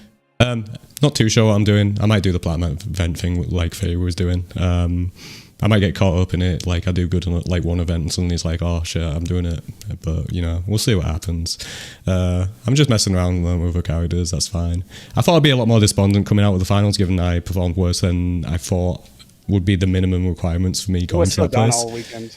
I mean, I was doing the down thing, but like it could have been worse. Like I was a lot worse after Kayane, and like, but you know, playing a bunch of people I haven't played before and being around like the game like the entire time with people like completely passionate about the game, you get caught up in it. And by the time I was like back home, I was like, oh, I'm like happy to continue playing and that kind of thing. So that's what's going to happen. I'm pretty positive on it, even though I might not appear it sometimes. But you know, it's going well. So Socky, go ahead. Yeah. So what I'm saying, I guess, is all of us are going to be in LA in a year from now. Is that what we're saying? It's hard, man. I feel like it's very unlikely that all of us are going to be there, but I'm going to try to be there. Let me have. I'm not paying my way there. I mean, we're eating into each other. That's the issue. I think depending on how the tour is next year, not all of us can make it. We're gonna send one of us to Brazil again because we eat into each other's points all the time. I mean, we almost got to a point. I think. No, I know, but like it's funny because we almost got to a point. The way the points distribution worked, we almost got to a point where Space, Skill, and me all didn't qualify because we all did a little bit too well.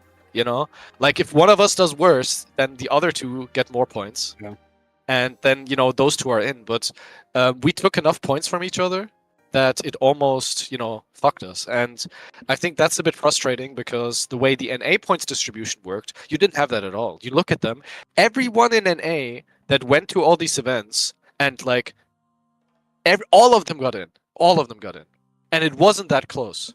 You know, if you go to all of these events and you place well, Zerum was the only one that was close, and I think that was a bit frustrating for me to watch, like especially for me who was like. All season I concluded a lot earlier, right? Yeah, it's like if you're one of the players in NA traveling like last season, this season, whatever, the one that just happened. If you're an NA player and you travel a lot and you place well, you were in, basically, right? And on top the drop off was insane. Like either you had like 300 points or like 250 or whatever, or you had like 70. And at that point, you can't complain, right? You get to decide after the fact, and that was like the big thing here, right? Because I remember like you were like really annoyed throughout like half the year that you didn't go to Greece for the one event. Yeah, like, you not couldn't going have to known Greece that. almost fucked me. Yeah, you couldn't have known that beforehand, right? So that's like the unfortunate thing. And I guess what I'm worried about with the points distribution is that it's going to be similar again, where like Europe, like to qualify in Europe, you need to dominate the region. and in NA, it's enough to just like consistently place top 5. You know? I think isn't this just because like the platinum event were too late for Europe? So basically, the people that got a lot of points with gold event, they qualified after getting those points. I think that's a big everyone. point. Yes. What they did last time was like Evo Socky Japan. took 300 points from everyone. Yeah. Yep, Japan, exactly. Evo Japan was right at the beginning, and even Evo was like relatively early. I think like you suffered a lot from not having a platinum event early in the season, right? Yeah. Like if you just had like one like very early and then one very late, or like Yeah. If you're qualified, you don't go to every gold event. yeah. Also, Still, they announced a unless bunch of you're events like in the middle of the season, which changed the math in a bunch. I mean, at the end of the NA, also like just America in general had like a lot more gold events, so there were like more points to go around. Yeah, put more events in South America. Let's go. Yeah, I mean, in the end, everything went super well for Europe, but you know, there's a version of this where the only one who's in from Europe is Socky, and like Space, me, and Skill are all like barely not in. You know? Absolutely, I think could have happened, Laboratory qualified. yeah. And I think that's like, Scary.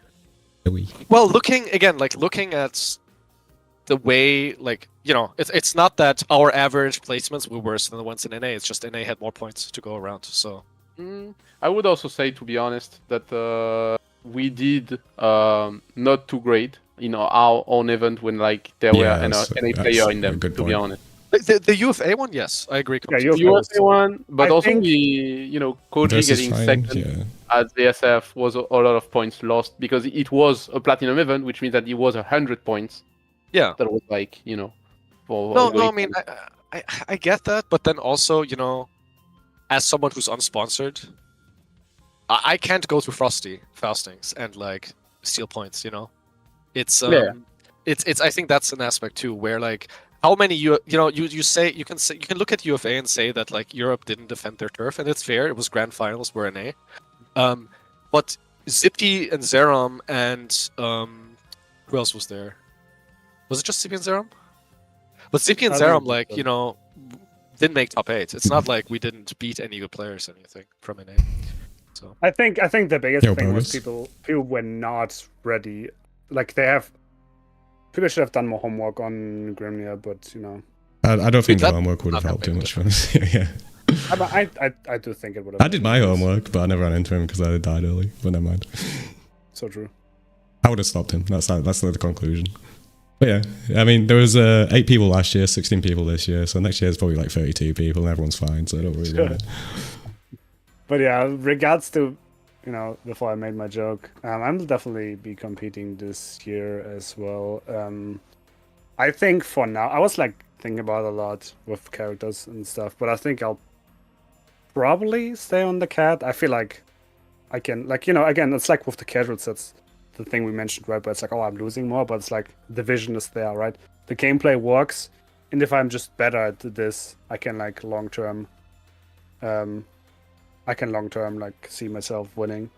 And I think that definitely has still the best shot. I was thinking about like maybe Keg, but I don't know. I'll be honest, I just can't see it at the moment.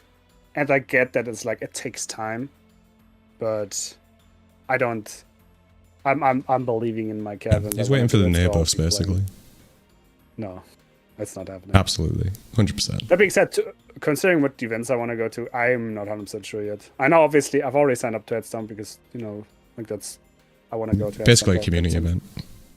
Yeah, like a lot of friends are going, so I've set that up already, and then everything in Germany I'll probably go to anyway because, you know, it's like easy to get to, and I've kind of been lacking. Like I've never been to a Hessen Crash, even though that's like relatively close.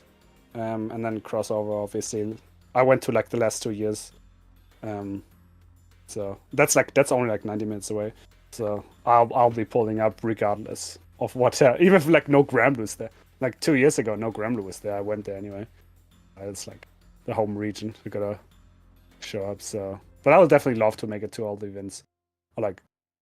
To all the events, especially like Evo. I think Evo needs is 100%. I'll try to make that 100%. Yeah, Evo needs Platinum events, big. I would also probably go. Gold events again has to see how that goes. There's so many events at the same time, so yeah, we're gonna go to the beach at Evo Nice. Everybody bring their swimsuit. November or whenever it is. Yeah, totally.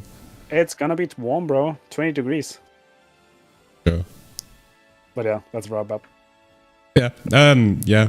Cool. So basically, we'll wait and see on a bunch of things. The actor announcement's not coming through is one of the biggest things. Fitizen's got to head out, so if he wants to say his goodbyes quickly before I do the rest of the conclusion, go for it. Yeah. Bye-bye. See you around. Thanks for having me. No worries. Thanks for joining in. Appreciate it. But yeah. Yeah. I will also go. Yeah, go for it. Yeah, that's easy. Yeah. Thank you again for inviting me too. Yeah, thanks for coming on, staying for the time. Appreciate your perspective. It was real nice.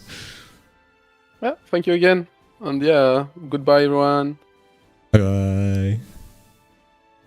But so yeah, I'm not going to put X's on everyone at this point. I'm too lazy. And I'm going to raid them anyway. Oh my god. Kill them all. Put X on them all. I have to copy the source and shit. I can't be asked. But yeah, anyway. I'm sorry. It's funnier that way. Man. Anyway, you say some stuff while I'm doing this, and then I'll do my thing.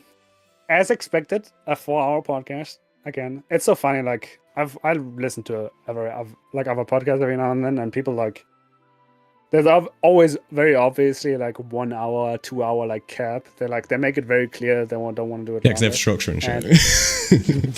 And we will. Oh, eventually we might get there, but I'll be honest, I like yapping too much.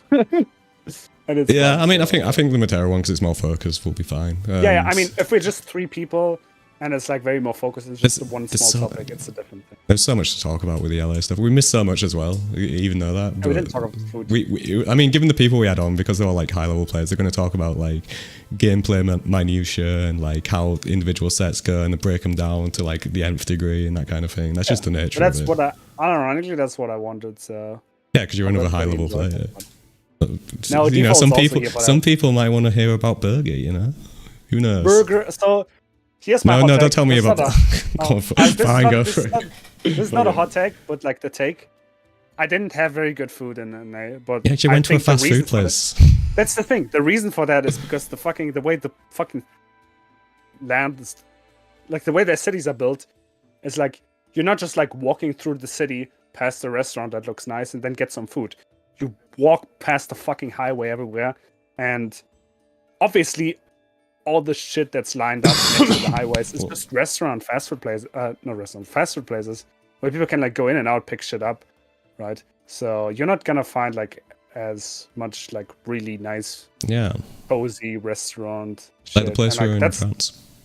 Yeah, so it's understandable that like most of the shit I had was like fast food, but also, you're there for like a very big event, so I did not want to spend like so much time like everyone's like hyper focused on the event itself. You gotta. So yeah, I was drifting over because I was finished a bit quicker, but yeah. Half of the food I ate was essentially like the catering that was provided to us. So good stuff to the team. So I do have to say, I kind of wish they would have had more veggie options, bro. Yeah, said before. I like Leicester. I'm sad that I didn't like for more feedback, but yeah, maybe I will. Well, yeah, free guests, gotta get perspectives on all of them, and all of them have like pretty in-depth stuff to say, which is good, which is what you want to hear and that kind of thing. So I'm not too mad about like the 4 hours or anything. It was completely expected going into it, so that's fine. We even planned it for like conclude as the Belgian tournament started, which I believe is starting soon. So I will raid that when we eventually conclude. I mean, even the tier list one last time, it was like, remember the fucking like the Shio stream that was like 9 hours long. That stuff takes time if you want to like be in depth, and I think there's no point to this if you're not in depth. I think you can strike a middle ground on this type of thing. You can split into parts or something like he just don't have the hardcore of hardcores, and everyone else just goes like, oh, let's look at the tier list at the end of it or whatever. Yeah. But yeah, I had a fun time. That being said, it's good reminiscing. The Belgium event is going to start soon. It's they're already pulling people in. So I will be raiding that. Like we were saying, next Sockycast will be on Matera. For some reason, Socky's convinced me to tell you all how to beat this character. I will open the base game secrets. All will be revealed. We will share all the secrets. We will share Monarch's deepest notebook. Like, we will tell you everything. I'll argue with Monarch about Matera being top 5 or whatever. It'll be a great time. It will be a great time. Yeah, I'm gonna start the raid. I think now. it would be funnier to have like somebody on who's like hates Matera a lot, but at the same time, I don't want to have it too big. Dude, people get enough of that on Twitter. It's fine. But yeah, So thanks for joining us. The raid's pretty quick, so oh no, it usually gives you 60 seconds after the time goes down. So yeah, me Dudeakoff, the titular Socky here as well. You got anything else to say to conclude? Thanks for coming. It was fun. We killed them all. Fitty, Skill, Space, all dead. Danganronpa or something. I don't know. I've never. Danganronpa. I'm basically not cool. Obviously, thanks to Space Skill and Fitty for pulling up. Yeah, it's a big investment, the amount of time they did, but they were all for it. All for you. And also the His bot team. will be live on the Promenade channel at some point. Dudeakoff will send it to me and I will I upload can't wait to download it again. Let's go. But yeah. I will send you to the Belgian tournament now. Bye-bye. Bye-bye.